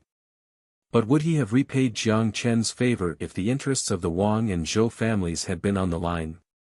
Probably not, since then it was no longer a personal issue. If Jiang Chen showed the slightest interest in military, or if Future 1.0 had the possibility of encroaching into the field, Wang Dihai would not do anything, but the Zhou family would not let him walk free either. At that time, they would threaten him into giving up the technology before getting rid of him. Or, they would get rid of him right away without even asking for the technology. It would of course result in Jiang Chen's escape, but he would have a hard time returning home again. Would it be beneficial for the country? If they truly cared, then they would not have been so greedy. All of the smart people were in politics. Throughout history, the motivated and the honest died on the battlefield, the knowledgeable avoided politics, and the intelligence belonged in the forbidden city. It was better for the simple to stay away from the intelligent. Jiang Chen didn't reveal any of his thoughts. As soon as he left, he inhaled deeply. He suddenly realized that the past few days had been more tiring than living in the apocalypse. Why do I tire myself out? Am I missing the purpose here? Jiang Chen mocked himself as he shook his head. Regardless of whether he thought too much or not, he didn't consider Wang Dihai to be reliable. Favors were like bills. Once used, it was gone. But it was almost more complex than that since items had a set price, at least you knew how much remained. The only good news was that Future 1.0 would not receive too much hindrance from regulations. This danger faded in its infancy. Artificial intelligence will be the prevailing trend in the progression of modern society. For the growing tech industry, authorities expressed their high regards. On the other hand, for the artificial intelligence program available on the market, authorities are in the process of completing the necessary regulations to protect the interest of the people and corporations, Renren News report. The government media authority did not report extensively on the details of Future 1.0 as they focused on the bigger picture in regards to the current state of artificial intelligence. They reported mainly on the regulatory environment. However, CTV did praise highly about the outstanding performance of Future 1.0. The local media was all over the place with their reporting, so Jiang Chen didn't place too much emphasis on it. Besides, he cared more about the government media stance because it often hinted on the perspective the authorities would take. But now, after the conversation with Wang Dihai, there was no need to pay attention to it. Jiang Chen, lying on the bed, turned off the domestic news and commanded Little White to pull up the current foreign news. Dictator, the next Steve Jobs in the tech industry, BBC, that was what I had planned. Artificial intelligence and privacy, truth or lie, CNN, the truth was presented to you, it's up to you to believe it or not. Less than 2014 most attractive men, mode, did something weird just appear. Jiang Chen judged each headline as he continued to scroll through each one before throwing his phone to the side. Just as he was about to go back to the apocalypse, his phone suddenly vibrated. He picked up his phone. It was Robert who had sent him an email. Hi. Buddy, you really transitioned, Jiang Chen smiled as he could imagine his shocked look. That guy's jaw probably dropped to the ground when he saw the guy he knew on the news. Of course, please call me the president of future technology now. You. Are you still doing the same thing? No. The FBA invited me twice to chat already. After finishing the Baton guy, I stopped. Please call me producer now, tongue sticking out, the Baton guy was probably the insider who sold him out. But Jiang Chen didn't bother with Robert's business as he would just ask Robert to take him around when he does go to Los Santos. For now, he had no reason to leave the country. Of course, who could predict the future? Just as Jiang Chen was about to put his phone down again, the phone rang. Xia Shiyu. Hello. Do you miss me? Lazily, Jiang Chen picked up the phone. Are you not coming to work today? She cunningly reacted to her superior's harassment. Jiang Chen nodded, pleased with the reaction, and continued. I have already given you the permission on the specific tasks, can you not let me be a relaxed billionaire? Aha. If you have time today, drop by. I had a feeling that you were about to leave for a long time. I still have some things that I need you to decide on. Jiang Chen was shocked.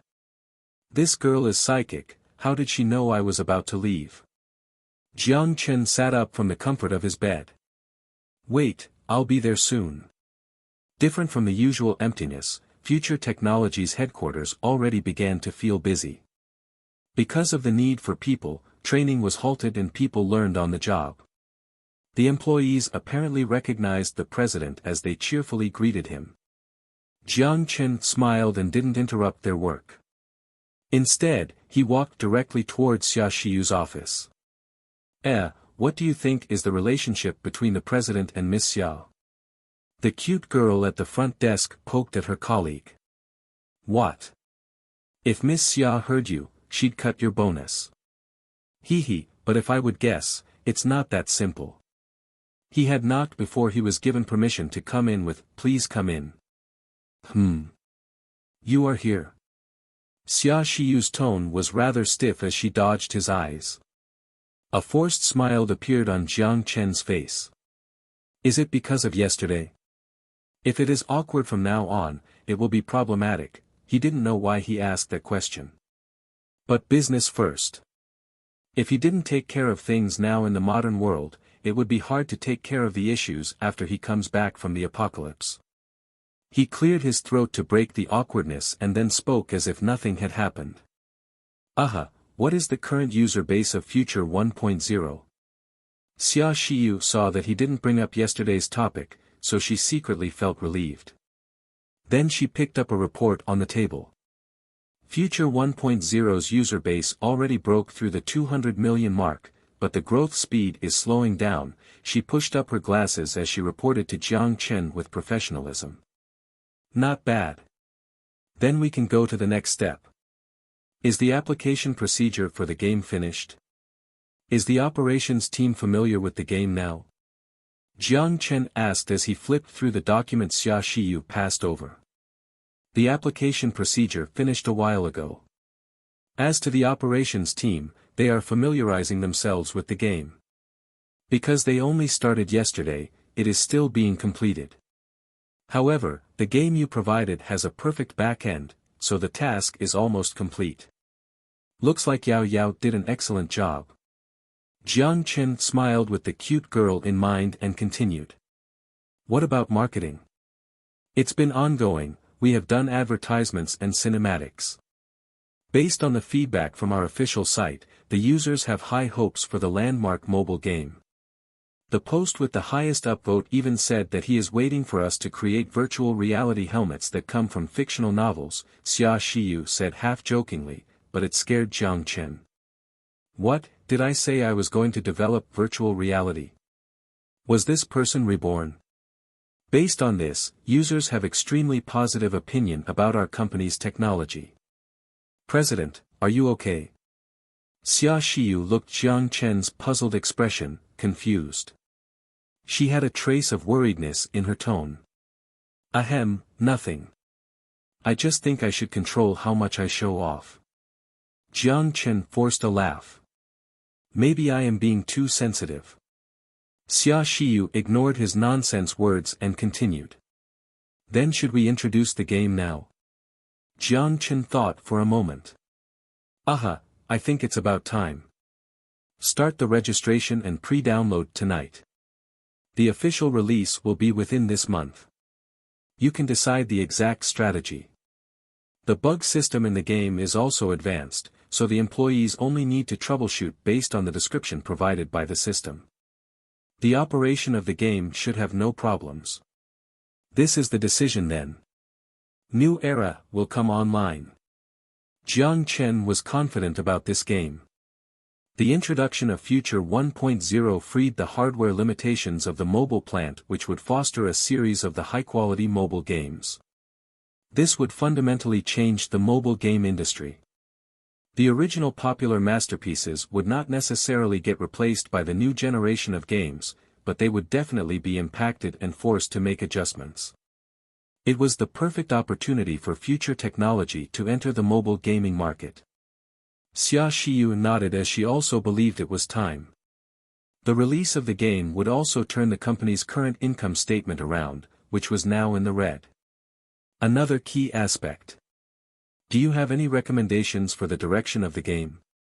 Xia Xiyu had to ask Jiang Chen about the macro development strategy of the company. You can make your own decision. I know you are a lot more knowledgeable than me in regards to operational strategy. Jiang Chen smiled.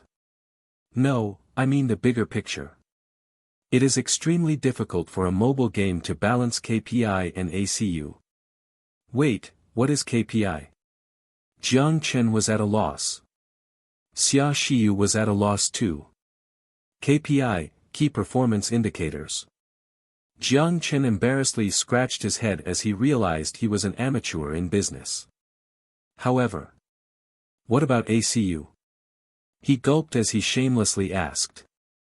Average concurrent user. President, maybe it would be a good idea to learn some fundamentals. Xia Xiyu said, sounding worried. Jiang Chen's face flushed, but it would be impossible for him to admit his small fault in this. Ahem, why didn't you just put it in simpler terms? Profit and user base, right? Xia Xiyu's eyes twitched as she sighed. You could interpret it that way. He gave it a thought. You don't have to worry about profit, for now, we don't lack cash. Compared to short-term profits, I care more about long-term sustainable growth. If we have to sacrifice the lifespan of the game for profit, it will undermine the quality of our game. Understood. President and I share the same thought. Since we already have the advantage in technology, no company can copy our game.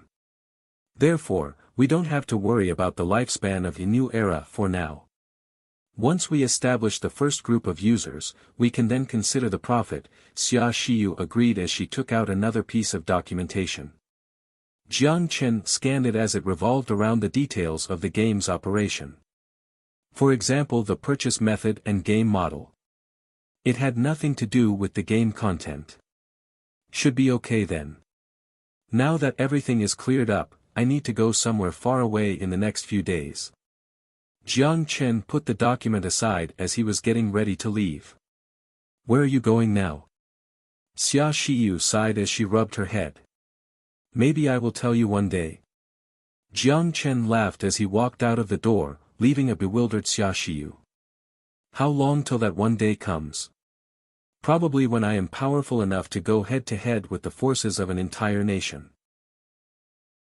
In an instant, the pristine clouds were replaced by the cloudy traditional dust, spider-like cracks crept onto the smooth walls, and the wooden door began to wither away. The animation style changed drastically. The comfort behind his back was the same, but he was on the other side. It was his room in the apocalypse. He sat up on the bed and scanned the clean bedsheets as a smile emerged on his face. There was not the slightest dust. Although he didn't know if it was Yao Yao or Sun Jiao, someone cleaned the place up every day. He picked up the PK-200 resting against the wall, and as if reunited with an old friend, he motioned a few positions with it. The only thing dusty in the room was this rifle. He picked up a towel to wipe it clean before he threw it into the storage dimension.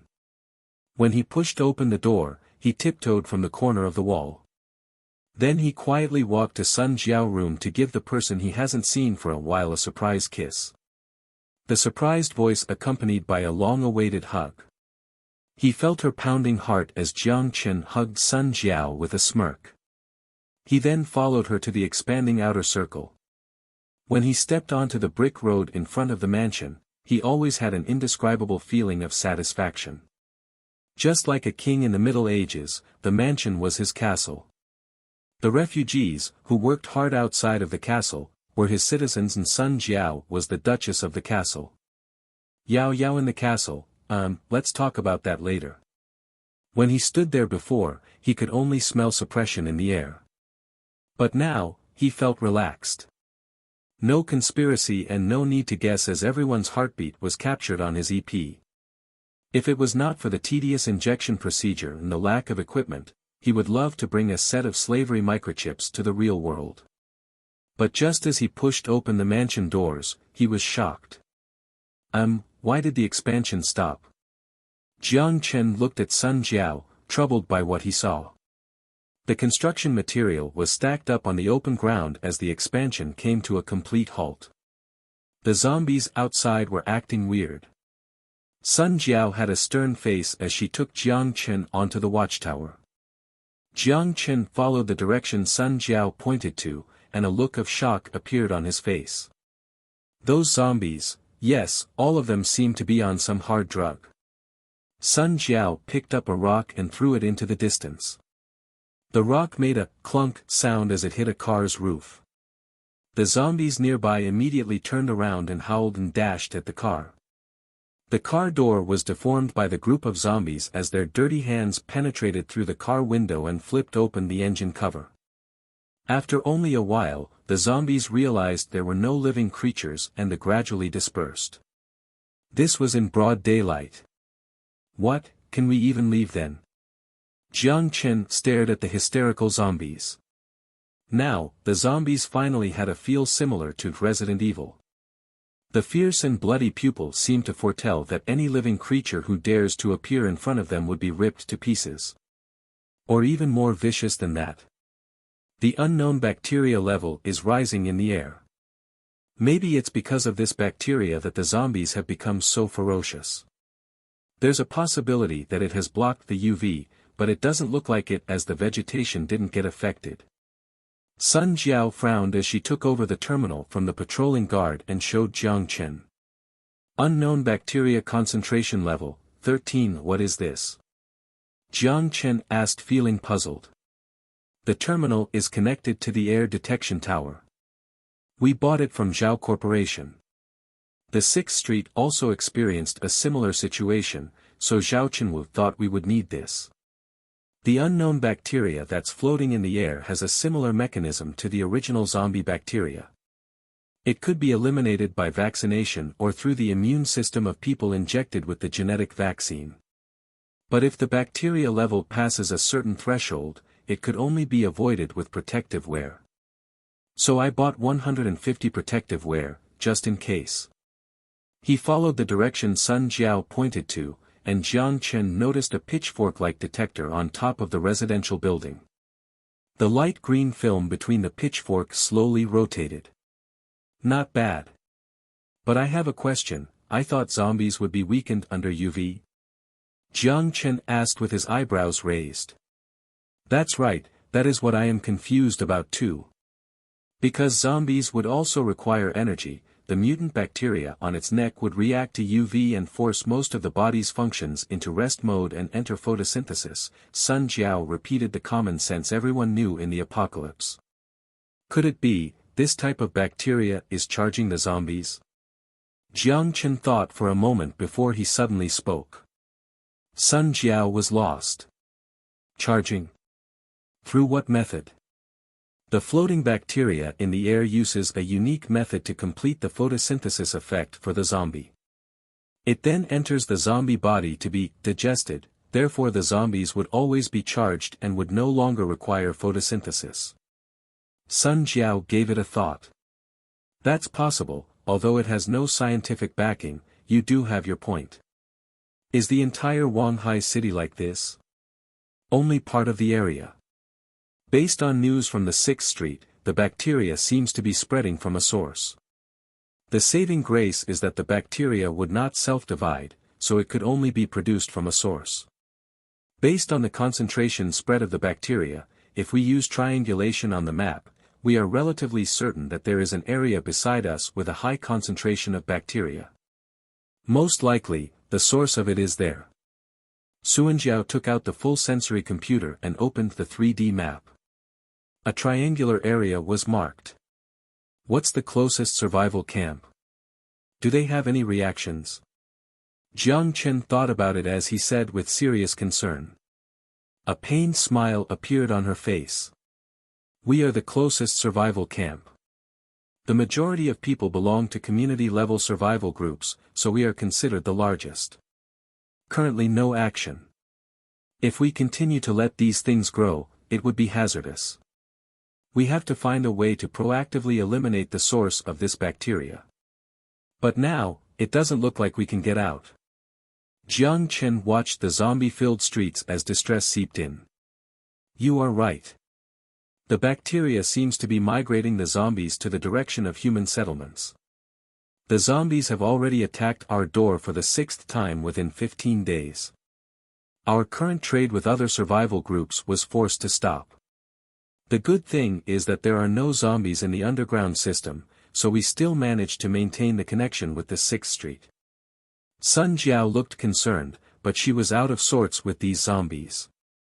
Zhao Chenwu probably has a headache too.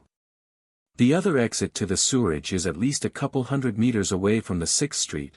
Jiang Chen felt fortunate as he was smart enough to create a corridor with a concrete wall that directly included the exit into the base.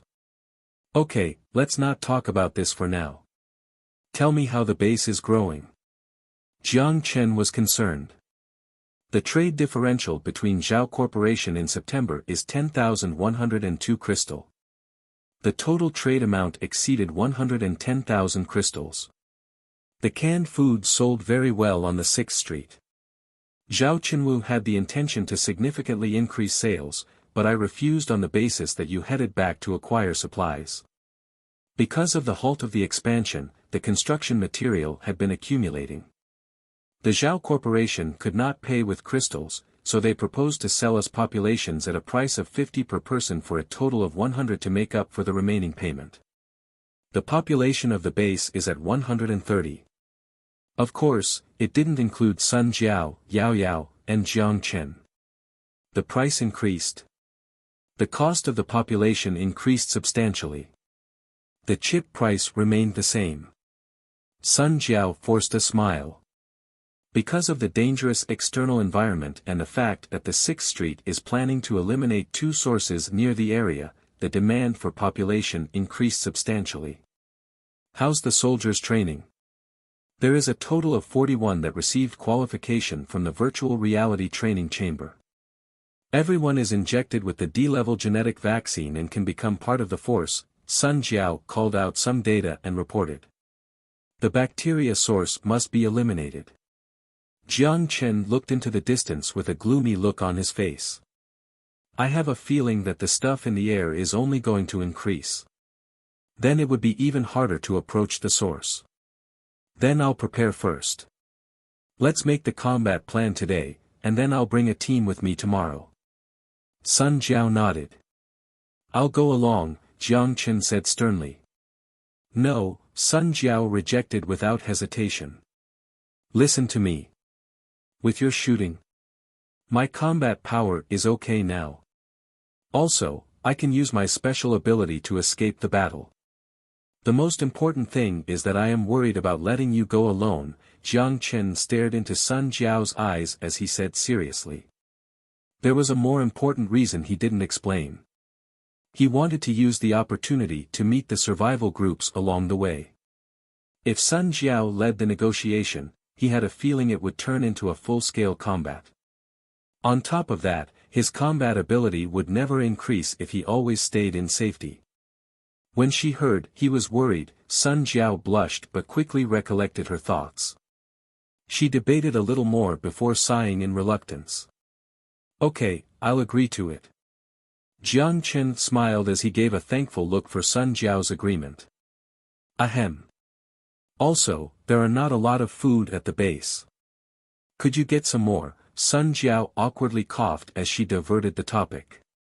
Food? No problem.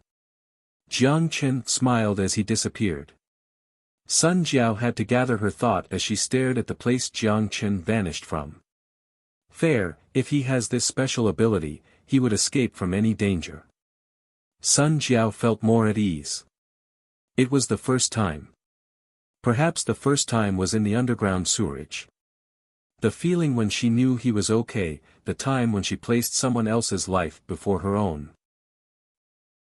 Jiang Chen returned to the modern world and called the same food distributor's number before driving to the rural area storage unit. When he arrived at the destination, Jiang Chen noticed that the boss there was already waiting for him.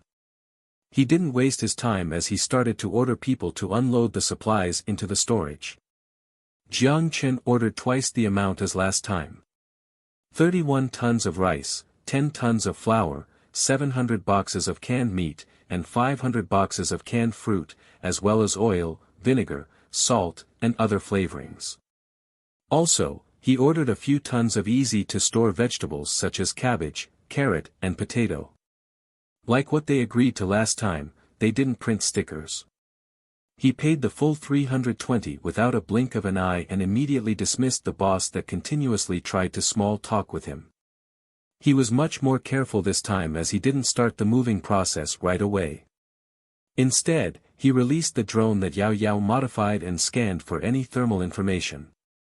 After a careful examination, he realized he was holding his breath from worrying. Being reassured, he let out a breath of relief and walked into the warehouse, closing the door behind him. He felt that he has become too suspicious lately.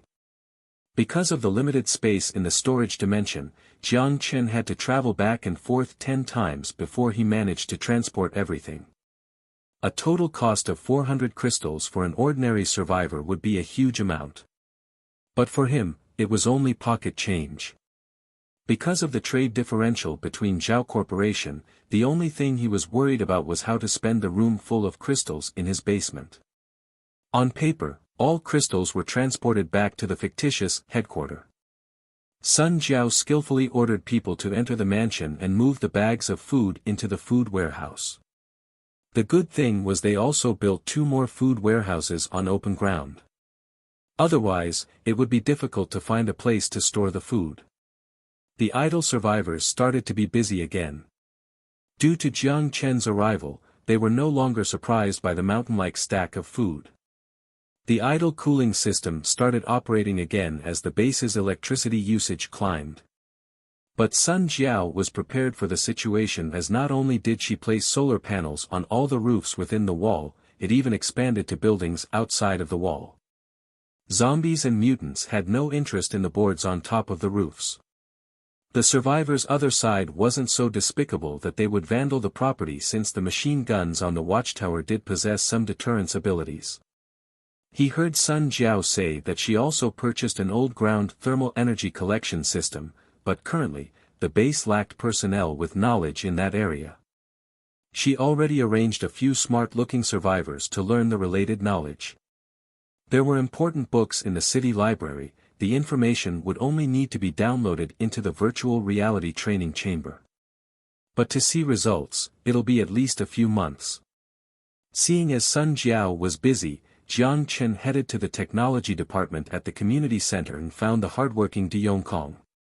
He handed him the developed strategy for Future 1.0 as Jiang Chen ordered him to make upgrades based on that. Xia Xiyu gave it to him before he left in the morning. The company has no technology department, although they did hire server maintenance personnel. The program updating would have to be done through the middleman Jiang Chen.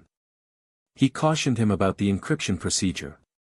Jiang Chen then patted his shoulder and left, in Du Yongkong surprised, with a proud look. Jiang Chen returned to the mansion again. He hasn't seen Yao Yao in a while, and he has missed her. Ahem, don't be mistaken. Jiang Chen was not into a lowly. Maybe. Yao Yao enjoyed reading. Even dry and boring computer books, she could focus and read them for a long time. Although the virtual reality training system could speed up the education process, which Yao Yao already received in the hibernation chamber in the survival base, the deeper level knowledge could only be extracted from the book itself. These books were gifts Sun Jiao brought back from the library. Although the electronic version was okay, the feeling of paper made her feel calmer. Yao Yao sighed as she closed the book. She stretched out her frail arms and yawned. If only brother Jiang Chen could notice me more, she zoned out as she kept thinking, cupping her chin with both hands. If it were before, she would blush because of her inappropriate thoughts. But now, she could face her own heart. She did fall in love with the gentle, sympathetic, strong. No, she would not stop if she continued. Yao Yao lightly slapped her own face nervously as she ducked her almost burning head back into the books. I want to die, you are going to hurt your eyes if you read so close. Jiang Chen oddly looked at Yao Yao's move with a smile on his face. Oh!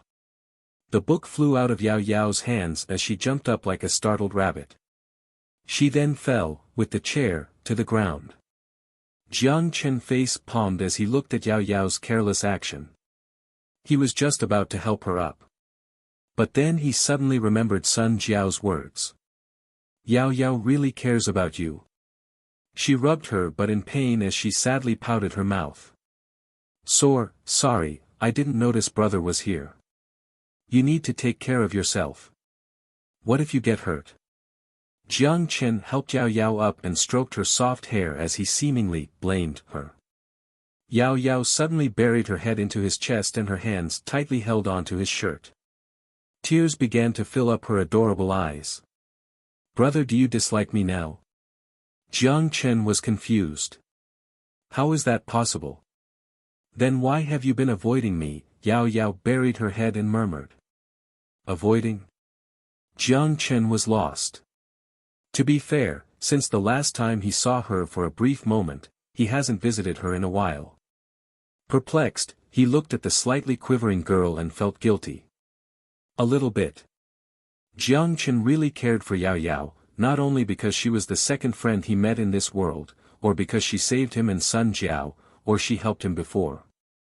The best way to describe it was, a unique feeling. Yao Yao's presence seemed to have fulfilled an emptiness in his heart, it allowed him to express a kind of protective desire. But when Sun Jiao told him that Yao Yao likes him, and it was the kind of like between a man and a woman, he backed away. Yes, Jiang Chen knew that he basically had no bottom line. But Yao Yao. Although Yao Yao's actual age was 36, she spent 20 years in the hibernation chamber.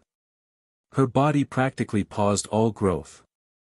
Because of the side effects from hibernation, her body did not grow even after leaving the chamber for 2 years. To summarize, she can be described by 3 numbers, 36, 16, 14. That flat-looking body, not even perverts could do this. But Yao Yao's mental age reached puberty, so it is understandable she started to feel emotions for the only guy that treated her with gentleness. Understanding is one thing, but being able to do it is another.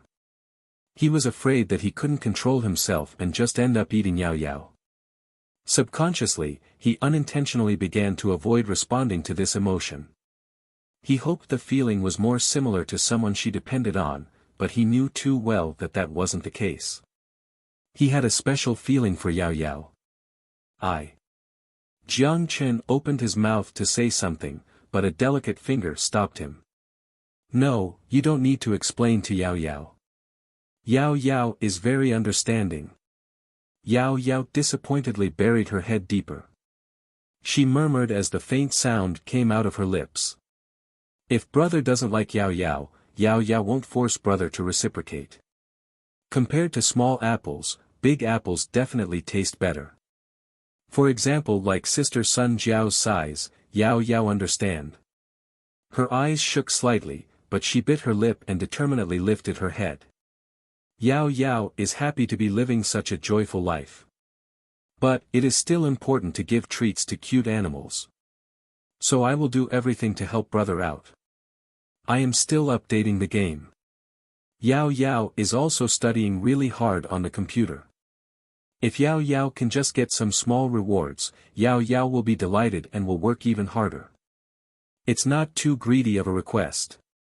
Though if there really is none, it will be okay, but just a little is enough. Just share with me a tiny bit. No need to kiss, just rub my head. Woo! The listless hesitation was suddenly blocked. Her fragile look revealed how shocked she was, but then it turned into excitement and happiness, and finally into gentleness. Yao Yao closed her eyes as she enjoyed the sudden burst of passion from her lips. Jiang Chen kissed her. Because of guilt? Self-blame? Impulse?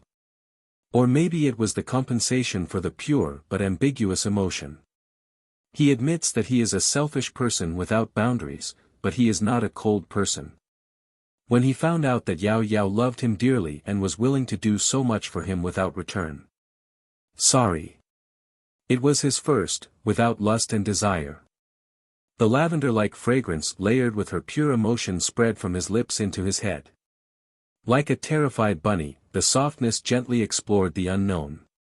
But just that one simple move almost took up her entire body's strength. But a warm hand accepted it and caressed her soft head. Jiang Chen felt the burning sensation on his face as Jiang Chen gently held up her face. Separated. A glowing wire carved a hint of impurity within the pure emotions. Jiang Chen looked at Yao Yao as she tried to catch her breath and stared into her mist-covered eyes. He finally resisted the desire in his heart and pulled his head away from Yao Yao. Yao Yao, who just began to realize what had happened, buried her head. Her head was completely blank as her cherry-like mouth smiled, closed, raised. Sorry. Although sorry probably doesn't mean much. Jiang Chen hugged the fragile body harder as he said sincerely, I did notice your emotions, but No, it's okay. Yao Yao's tone suddenly went higher because of her excitement but soon quieted down. She murmured, could you just save some for me? As a reward. No. The adorable eyes teared up. Not your reward, as my reward. A smirk appeared on his face as he got closer to her earlobe. Be mine. Tears burst out of her eyes, but it was tears of happiness. Aha. Don't cry. Aha. Whoa. Jiang Chen made up his mind. He didn't have any boundaries left, so might as well go balls deep. He was not a courteous guy nor did he want to use a boring excuse to lie to himself. He had a good impression of Yao Yao. As in, it was not the type where it was simply a sister and brother kind of emotion. Worst case I'll just eat later. He made the decision as he chose to respond to this pure relationship. What's wrong with liking a lowly? No, not lowly, she is 36 on her ID. Jiang Chen tightly hugged Yao Yao as he felt her warmth and listened to her murmur. I feel so lucky. Would Sister Sun Jiao hit me? I'll let her, so she won't be mad. Then. I feel so happy. Suddenly, Yao Yao woke up from her murmuring words. Yes, the most important thing is what brother thinks. If he doesn't think I taste good, then. No. I need to sell myself. I can definitely do it. She tightly clenched her fist as she took a couple of deep breaths and built up the confidence. Calm down. Jiang Chen heard the murmuring stop. I taste very good. Although I am not confident, I will be very obedient. The move Sister Sun Jiao doesn't want to try, Yao Yao can try. I am not a picky eater. I will resist the pain even if it hurts. Yao Yao's long eyelashes trembled as she closed her eyes tightly, letting go of all her shyness. Blood burst out from Jiang Chen's nose. This damn lowly lover, Sun Jiao cursed in her mind as she stood outside of the door. Through the cracks, she almost saw the entire plotline. Although it was not that she didn't understand Yao Yao's emotion, she did want to drag her into the water. But it was still frustrating. Miss Sun Jiao was so frustrated that she wanted to stomp her feet. But she bit her lips as she decided not to. It was because she did not want to interrupt them now. She sighed as she unhappily walked away.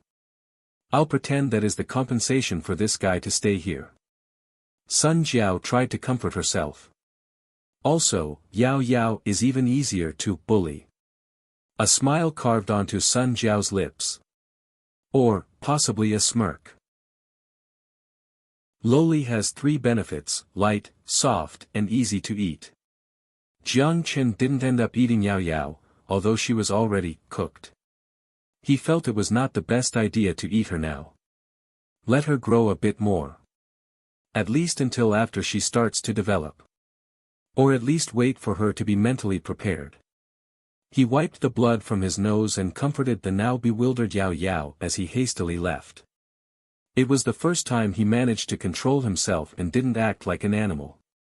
When night fell, Jiang Chen came to the conference room at the community center and initiated a wireless video conference with Zhao Chenwu. The light blue particles and lines created the full body image of Zhao Chenwu. The ruthless man smiled and extended his hand to greet him when he saw Jiang Chen. Jiang Chen also smiled and extended his hand, passing through the hologram image. The hands, of course, didn't touch as it was a gesture passed on in the hologram conference age. Before the start of the conference, Sun Jiao already taught Jiang Chen. As long as they sat by the table, the hologram would be passed on to the corresponding location in the other conference. Based on the consideration of the importance of real-time communication, Zhao Chenwu sold this set of equipment discounted by 50%. His strategic vision was certainly worth praising, for as it was definitely a move that could pay off in the long term. What better way to solve the problem than face-to-face? Jiang Chen never imagined there could be such a magical equipment in this world. He only saw it in some sci-fi movies before. Long time no see, Mr. Jiang. To save time, let's get straight to the topic. Compared to modern world negotiations, the negotiations in the apocalypse were short and concise. No one considered flattering words worth. Even close alliances only cared about the individual's own interest as it directly related to their survival. Also, it cost 1 crystal per minute to keep this equipment running. The crystal was not the issue, but the lesser the small talk, the better. Please go ahead. Jiang Chen signaled a please gesture. I want to increase the trade amount, especially fruit cans. I have a deficit of 1,000 cans or more. Zhao Chenwu waved his fingers as a data board raised onto the middle of the negotiation table that showed this need. Canned meat needs to be increased to 10,000, canned fruit increased to 8,000, compressed cracker increased to an astronomical figure of 100,000 pieces, and 20,000 bags of instant noodles needed to be added. Based on the negotiated price, the total trade amount increased to 500,000 crystals.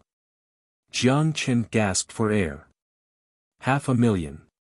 A power armor's cost was only 10,000 crystals. Don't mind me for being straightforward, do you have enough crystals for this deal? Or, do you have the ability to absorb this amount of supplies? Although the 6th Street has a large population, there were only so many that could afford these luxuries. Zhao Chenwu smiled. He did not hide anything as he waved his hands and a document slid in front of Jiang Chen. There is nothing to hide. To respond to the recent abnormal zombie reactions, the Group of 10 Council voted on a crusade proposal to eliminate 2 unknown bacteria sources.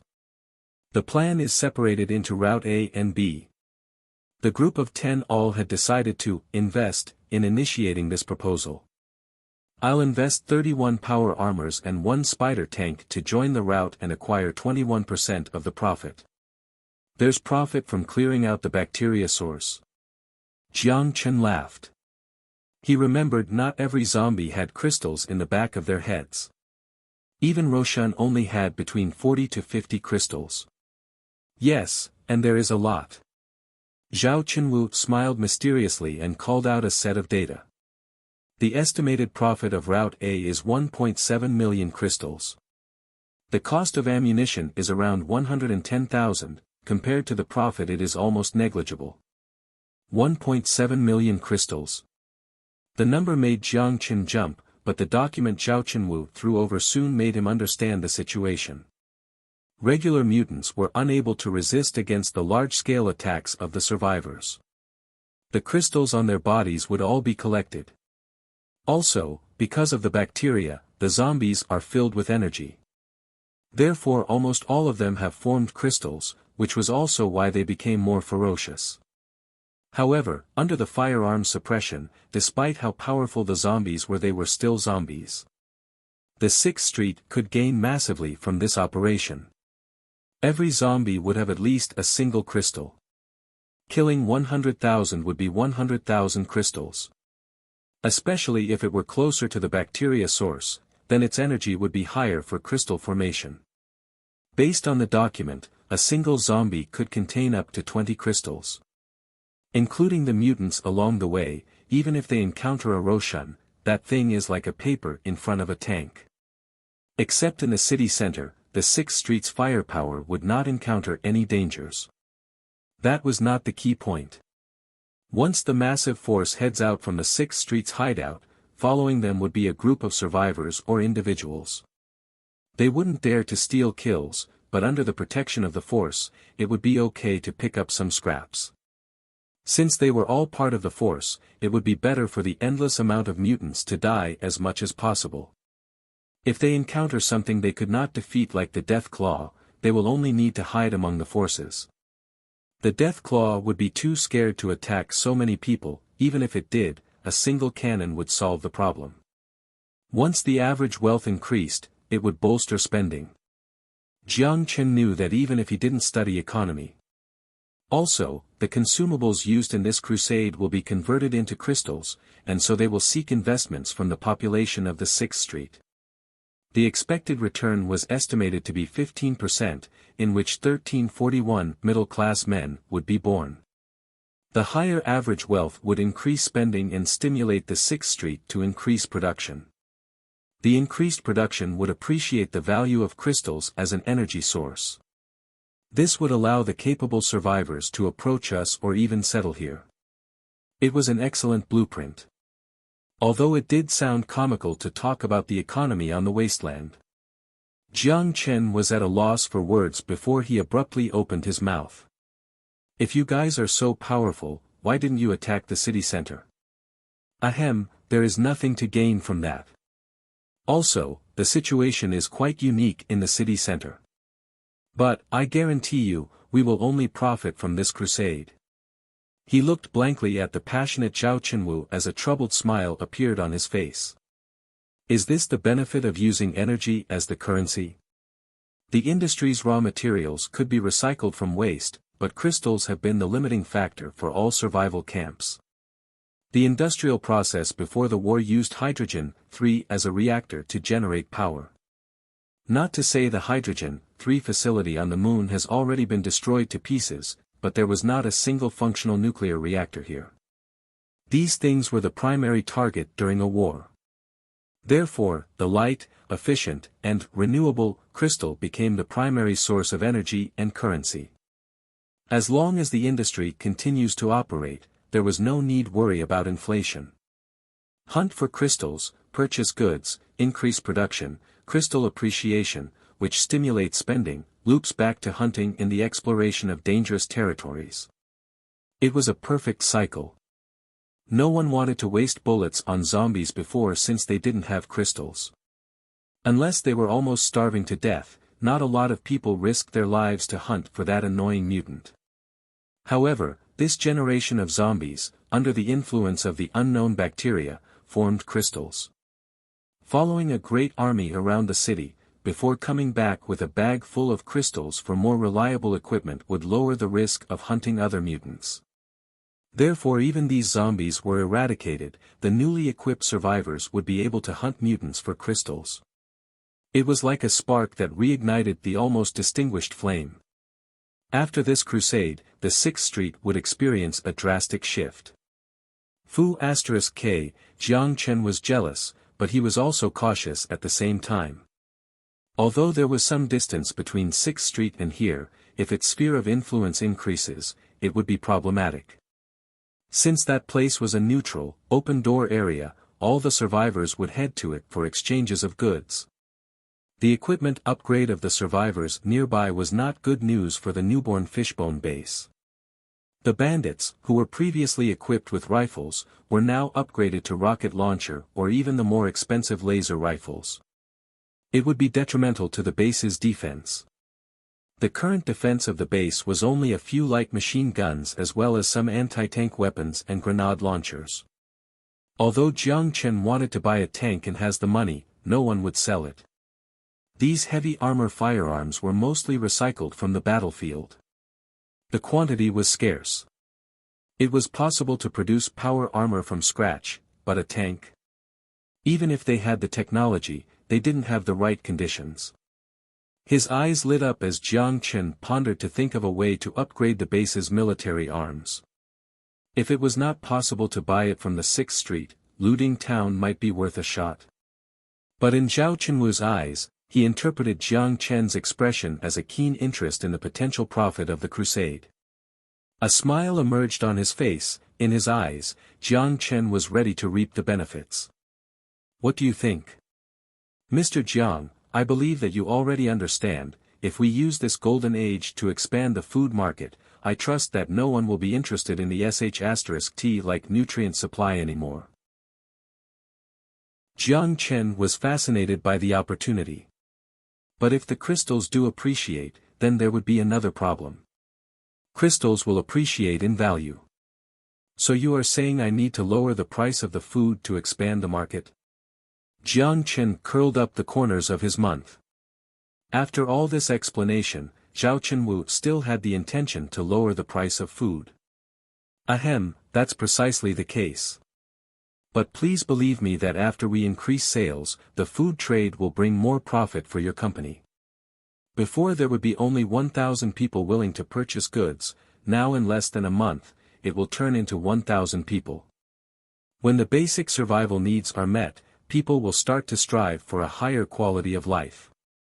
Additionally, if we can capture the market, you can also expand your production capability. Zhao Chenwu locked onto Jiang Chen's eyes. Okay, Jiang Chen felt awkward. In theory, if the production base expanded because of economies of scale, the cost would go down. In his case, however, since all the food was transported from the modern world, the cost would be less than 0.1 of a crystal per canned food. Reducing the price to increase sales volume seemed to fit the goal of the headquarters. If the price remained the same, food sales would still increase by a small amount, but the potential profit would be nowhere close to voluntarily lowering the price to attract more sales. Oh. This is not a bad idea, I have permission to adjust the price on behalf of the company. You do have to understand however that there is still the cost to transport and produce the food. If the profit margin here is too low, there is no purpose for me to continue to establish a supply station here. He still had the pretend in case this guy constantly asks him to lower the price due to Jiang Chen accepting this initial proposal too easily. Zhao Chenwu thought it was disrespectful to ask about the other party's costs. But if he doesn't know Fishbone Food Corporation's production cost, it was hard for him to give a reasonable estimate.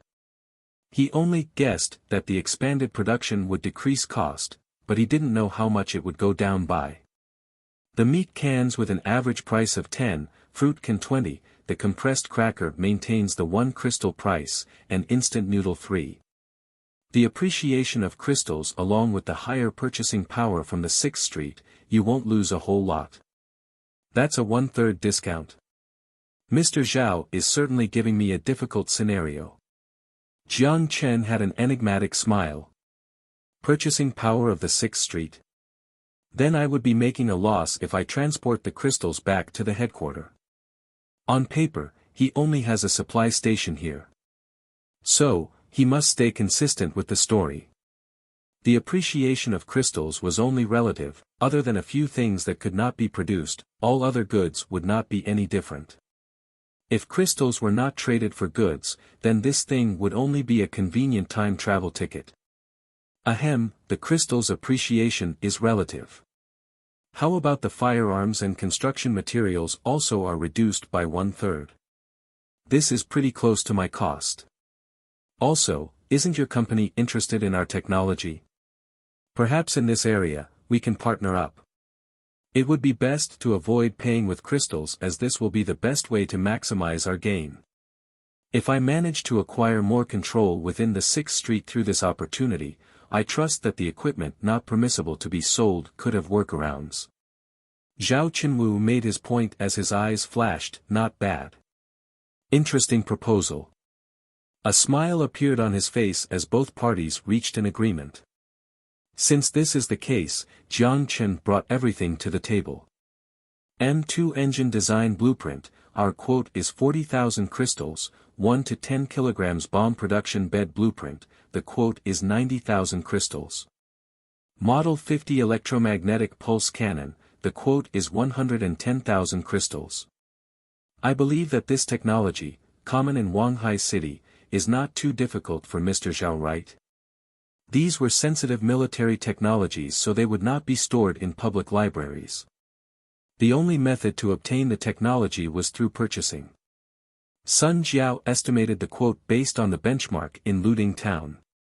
Regardless if they have the capabilities to produce the equipment, it was imperative to obtain the technology first, and then slowly digest it. Of course not. Zhao Qinwu laughed, the price was reasonable. Although the 6th Street prohibited the sale of heavy weapons, the technology aspect was not prohibited to the same extent. A thumb-sized USB could copy all the information and blueprints. How difficult would it be to stop it? Of course, Zhao Qinwu would not offer the self-developed technology after the war. Just like how he never asked Jiang Chen for the food production technology.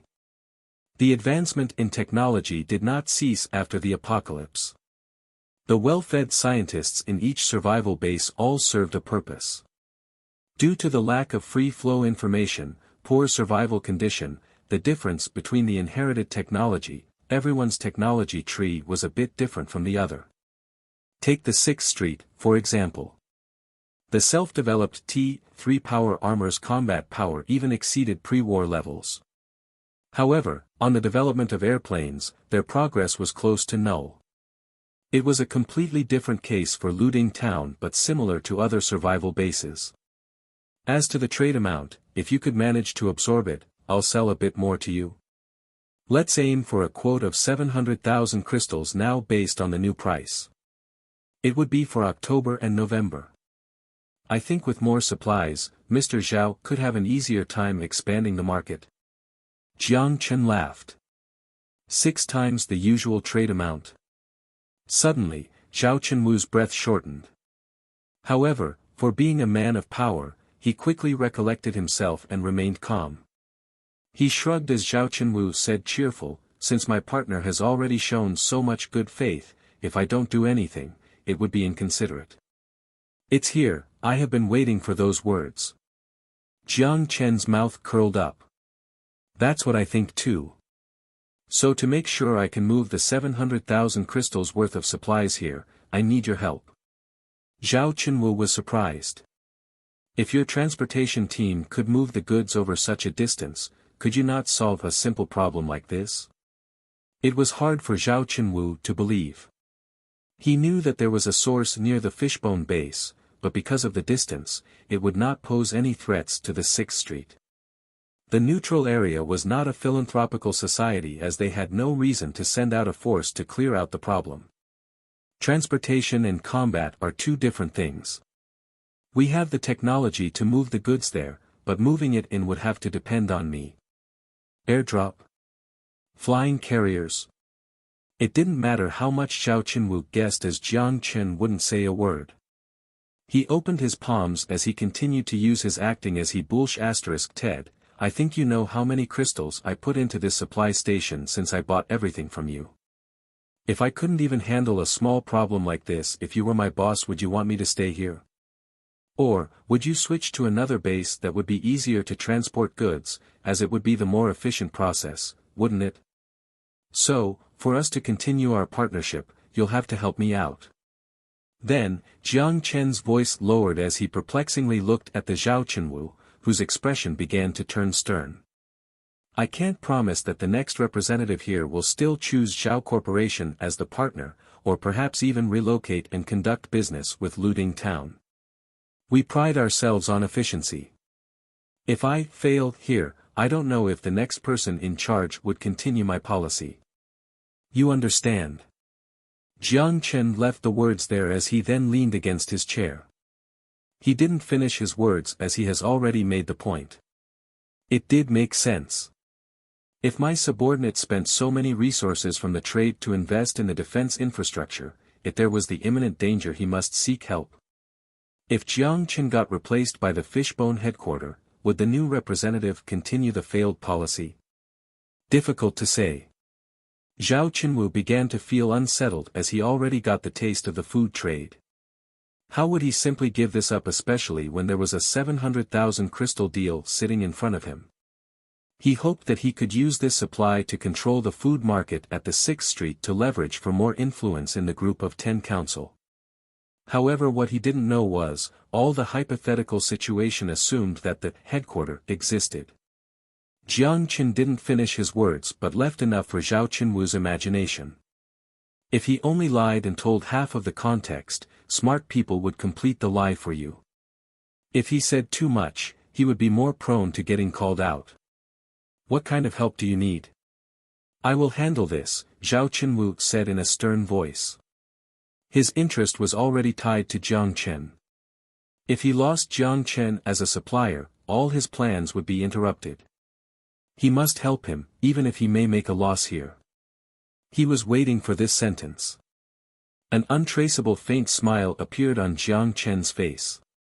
10T, 3 power armor, I'll purchase at 110% cost. Jiang Chen didn't scam him as he gave a rather attractive offer. Not possible. Zhao Qinwu stood up as he lost control of his voice. It was not the problem with the price. Even with his position of power as a member of the Group of 10 Council, there was still 9 other people keeping a close eye on him. There were a countless amount of small capitalists that have a keen eye on his position, which forces him to be careful. Even if it was produced from his own factory, every controlled equipment must be documented and registered. They were prohibited from selling, and by keeping an eye on each other, it was hard to conduct fraud. If he crossed the line, there would be severe implications as it practically gave his competitors a reason to attack him. Nothing is impossible. Think about it. The risk you take compared to the potential gain, it would be nothing. If I failed, I would just retire. For you, you'll lose a supplier that you trust. Jiang Chen locked onto Zhao Qinwu's eyes. Zhao Qinwu also fixed his eyes on him. Finally, this ruthless businessman compromised. 10T, 3 power armor with a price of 13,000 crystals. I'll send 10 slaves with microchips injected along with the power armors. Then I'll report fatalities. You can take the 10 people as long as they don't show up at the 6th Street ever again. Zhao Qinwu wryly rubbed his head as he leaned his arm on the table and waved his hand in defeat. Excellent, my friend. Be assured that you'll have much to gain from helping me so much. A prevailed smile carved onto Jiang Chen's face, but it was gone within a second. He gave his sincere gratitude to Zhao Qinwu. Tell me other things you need. I know that 10 power armors is not enough, but this is the only time. Since he already broke the rules, it didn't matter how far he went. As long as no one found out. An armored vehicle. No problem, one will explode during the mission. 20,000 crystals. You have to give the equipment first. I have to solve the problem first before I can transport the food here, and then pay based on the new price. No problem, I have the patience to wait. Also, I would need some high-energy vacuum bombs, the portable ones. Seeing Zhao Qinwu's decisive attitude, Jiang Chen was feeling a little ashamed as he grinned sardonically. Okay. Along with the one-time use platform, 100 crystals per bomb. I'll just say that I scrapped them. What do you need that for? The zombies can't be suffocated, they also don't have a lot of fat that can be burned. It is just for a possible scenario, you don't have to worry about it, and it's a pleasure to work with you. Jiang Chen had no more requests as he smiled. It's a pleasure to work with you, you better not make my investment go in vain. Jiang Chen fearlessly stared into Zhao Qinwu's hawk-like vision as he cheerfully laughed. Be assured, my friend, don't you think we are helping each other out? I gave grounds for the price, the least you can do is do me a favor like this.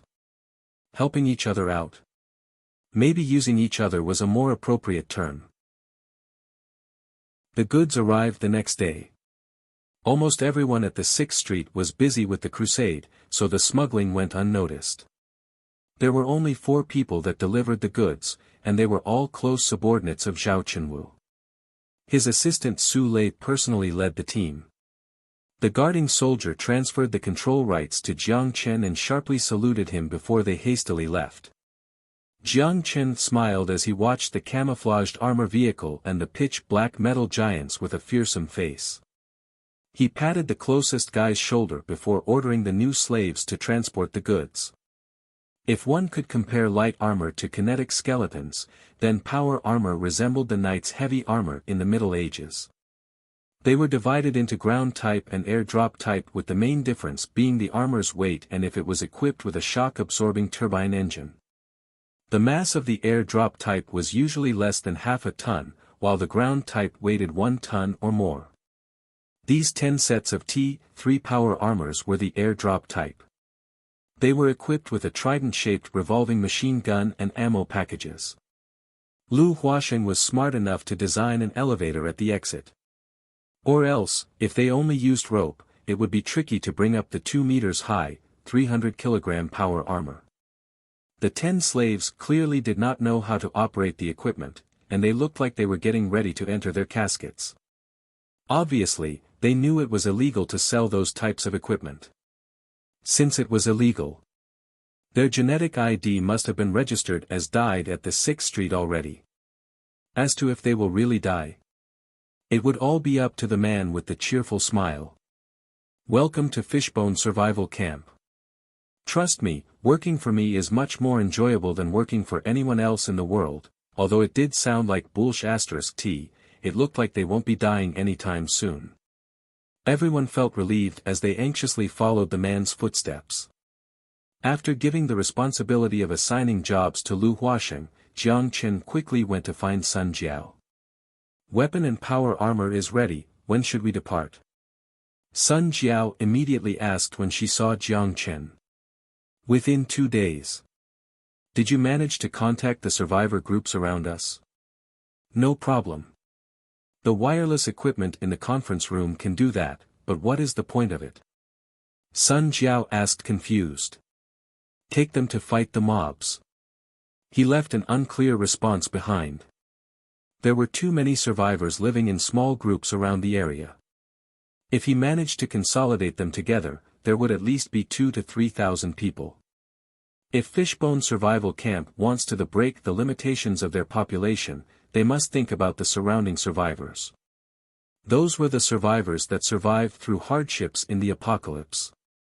Their mental strength was much stronger than ordinary people, or at least more twisted. Their individual combat abilities also far exceeded the slaves in the ghetto. But the tricky part was, they had long ceased to believe in orders and rules, they acted like wolves which are difficult to train. If you want a dog to listen, a bone plus a rope would be enough. But for a wolf to listen, a bone and a rope were nowhere enough. The survivors will take the bone away without hesitation but never willingly lower their head and accept the collar. Unless they possessed absolute power, there was no point in even thinking about uniting together and fighting back. Showing off their firearms was the second purpose of the crusade. The best idea was to bring the battlefield together and alleviate the pressure from the waves of zombies. Then, promise them part of the reward to increase their dependency on Fishbone Base. Now that the zombies have all formed crystals, Jiang Chen didn't believe that those survivors would not be interested. Even if Jiang Chen didn't have the heavy firearm, the power armor was more than enough to steamroll through normal zombies. Those survivors have no reason to give up guaranteed profit. The next morning, the Fishbone Base was busy once again. The soldiers rushed to their battle stations.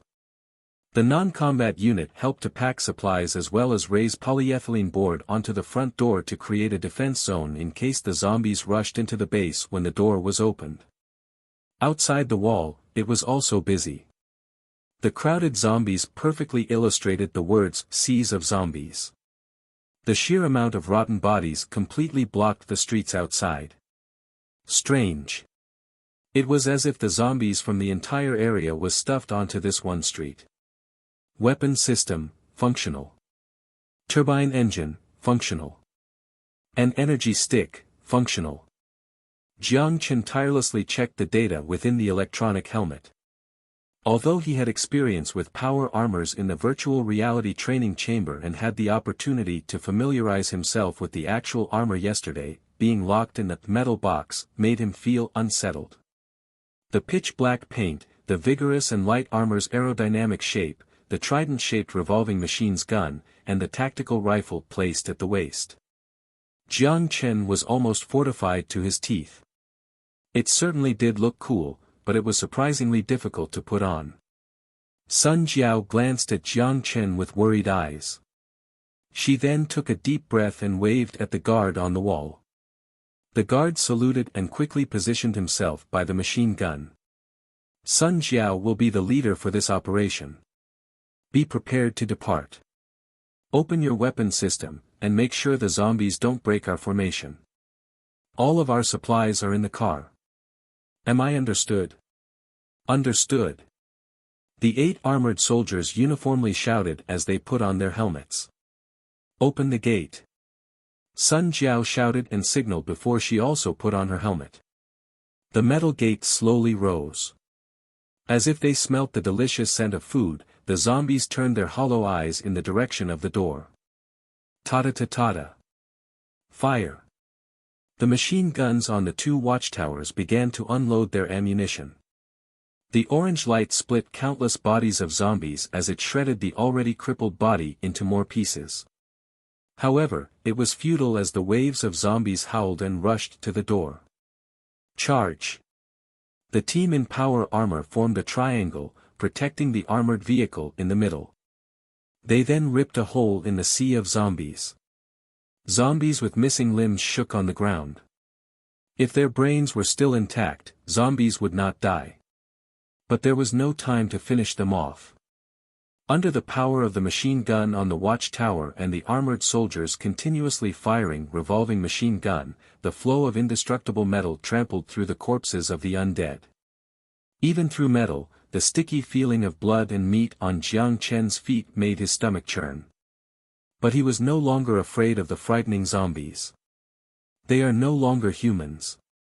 Some were not humans to begin with. When the reinforced front armor collided with the zombies, who had attempted to bite him, the power of the armor's technology was truly demonstrated. The turbine engines on the waist and arms spat out mystic blue flames. The zombies futilely scratched and bit on the cold armor as Jiang Chen maximized the thrust of the engines. The team maintained their formation as they moved forward, pushing the zombies back.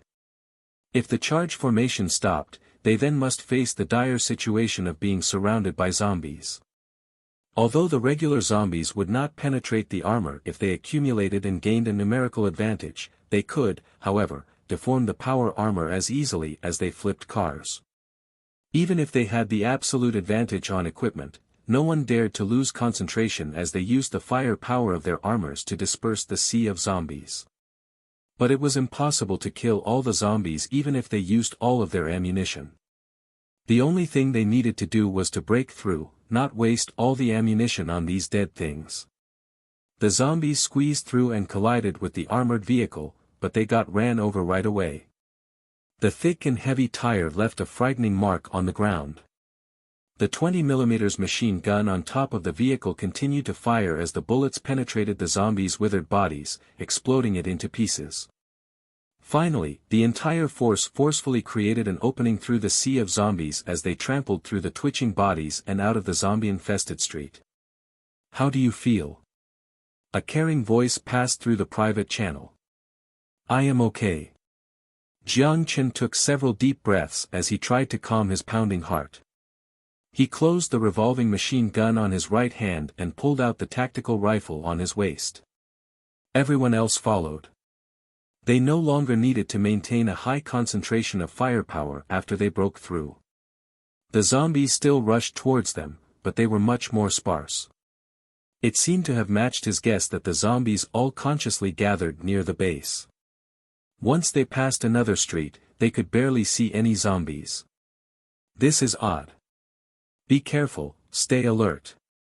Open the electric life detection device. Roger. No mutant signal within the 500-meter radius. The series of reporting made the public channel sound chaotic. Usually speaking, the drastic decrease in zombie concentration could only mean one thing. The existence of a powerful mutant was nearby. Although zombies hunted for any living creature, most of their prey were creatures with a similar life energy to humans.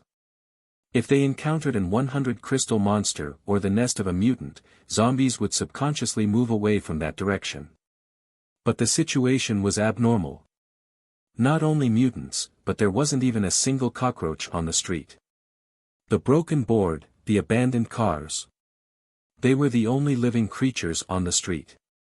He shook his left arm to get rid of the sticky feeling of blood as he watched the empty street. The ominous feeling was more and more apparent. There was no powerful mutant nearby, but the reality seemed to say otherwise. It felt like a hand had drawn the spread-out zombies together to surround them. The zombie concentration ahead is 0, I feel like something is off. Seeing the life detection map at the right corner of his pupil, Jiang Chen can't help but raised his eyebrows. Disregarding the possibility of mutant. Zombies were not exactly dead as they still maintain some features of a live creature. For example, their understanding of survival space. The zombies' distribution was highly concentrated in the city center and spreads out in all directions from that point on. The asexually produced zombies moved outwards from the crowded city center to the rural area. In most cases, the relatively less concentrated areas would rarely produce a sea of zombies. But the zombies seemed to have gathered together as they surrounded the entire base. The result was that after they managed to break through, the streets were empty. Sun Jiao frowned as she was also uncertain. That's right, something is off. However, it was futile to overthink right now as the armored vehicle broke through the sea of zombies and began to accelerate. The armored soldiers also activated the wheels on their feet and started the turbine engine behind their back. As they changed from a running stance to a gliding stance, they immediately began moving alongside the armored vehicle. Balance system, functional. Fu*K, I forgot to check this thing. Jiang Chen cursed as sweat rolled down. It was functional or else it would have been problematic. Be careful of your surroundings, free fire. Sun Jiao voiced transmitted through the public channel. Affirmative. The arrow-like formation pushed forward, into the middle of the highway. The vehicles in the way were either pushed away or rolled over. Their surrounding was filled with deafening silence. Other than the missiles' homing noise there were no other noises. Everyone was alert, holding the tactical in shooting position. Weird, there is not even a single mutant. A soldier complained in the public channel. Did they hide or something? Don't be distracted, hold your position. Yes. The two soldiers immediately shut their mouth. Could it be because of the unknown bacteria in the air? Jiang Chen had a feeling something was not right. A bacteria that could make a bloodthirsty mutant afraid would not be as simple as it sounded. After 3 kilometers, the team stopped in front of an apartment building surrounded by barbed wire. It was an ancient building, like most buildings on the wasteland. The paint on the surface was already erased from the aftershock of the nuclear explosion, with only the gray concrete walls left. The wall had some old paint sprayed words. Through the pitch black, a machine gun slanted against the window could barely be made out, and cloth replaced the glass on the windows. On the roof of the building, vegetation covered in plastics to make what looked like soilless culture.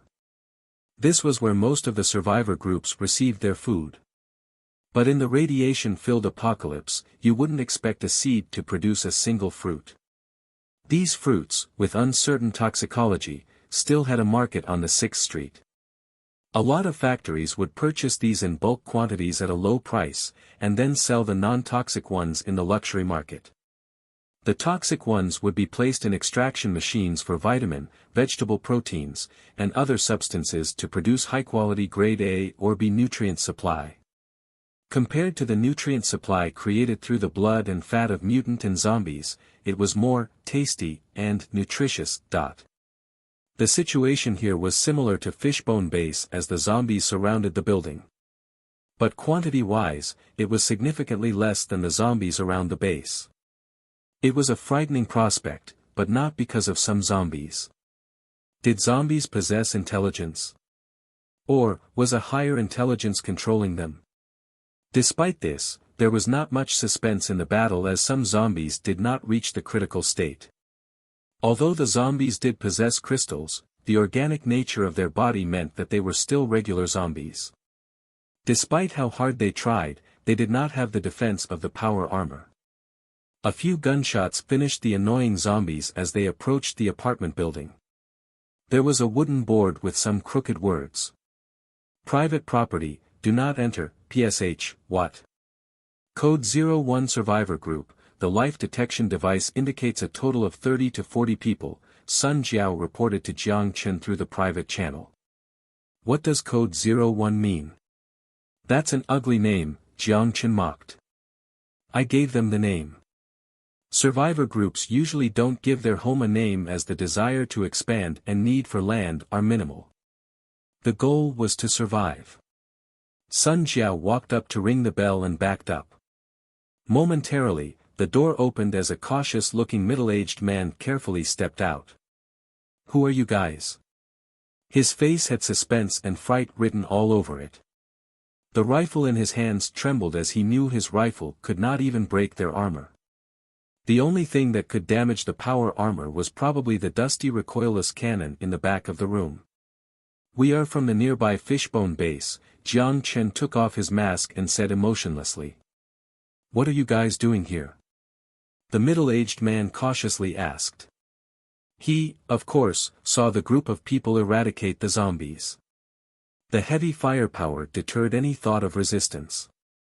I trust that you already realized the unusual zombie activity. Under the influence of the unknown bacteria, these zombies would exhibit high attack behaviors.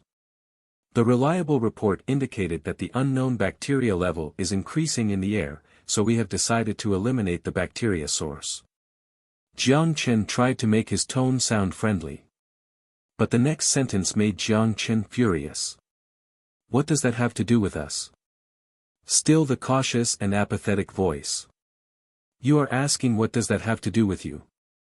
Jiang Chen was shocked. He did not look angry as he laughed instead. Do you know that the source is closer to you? The middle-aged man was speechless, but he felt that Jiang Chen was not as vicious as other bandits. He then prompted up the courage and argued back. But then it has more influence on you guys. Or else you guys wouldn't be out here.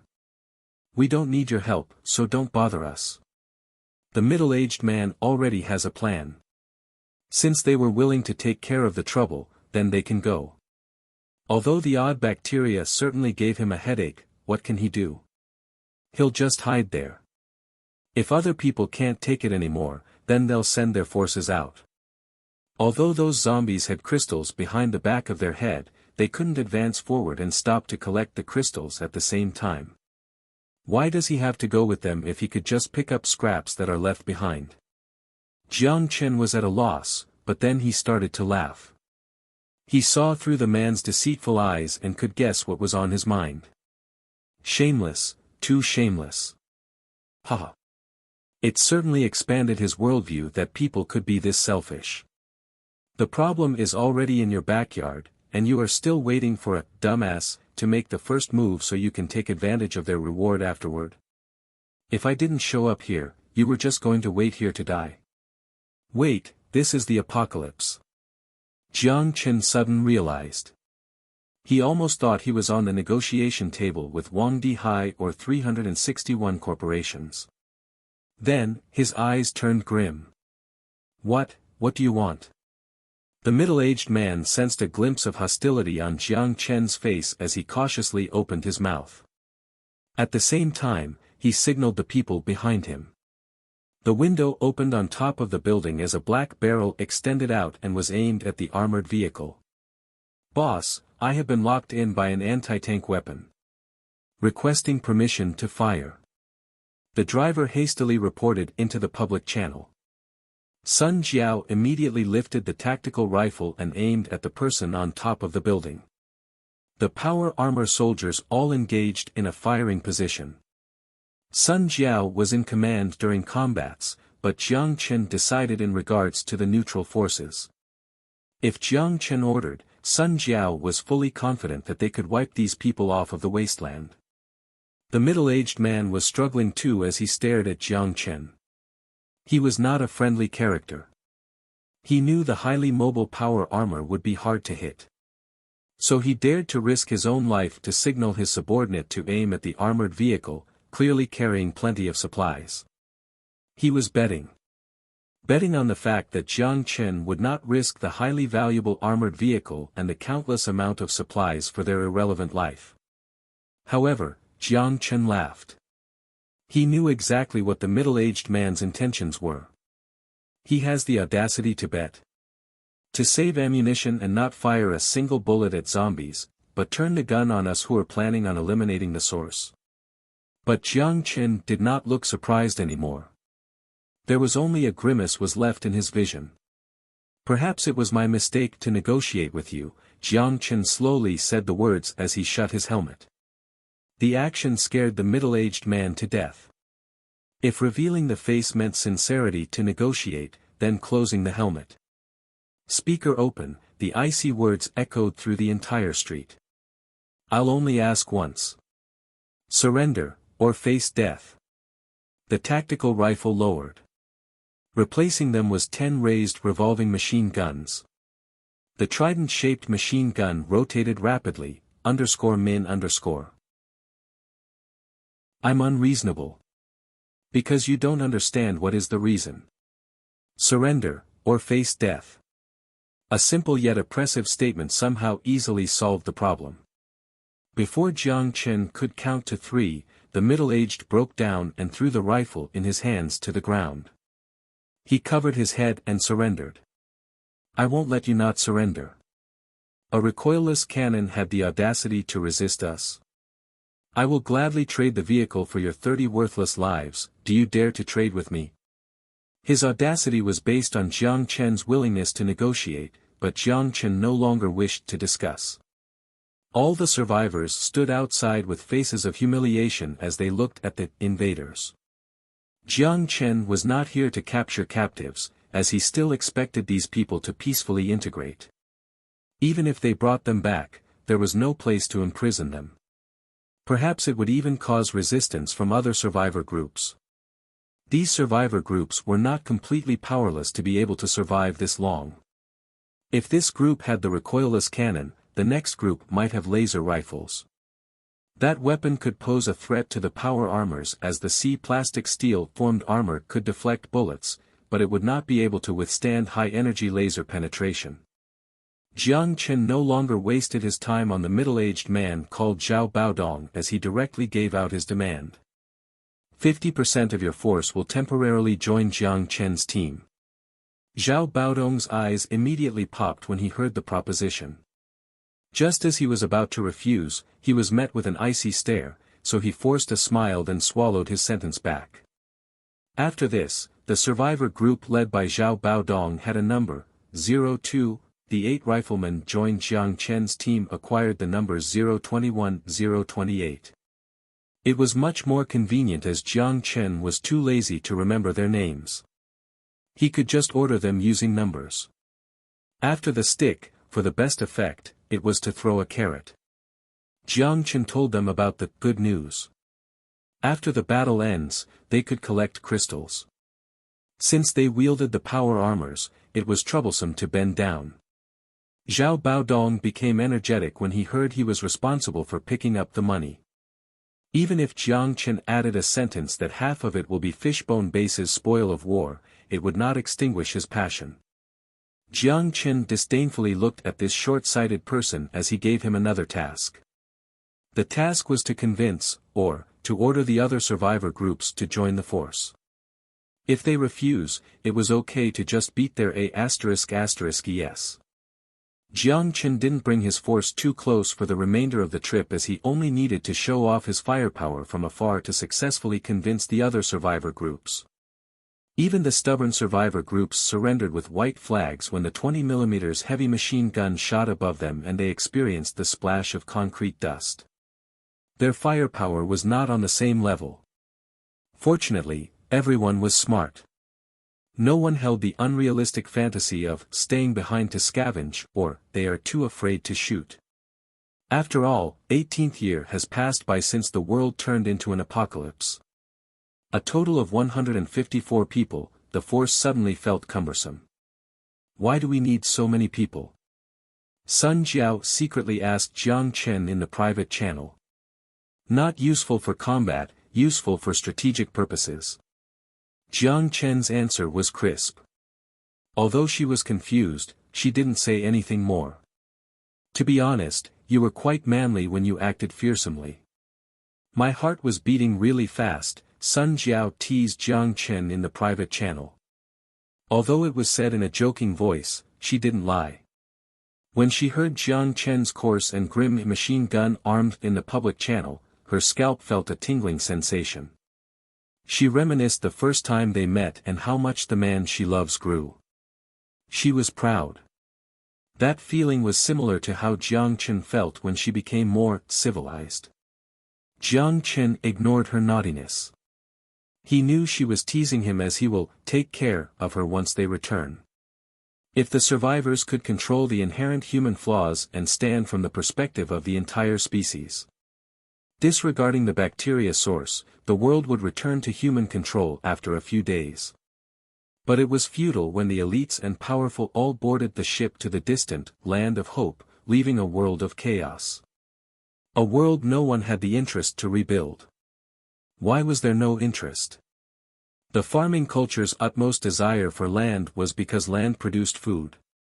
But after the blessing from the nuclear and biological weapons, not a single piece of land was arable on this planet. The mutants didn't even dare to eat the mutated and crooked plants. What's the purpose of the land now? The ironic part was that the ones who started the war left as they didn't need to bear the consequences of the war. They stepped onto the space colonization ship and carried with them the supposed hope for the civilization, leaving the desolated land for a new world yet to be tarnished. Of course, it was pointless to say that now. The point is that there is no purpose in expecting that these people will understand. The people with foresight either got in the ship, suicided, or already became a leader of a piece of land. The refugee-like survivors that hid the darkness, although free, only had freedom left. Jiang Chen, who thought through everything, no longer reasoned with the remaining survivors. He used his suppressive stance to force them to oblige. If he didn't give them the option to negotiate, it was much simpler. In the end, this is for me. Like this, every survivor convinced themselves. There will also be crystals. Like that, every survivor encouraged themselves. When they were on the battlefield, there was nowhere to go. Run. Who could outrun the zombies without the genetic vaccine? Separating from the force was a death penalty, an internal conflict now meant death. Everyone, forced to work together, did not encounter many obstacles. Although the zombies howled and dashed at the group, with the help of the buildings as a natural barrier and the armored tank as the main force, the group pushed the sea of zombies back and moved forward. Between life and death, every survivor was energized with the passion of fighting. No one saved bullets, and no one tried to hide behind their teammates. The latter part of the combat was hard fought. After leaving behind 17 bodies, the thousands of zombies surrounding the force were all eradicated in the street. The last obstacle to the targeted area was quickly cleared. The zombies in the area were easily eradicated as most of the zombies were surrounding Fishbone's base.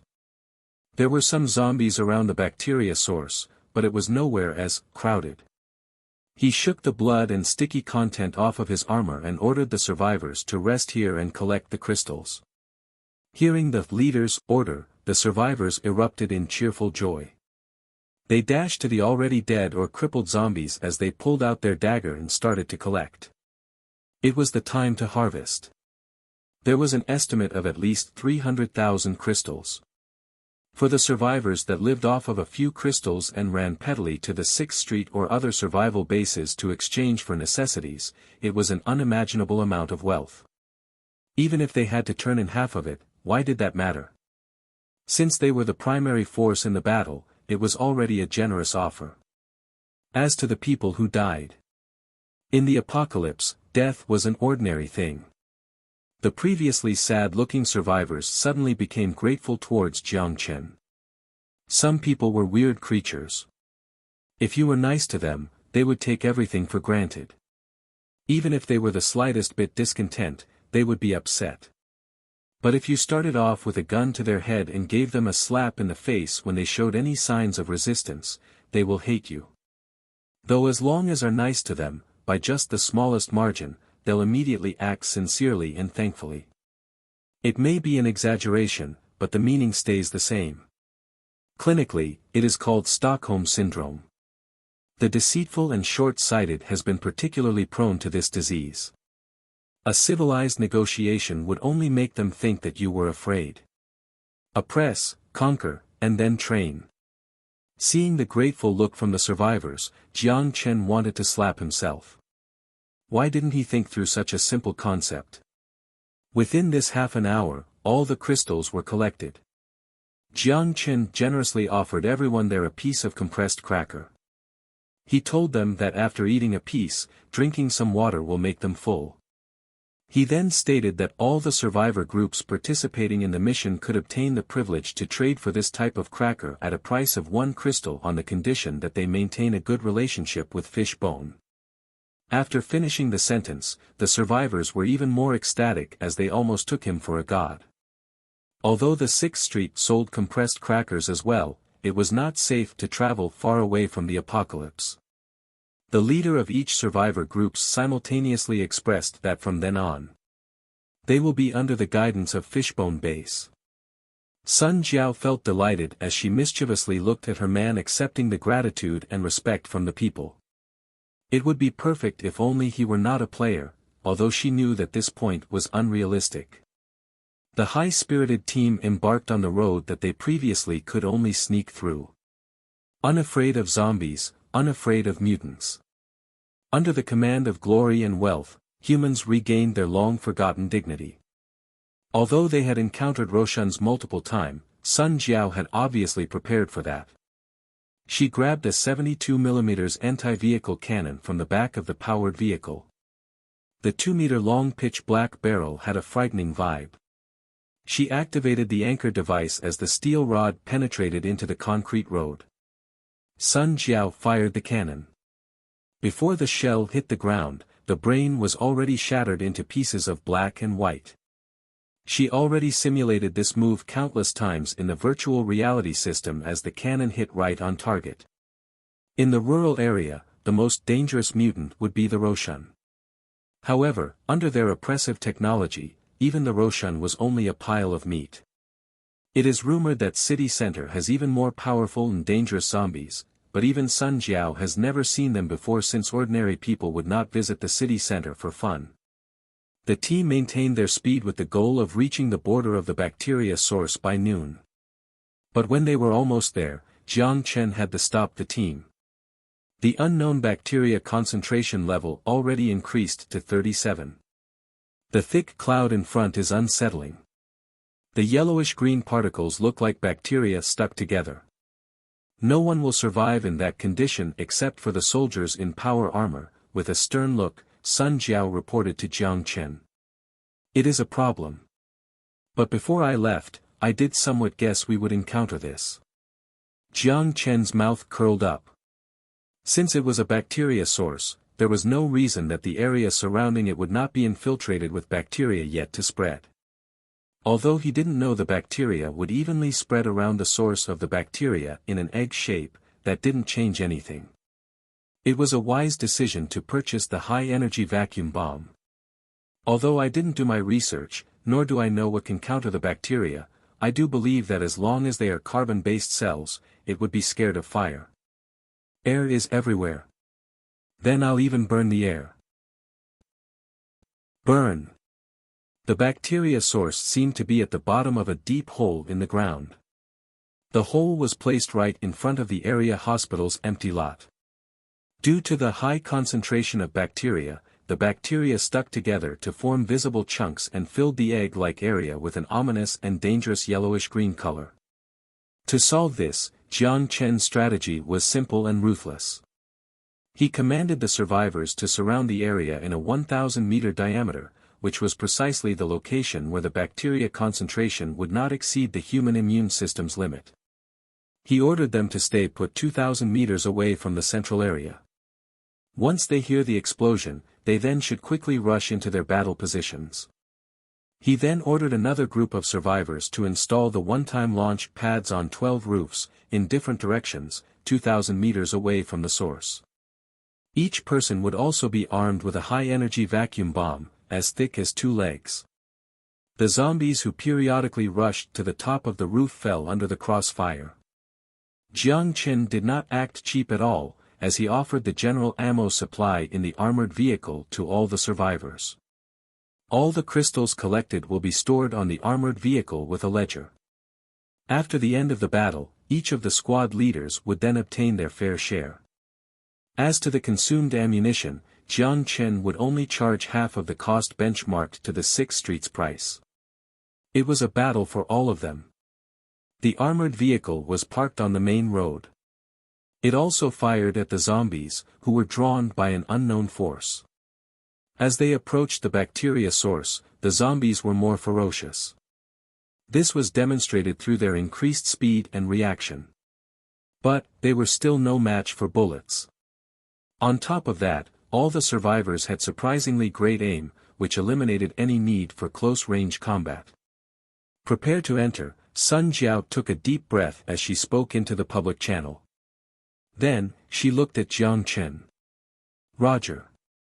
A sneer flashed across Jiang Chen's face as he took out the firing terminal for the high-energy vacuum bombs from the back of the armored vehicle.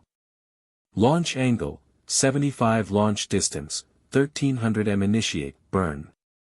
Jiang Chen firmly pressed the initiate button. 12 missiles, trailing white flames, rose in the distance. The curvature of the trajectory aimed directly at the bacteria-filled area. When the bomb reached 1,200 meters, the bright white light had ignited the entire sky before the deafening explosion shook the ground. The highly concentrated fuel almost instantly drew out all the oxygen in the area and mercilessly burned in the sky. Despite how resilient the bacteria was, there was no way it could survive under the scorching heat that could melt through steel. When the thick smoke replaced the bacteria cloud, what remained was scorching ground and air. Even standing 2,000 meters away, the mixture of cold and hot air could be sensed from afar. Initiate gliding position. Go, quick. Sun Jiao shouted in the public channel as she was the first to valiantly dash in with her machine engaged. Flashes of pitch-black power armor passed through the thick smoke and accelerated at full speed to the targeted area. The bacteria had been fully destroyed. Even the unknown bacteria in the vicinity were pushed away by the shockwave. They must clean out the area before the bacteria regenerated and covered the area again. 2,000-meter distance took only a matter of seconds for the fully mobilized T-3. But at this moment, something unexpected occurred. An unstable static noise suddenly occupied the communication channel. What's going on? Fu*K-EMP. The public channel went offline due to the automatic activation of the EMP absorber. It blocked and separated all communication signals. Under the unsuspected EMP disturbance, all the electronic devices were temporarily disabled. The most crucial armor balance system was affected as the team in high velocity began to fall to the ground. Break. Close the power system. The communication channel was blocked, so Sun Jiao shouted out of her speaker. Fu *K. My power system is offline. Jiang Chen could only watch as he dashed into the thick smoke and then immediately over the daunting hole, smashing into the area hospital. Concrete debris and glass shards broke all over the ground. The high impact forced the physical protection system to activate, which shut down all turbine engines. Jiang Chen, still dizzy from the impact, felt his ribs were almost dislocated as he tried to stand up. Although power armor was usually equipped with EMP resistance function, the temporary disturbance was inevitable. With the exception that the EMP absorber was opened voluntarily, not triggered open. But who the Fu *K thought there would be an EMP here? Suddenly, Jiang Chen was on alert. Reflexively lifting his left hand to guard himself. Bang! There was high impact followed by a deafening screech. The sharp blade even penetrated through the reinforced plastic steel armor. The scythe-like teeth fiercely opened. The eyes resembled death and blood. The most fearful close-range creature on the wasteland, Deathclaw.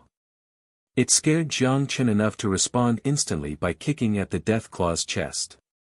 But the firm chest of the Deathclaw easily absorbed the 1-ton force from the kick as it countered by furiously swiping its talon, like a butchering knife, at the neck of its prey. Without time to hesitate, the nitrogen armor on his left arm was immediately activated. The hammer-like vortex airflow pushed away from the critical hit of the Deathclaw. The Deathclaw's talon smashed onto the ground, 2 feet from his head, and rocks flew from the impact. He caught the opportunity as he restarted the turbine engine and pushed it to maximum output. He desperately tried to gain lateral distance from the side. If the first hit missed, then there would be a second hit. Deathclaw immediately flew at Jiang Chen. But Jiang Chen was not to be underestimated. Before the revolving machine gun could be activated, his right hand pulled out the tactical rifle. Tat-ata. The bullets that could destroy concrete did nothing to the Deathclaw. But the suppressive shooting managed to hold the Deathclaw down. Natural instinct forced the Deathclaw to protect its vulnerable eyes, ducking into a barrier before circling back around to Jiang Chen's position.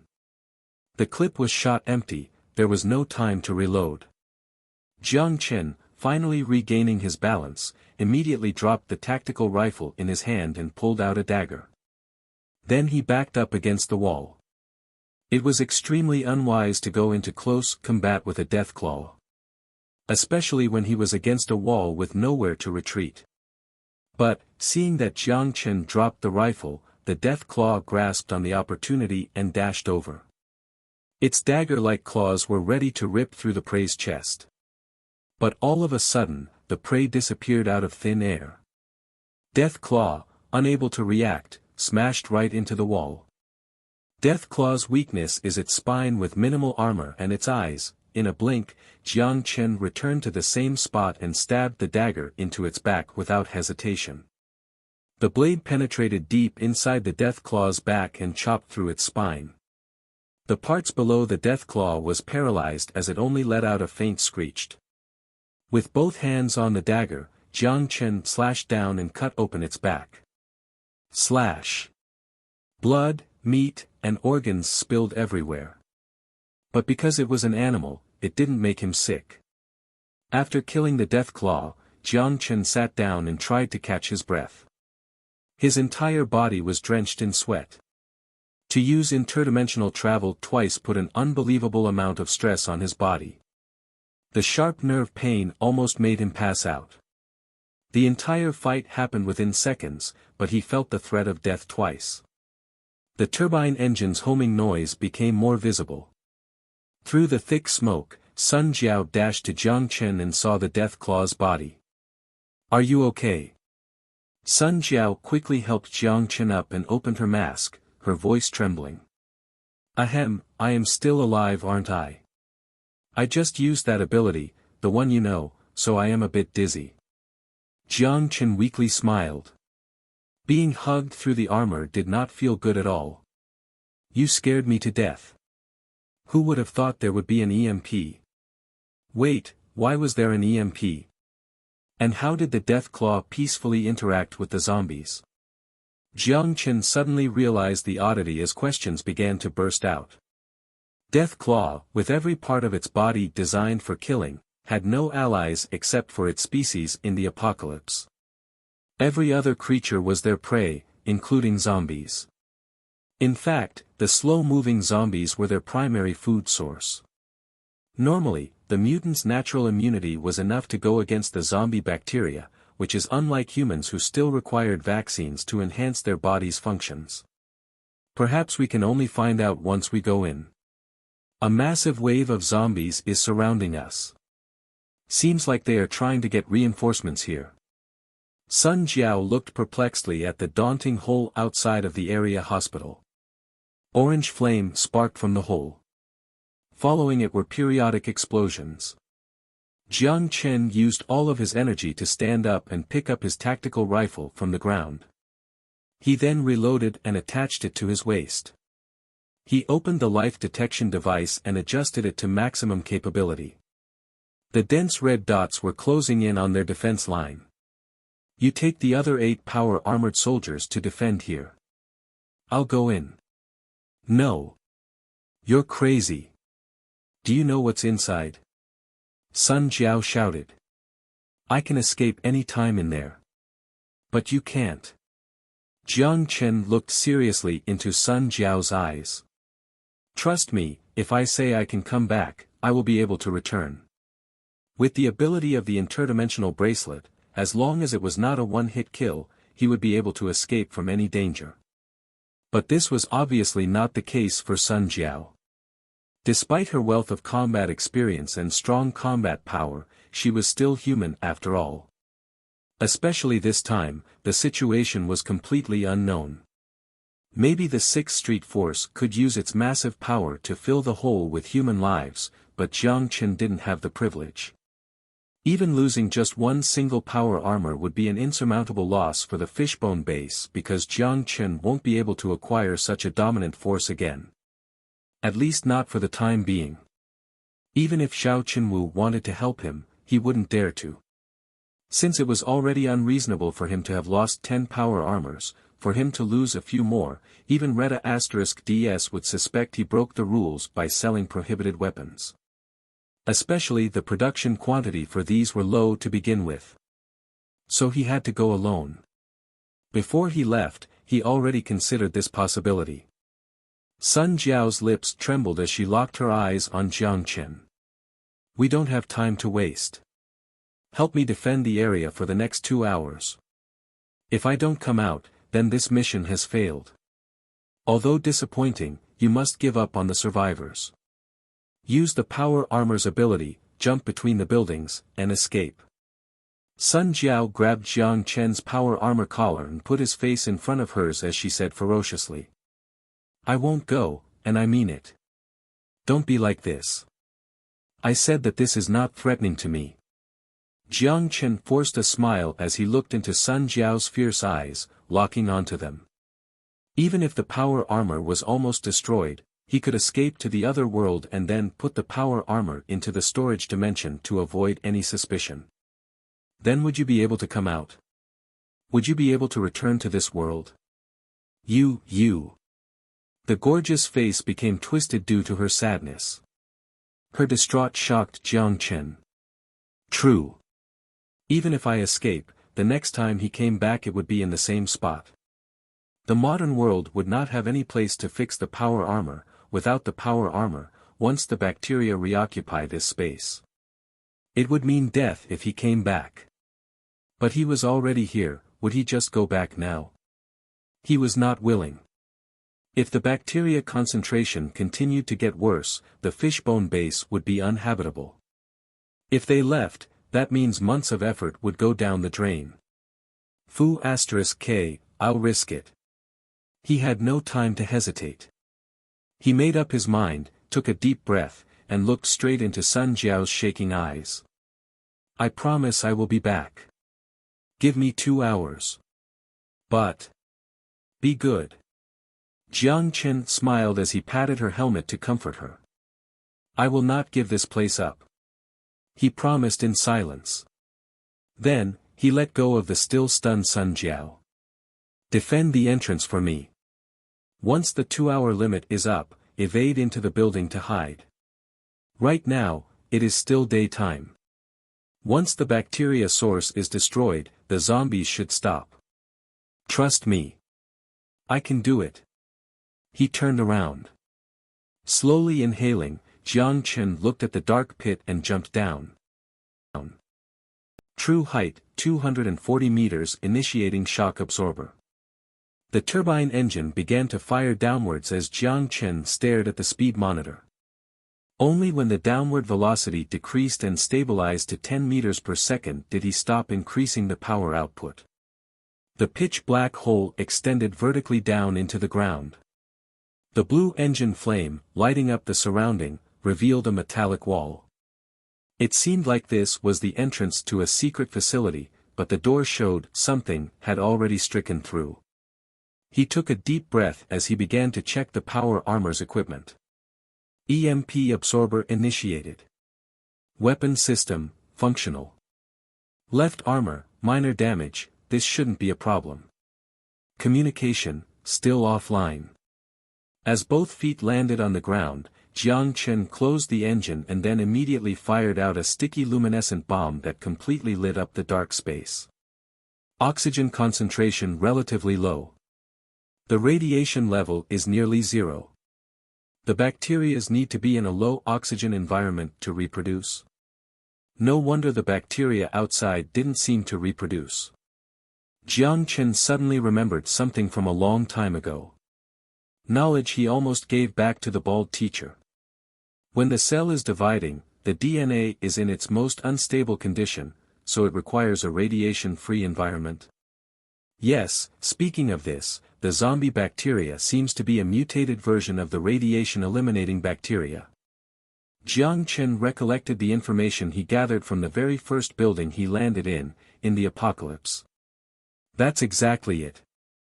The radiation-eliminating bacteria was effective before and possessed the ability to resist exposure to radiation. However, because of uncontrolled mutation during the cell division stage, it turned into bacteria that could turn people or creatures into zombies. Even though it was a slim possibility, it did happen, and it spread. But the unknown bacteria seems to be from the same source as the zombie bacteria. The only difference being that the reproducing condition is now more strict. Of course, it was only a theory, there was no scientific backing. The wall in this place is made of lead. Jiang Chen walked forward as he held his tactical rifle up, exploring deep inside the tunnel. Lead. Also built below the hospital. This place must be a nuclear fallout shelter. What kind of monster could create a massive hole like this inside a nuclear fallout shelter that's capable of guarding against a nuclear bomb? Jiang Chen began to feel anxious as his trigger finger moved steadily. Because of the fear of a sudden EMP strike, Jiang Chen didn't engage in a gliding position as the fall was still in his memory. The tunnel was pitch black without a single ray of light. He didn't know if there were anyone alive inside. Just like what Sun Jiao said to him before, not every survival base was successful, and not every survival base stored people alive. In this era, people's purpose was to save a genetic code. As long as the species is not extinct, the genetic code is saved for the people who designed the survival base. Because he restarted the EMP absorber, the life detection device could not be used. There was nothing more fearful than the unknown. Every step on the dry concrete floor had a crisp sound to it. The monotone sound echoed within the hollow tunnel, which made the place even more frightening. Due to the time constraint, however, Jiang Chen didn't dare to ponder, he had to keep going. His vision locked onto the crosshairs of the tactical rifle, ready to react to any unexpected danger. After 5 minutes, he was at the end of the tunnel. The road ended with a gray gate made out of an unknown material. Jiang Chen spent a while using the flashlight to search for an open button but failed to do so. In the middle of the giant door, red words were printed. Pack passing on the generational glory. What is this? Fu*K, that monster could not only break through surfaces, but it could also pass through walls. Jiang Chen cursed as he took out his welding gun from his back and stabbed the door furiously. Your action is futile. A faint voice diffused through the communication channel which sent a chilliness down Jiang Chen's spine. Who is this? He raised his tactical rifle as he scanned around, but he didn't see any suspicious targets. At the same time, he noticed that other than the 9 offline team member on the communication system, there was an extra name. Me. My name is, of course, Secret Teller. Isn't it written on your communication channel? The voice sounded rather helpless. I remember I have the EMP absorber open. Did you not take elementary school physics? I remember that all humans should have taken that, the voice ridiculed, and then let out a sigh before continuing. EMP absorber is not an absolute defense, as long. What? Which elementary school teaches physics? Wait, I don't have time to listen to you explain elementary school physics to me. Can you open the door for me? Jiang Chen abruptly interrupted. Door. Oh, you are chasing after that bug, you can't beat him. The voice was straightforward. Bug? What does it look like? Jiang Chen hastily asked. It looks like a giant ball of meat. It wanted to go into the hibernation chamber. To be honest, it is quite smart and even threatened me, so I had to open the door to let it in. Let it in. Ha, is it not going to threaten you when you let it in? Jiang Chen asked dumbfounded. Oh. Why would it hurt me? It is only interested in you. The voice was full of mockery. Wait, did I miss something? I remember that all humans should have taken that. Jiang Chen paused, and then he asked in uncertainty. You are not human. That's right, did you just figure that out? Hee, I am only a program. You would call me artificial intelligence. Secret protector. Code X71281. The voice sounded reminiscent as if that memory was far in the past. Secret protector. Isn't your name Secret Teller? Jiang Chen asked in confusion. Oh, I gave myself a better name, as if it was not a big deal, the voice casually answered. Giving itself a name. This is not the level that just responds to human actions.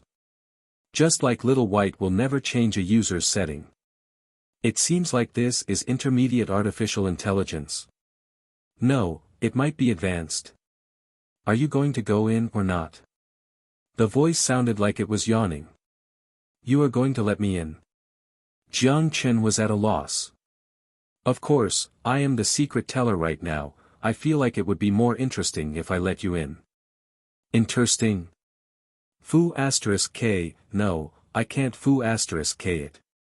Could you tell me the characteristics of the bug's attack? Jiang Chen let in a deep breath as he calmly asked. That bug threatened me, and I also dislike it. And you chatted with me for a pretty long. I should choose you to be my friend. That means I should help you. Yes, yes, yes. I am a good person, you should open the door. He had enough of the chit-chat as his team was still fighting the sea of zombies on the surface. Hee, seems like you are in a rush, then I am not going to tease you anymore. You son of a, you were teasing me. Jiang Chen was swearing in his mind but didn't make a sound. The communication channel was forced open right now, he was afraid he would anger the psychotic artificial intelligence. The gate slowly raised as Jiang Chen forced a smile at the multiple gates. 1, 2, 7. Even if the welding gun could cut through this, he didn't have time to cut through 7 doors. I am going to remind you now that you will never beat that thing. Or should I say, any of the metal things have no chance of winning, the voice reminded him again. The EMP that the EMP absorber can't even block. Jiang Chen asked, unable to understand. EMP. Have you heard of Klein particles? The voice was filled with mockery. No. He didn't need to be angry at a program. Thus, Jiang Chen answered right away. He, put blocking aside. Even if it missed, this metal thing would become a metal coffin. If you walk 10 more meters, it will detect your presence. In that case, can I ask you a question? Jiang Chen stopped as he just passed through the door. Oh. Go ahead, I am the secret teller. The voice emphasized its presence again. Map, could you send it to me? No problem, the bug is right here. Also another question, you are male or female? The voice went silent and then erupted into a sharp laughter. Me? I am a program. In human words, it should be, I can be male, or I can be female. Haha, this is too funny, are you from the ancient times? Jiang Chen didn't respond to his laughter. He moved his mouth and looked the map once again before he disarmed the power armor. Are you crazy? If you leave the armor, a single spit from it will kill you. The voice was at a loss.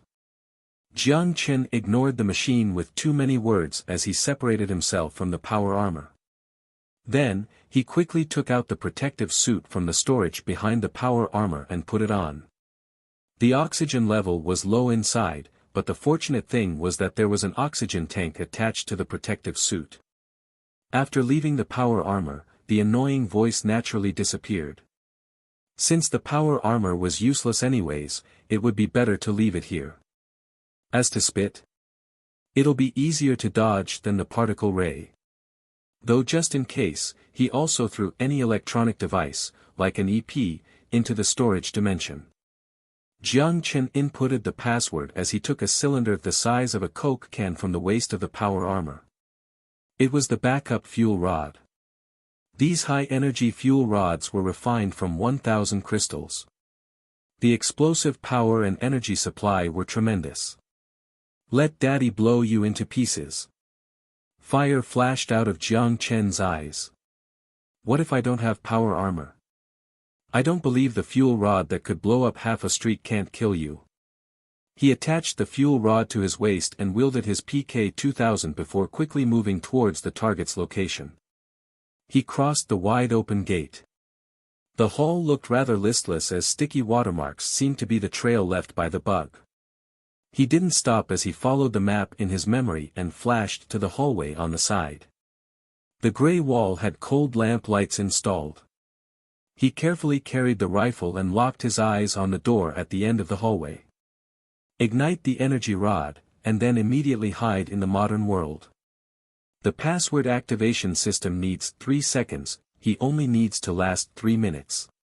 But the feeling of the metal in hand didn't give him any more assurance. He didn't even know what he would be facing. Zizizi, you are crazy. Ahem, you are an interesting human. Shouldn't you be afraid right now?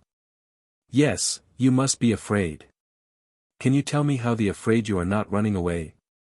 The abrupt voice suddenly echoed throughout the hallway as the speaker installed on the ceiling transmitted a deafening static noise, temporarily breaking up the annoying voice. Shut up, you are talking too much. Jiang Chen carried the rifle as he ran forward. Talking too much? That's interesting. No, tell me, what logic is forcing you to suicide? I think I already told you, you can't beat that thing. The voice spoke rapidly as it sounded quite peculiar in the empty hallway. I am telling you to shut up. Oh, okay. But I will still help you. Although, by logic, I should be angry. But perhaps you have the answer to my unsolved problem on you. How should I choose? Okay, angry but help you. Fu*K, that's enough. Jiang Chen cursed as he was about to have a mental breakdown. This thing is a lunatic, an artificial Reta**D. Of course, not enough, the voice faintly said. At least before I understand what emotion is. Hee. Do you know why you won't possess emotion? Jiang Chen while running squeezed out a few words, he couldn't stand the chit-chat from this thing any longer. Why? The voice was full of surprise. Because you are a Dumba***s. Do you know what climaxing is? If I put a hot girl in front of you, would you have sexual desires? You can't even produce hormones, and you are talking about emotions to me? The bug must have already noticed Jiang Chen as he didn't even bother hiding anymore. He screamed at the top of his lungs. He just wanted this thing to shut up when he would be firing. Jiang Chen kicked the door, but it didn't open. But soon the door began to rise. Oh, it's a rising door. He gave a dirty stare at the speaker on the wall, but he was too lazy to thank a program.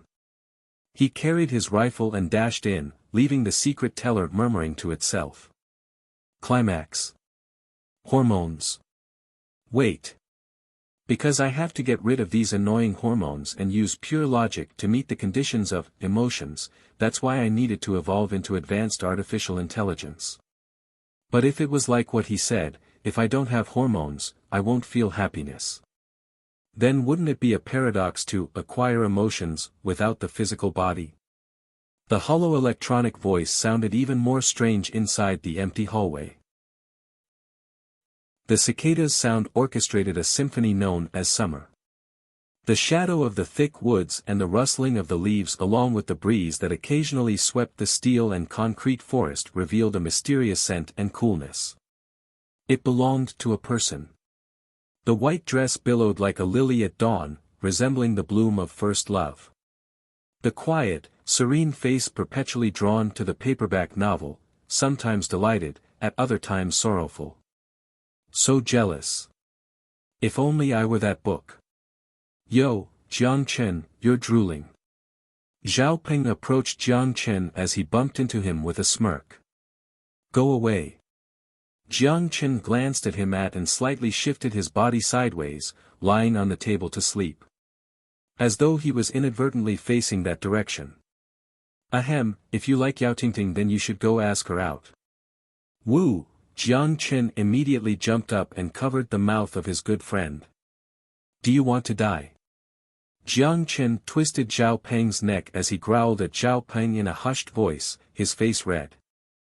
With a smirking face, Zhao Peng pretended to die while rolling his eyes. The girls in front turned around and witnessed their boisterous play and started giggling. While the other boys near Jiang Chen and Zhao Peng surrounded them in a rowdy manner. As though drawn by the commotion, the goddess stared in their direction. And gave a look of mild confusion. Jiang Chen felt his heart almost stopped. His ear began to heat up. Oh no, his skin was scorching. Yao Tingting probably thought that her classmates were too rowdy, so she closed her book and left the classroom quietly. Ah! Fu *k, you used your teeth. Jiang Chen painfully jerked away from Zhao Peng. You Fu *king almost choked me to death. Zhao Peng was breathing heavily while clutching his chest and gave Jiang Chen his nastiest look. When the boys saw that the commotion had died down, they all left chuckling. The two girls in front started talking about the TV show last night, and the classroom regained its former peace. Except for the window blinds which fluttered in the breeze. The ordinary day felt fulfilling. It felt like everything gave off a sense of nostalgia. June 11, 2171, Summer. High school's first summer break was almost here, and it wouldn't be long before the exam started. Today I watched her secretly again. I thought I already made up my mind to suppress my feeling for her in the bottom of my heart. No, that's not right, or maybe just like what Zhao Peng had said, I should probably ask her out. No, that's impossible, she is so beautiful, so smart, there must be plenty of people who like her. If I asked her out and she rejected me, we couldn't even be friends anymore. Maybe we are not even friends. Jiang Chen slammed the journal on the bed behind him as he laid his head down on the table and covered his head. If I leave this diary behind, my embarrassment will go down in history in the future. It will kill me. No, Fu *k. I'm a man, so why am I so conflicted? If I like her, I can *pe her. What does asking her out even do? If I can't get her, I'll force her. If that doesn't work, I'll just drug her. If we break up, then send her nud *s. If I can't even bear the consequence of going to jail, how do I even have the audacity to say I like her? There's no use of being conflicted. Something weird might have gotten into him, still feeling conflicted. He stared at the cloud on his table mindlessly as his thoughts wandered off. It was after a good while before he recollected his thoughts from the unnatural state. Is this how a adolescent trouble feels like? After thinking for a moment, Jiang Chen let out a sigh while he savagely combed his messy hair. I thought I have a short hair. Jiang Chen was baffled, his hand momentarily stopping. This is an illusion, right? Who would get an ugly haircut like this? When did I start writing this diary again? What's the point of this thing, saving it so I would be embarrassed in the future? Jiang Chen scanned the electronic clock beside him, sighing. It's 8 already. Fine, I'll stop thinking about her and we'll loosen up with a show. He thought about it as he stood up. He stretched his sore limbs and walked to the living room. Because he went to school away from his hometown, his parents were not with him. When did this happen again? The beginning of senior high, right? The vivid memory suddenly resurfaced in his head as it filled the slightly odd memory gaps. He headed to the kitchen, opened the refrigerator's door and took a bottle of Coke before walking into the living room. He slumped down on the cushy sofa, grabbed a glass, and poured one for himself. He then pressed the TV remote in a leisurely manner. The flashing lights and shadows reflected on the light blue screen. Just like a window, behind it were scenes after scenes of drama. The TV show started airing. Gidge, I won't let you go easily until I'm done teasing you. The girl switched the way her legs were crossed, the white color made Klein's heart throbbed uncontrollably. One graceful hand lazily propped up her stunning face as she laid back serenely against the throne. The position exactly resembled a wicked but beautiful and mysterious noble. Do you want to know what's happening to you right now? Klein felt a mischievous smile formed on the fuzzy but gorgeous face. His throat moved while he tried to make his vision clearer, but it was futile. There was a terrible feeling as if he was like a piece of meat on a chopping board. Then look underneath you. Klein consciously shifted his gaze downwards. He saw that both of his feet were submerged in shallow water with floating petals. The fragrance is coming from below my feet, he wondered dazedly. Through the reflection from the pool, he vaguely saw his current form. He seemed to be tied to a cross, his lips tied with thin chains. Surprisingly, however, was that his limbs did not feel sore at all. Don't you think this is beautiful? Dust Kingdom appeared to be a popular TV show. The girls sitting in front of him were talking about this drama. Jiang Chen thoughts wandered as he stared blankly at the screen. A punk-style drama based on a novel that told the story of the ancient times.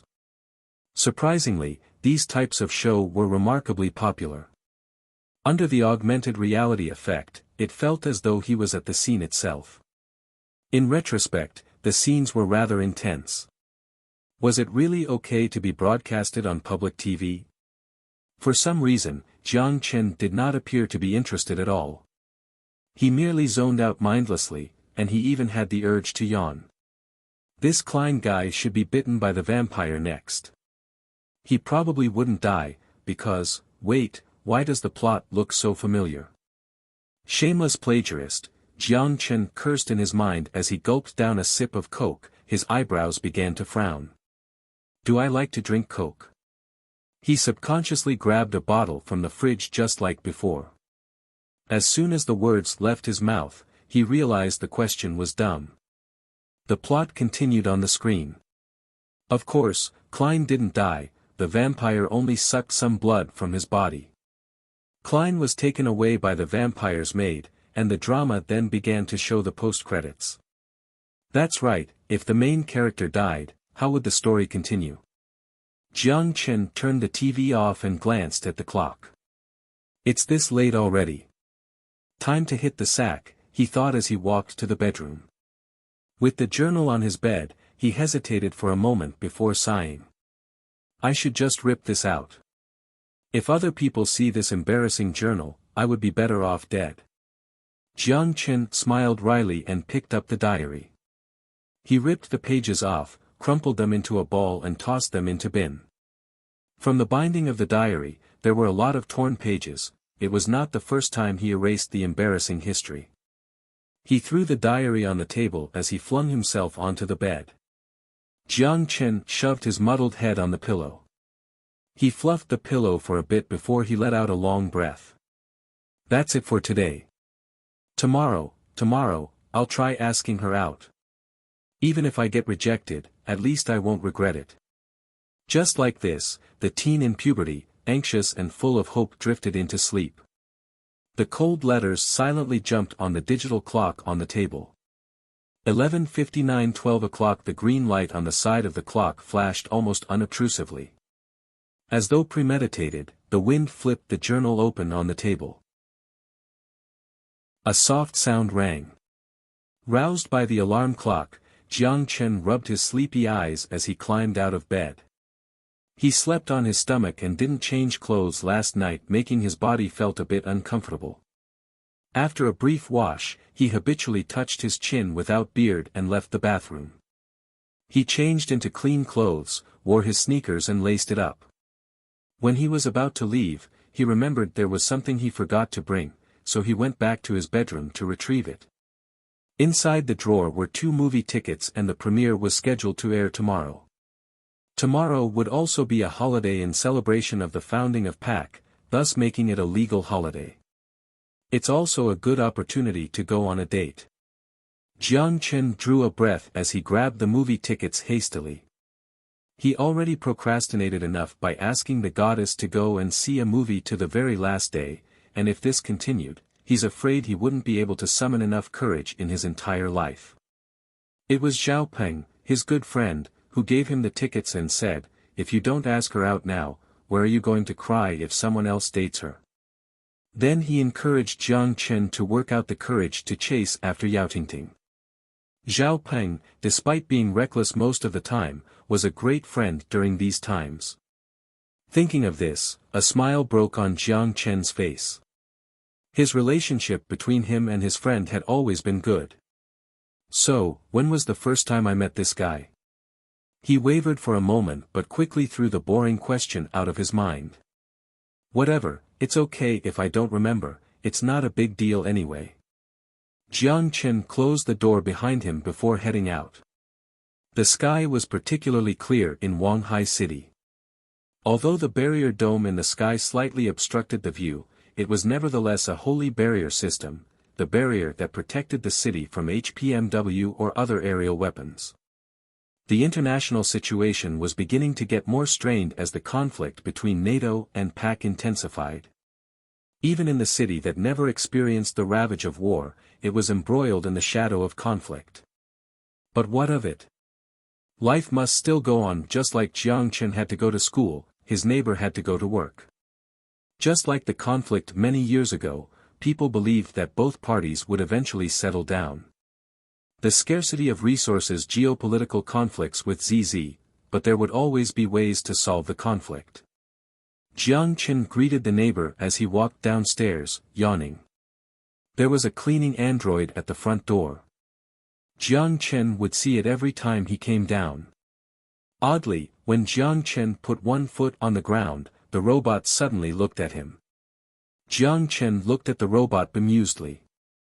Logically, these robots without artificial intelligence would not generate any interest to anything but garbage. "Do you take me for a garbage?" This thing, although he ridiculed the idea in his mind, he was not bored enough to be angry at a cold machine. His mouth twitched while he was about to bypass it from the side.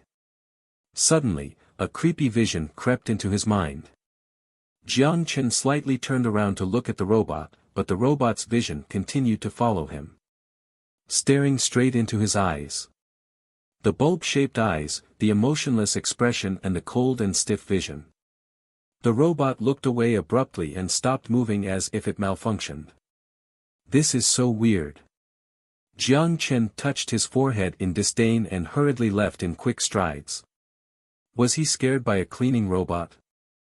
If Xiao Ping knew, he would laugh himself to death. But what was that illusion? Jiang Chen raised his eyebrows in bafflement. He didn't understand why he would feel anxious the moment he locked eyes with the robot. The class was about to start when he arrived at school. Jiang Chen hastily rushed to his seat and sat down. High school life was always busy. Even if it was only in grade 10, he had to take 6 courses. Chinese, mathematics, English, chemistry, biology. Something seems wrong. It should only be 5 courses. Jiang Chen took out the terminal used in class from his bag. It was a holographic computer in the shape of a pen. Every course was done via terminal, which included homework as well as the lessons discussed in class. Although he heard there was a virtual reality training chamber that could allow you to learn just by sleeping inside, it was prohibited for students below high school to use. The reason seemed to prevent people from forming bad habits of being lazy. Or probably to avoid the decrease of social interactions among people. This didn't make sense. There was obviously a more convenient way to use it, but they just had to put a restriction on it. Despite how much he despised the education system, he still had to attend the class. Since his body was here, he had to follow the rules here. Hanin, did you watch the episode yesterday? The girl in ponytail called Chen Yusheng was the Chinese class representative. Her seatmate's name was Qian Han. Both of them were extremely energetic and a gossipmonger. I did. Did Klein die in the end or did he become a vampire? The girl called Qian Han responded spiritedly. PSH, there is no show where the protagonist dies. You're just way into dramas. He probably won't die. In the end, Klein will, Jiang Chen scorned as he cockily explained how he thought the plot would unfold. Although it was only a guess, he had a feeling that the plot would develop in that direction. As to why he had that thought, maybe it was the déjà vu from having watched too many similar dramas. Suddenly, Jiang Chen froze again. The same feeling from that morning returned. Everyone in the class stopped as they stared vacantly in Jiang Chen's direction. That's right, they are staring at him blankly. Chen Yusheng, Qian Han, class representative, Lu Riwen, even his buddy, Xiao Peng. Did I speak too loud? Being watched by the entire class, Jiang Chen staggered back as he forced out a laugh. Everyone's look was odd, but he couldn't explain where the strange feeling came from. Hollowness? No, it's as if he was being watched, dissected, and monitored. But why did he have this feeling? Fear quickly began to spread from Jiang Chen's heart to his head like sedatives. He gulped, throat slightly moving. He suddenly had the urge to run out of the classroom. But the action didn't make sense. Why would he run out of the classroom just because his classmates were looking at him? Wait, what about Yao Tingting? Jiang Chen suddenly realized that the desk beside the window was empty. At the same time, the class bell rang. Students, we'll start the class now. Lu Lei, hand out the homework for me. The math teacher walked in before he clicked on the terminal to start the class. Okay, the math class representative, Lu Lei, dragged out the syllable tiredly like what he usually did. He then downloaded the marked homework from the terminal and assigned it to each student by ID automatically. The extraneous step seemed to exist to emphasize the importance of structure. Jiang Chen recollected his thought from his stupor as he quickly scanned around him. When did everyone start returning to normal? Did you get a stiff neck? Xiao Peng poked his back with a smirk. Jiang Chen looked at Xiao Peng with a peculiar expression. Why are you staring at me like that? Xiao Peng looked puzzled, then he touched his face and said with a frown, there is no dirt on my face, right? Jiang Chen turned around without saying a word and left the still bewildered friend behind him. He quietly laid his head down on the table. Was it just my imagination? Jiang Chen looked at the seat beside the window. The pure and adorable girl like a blooming lily was quietly listening to the math teacher's lecture, her finger constantly moving on the tablet terminal to take notes. The wind picked up again. The blinds fluttering by the wind obscured Jiang Chen's vision slightly. When did she show up?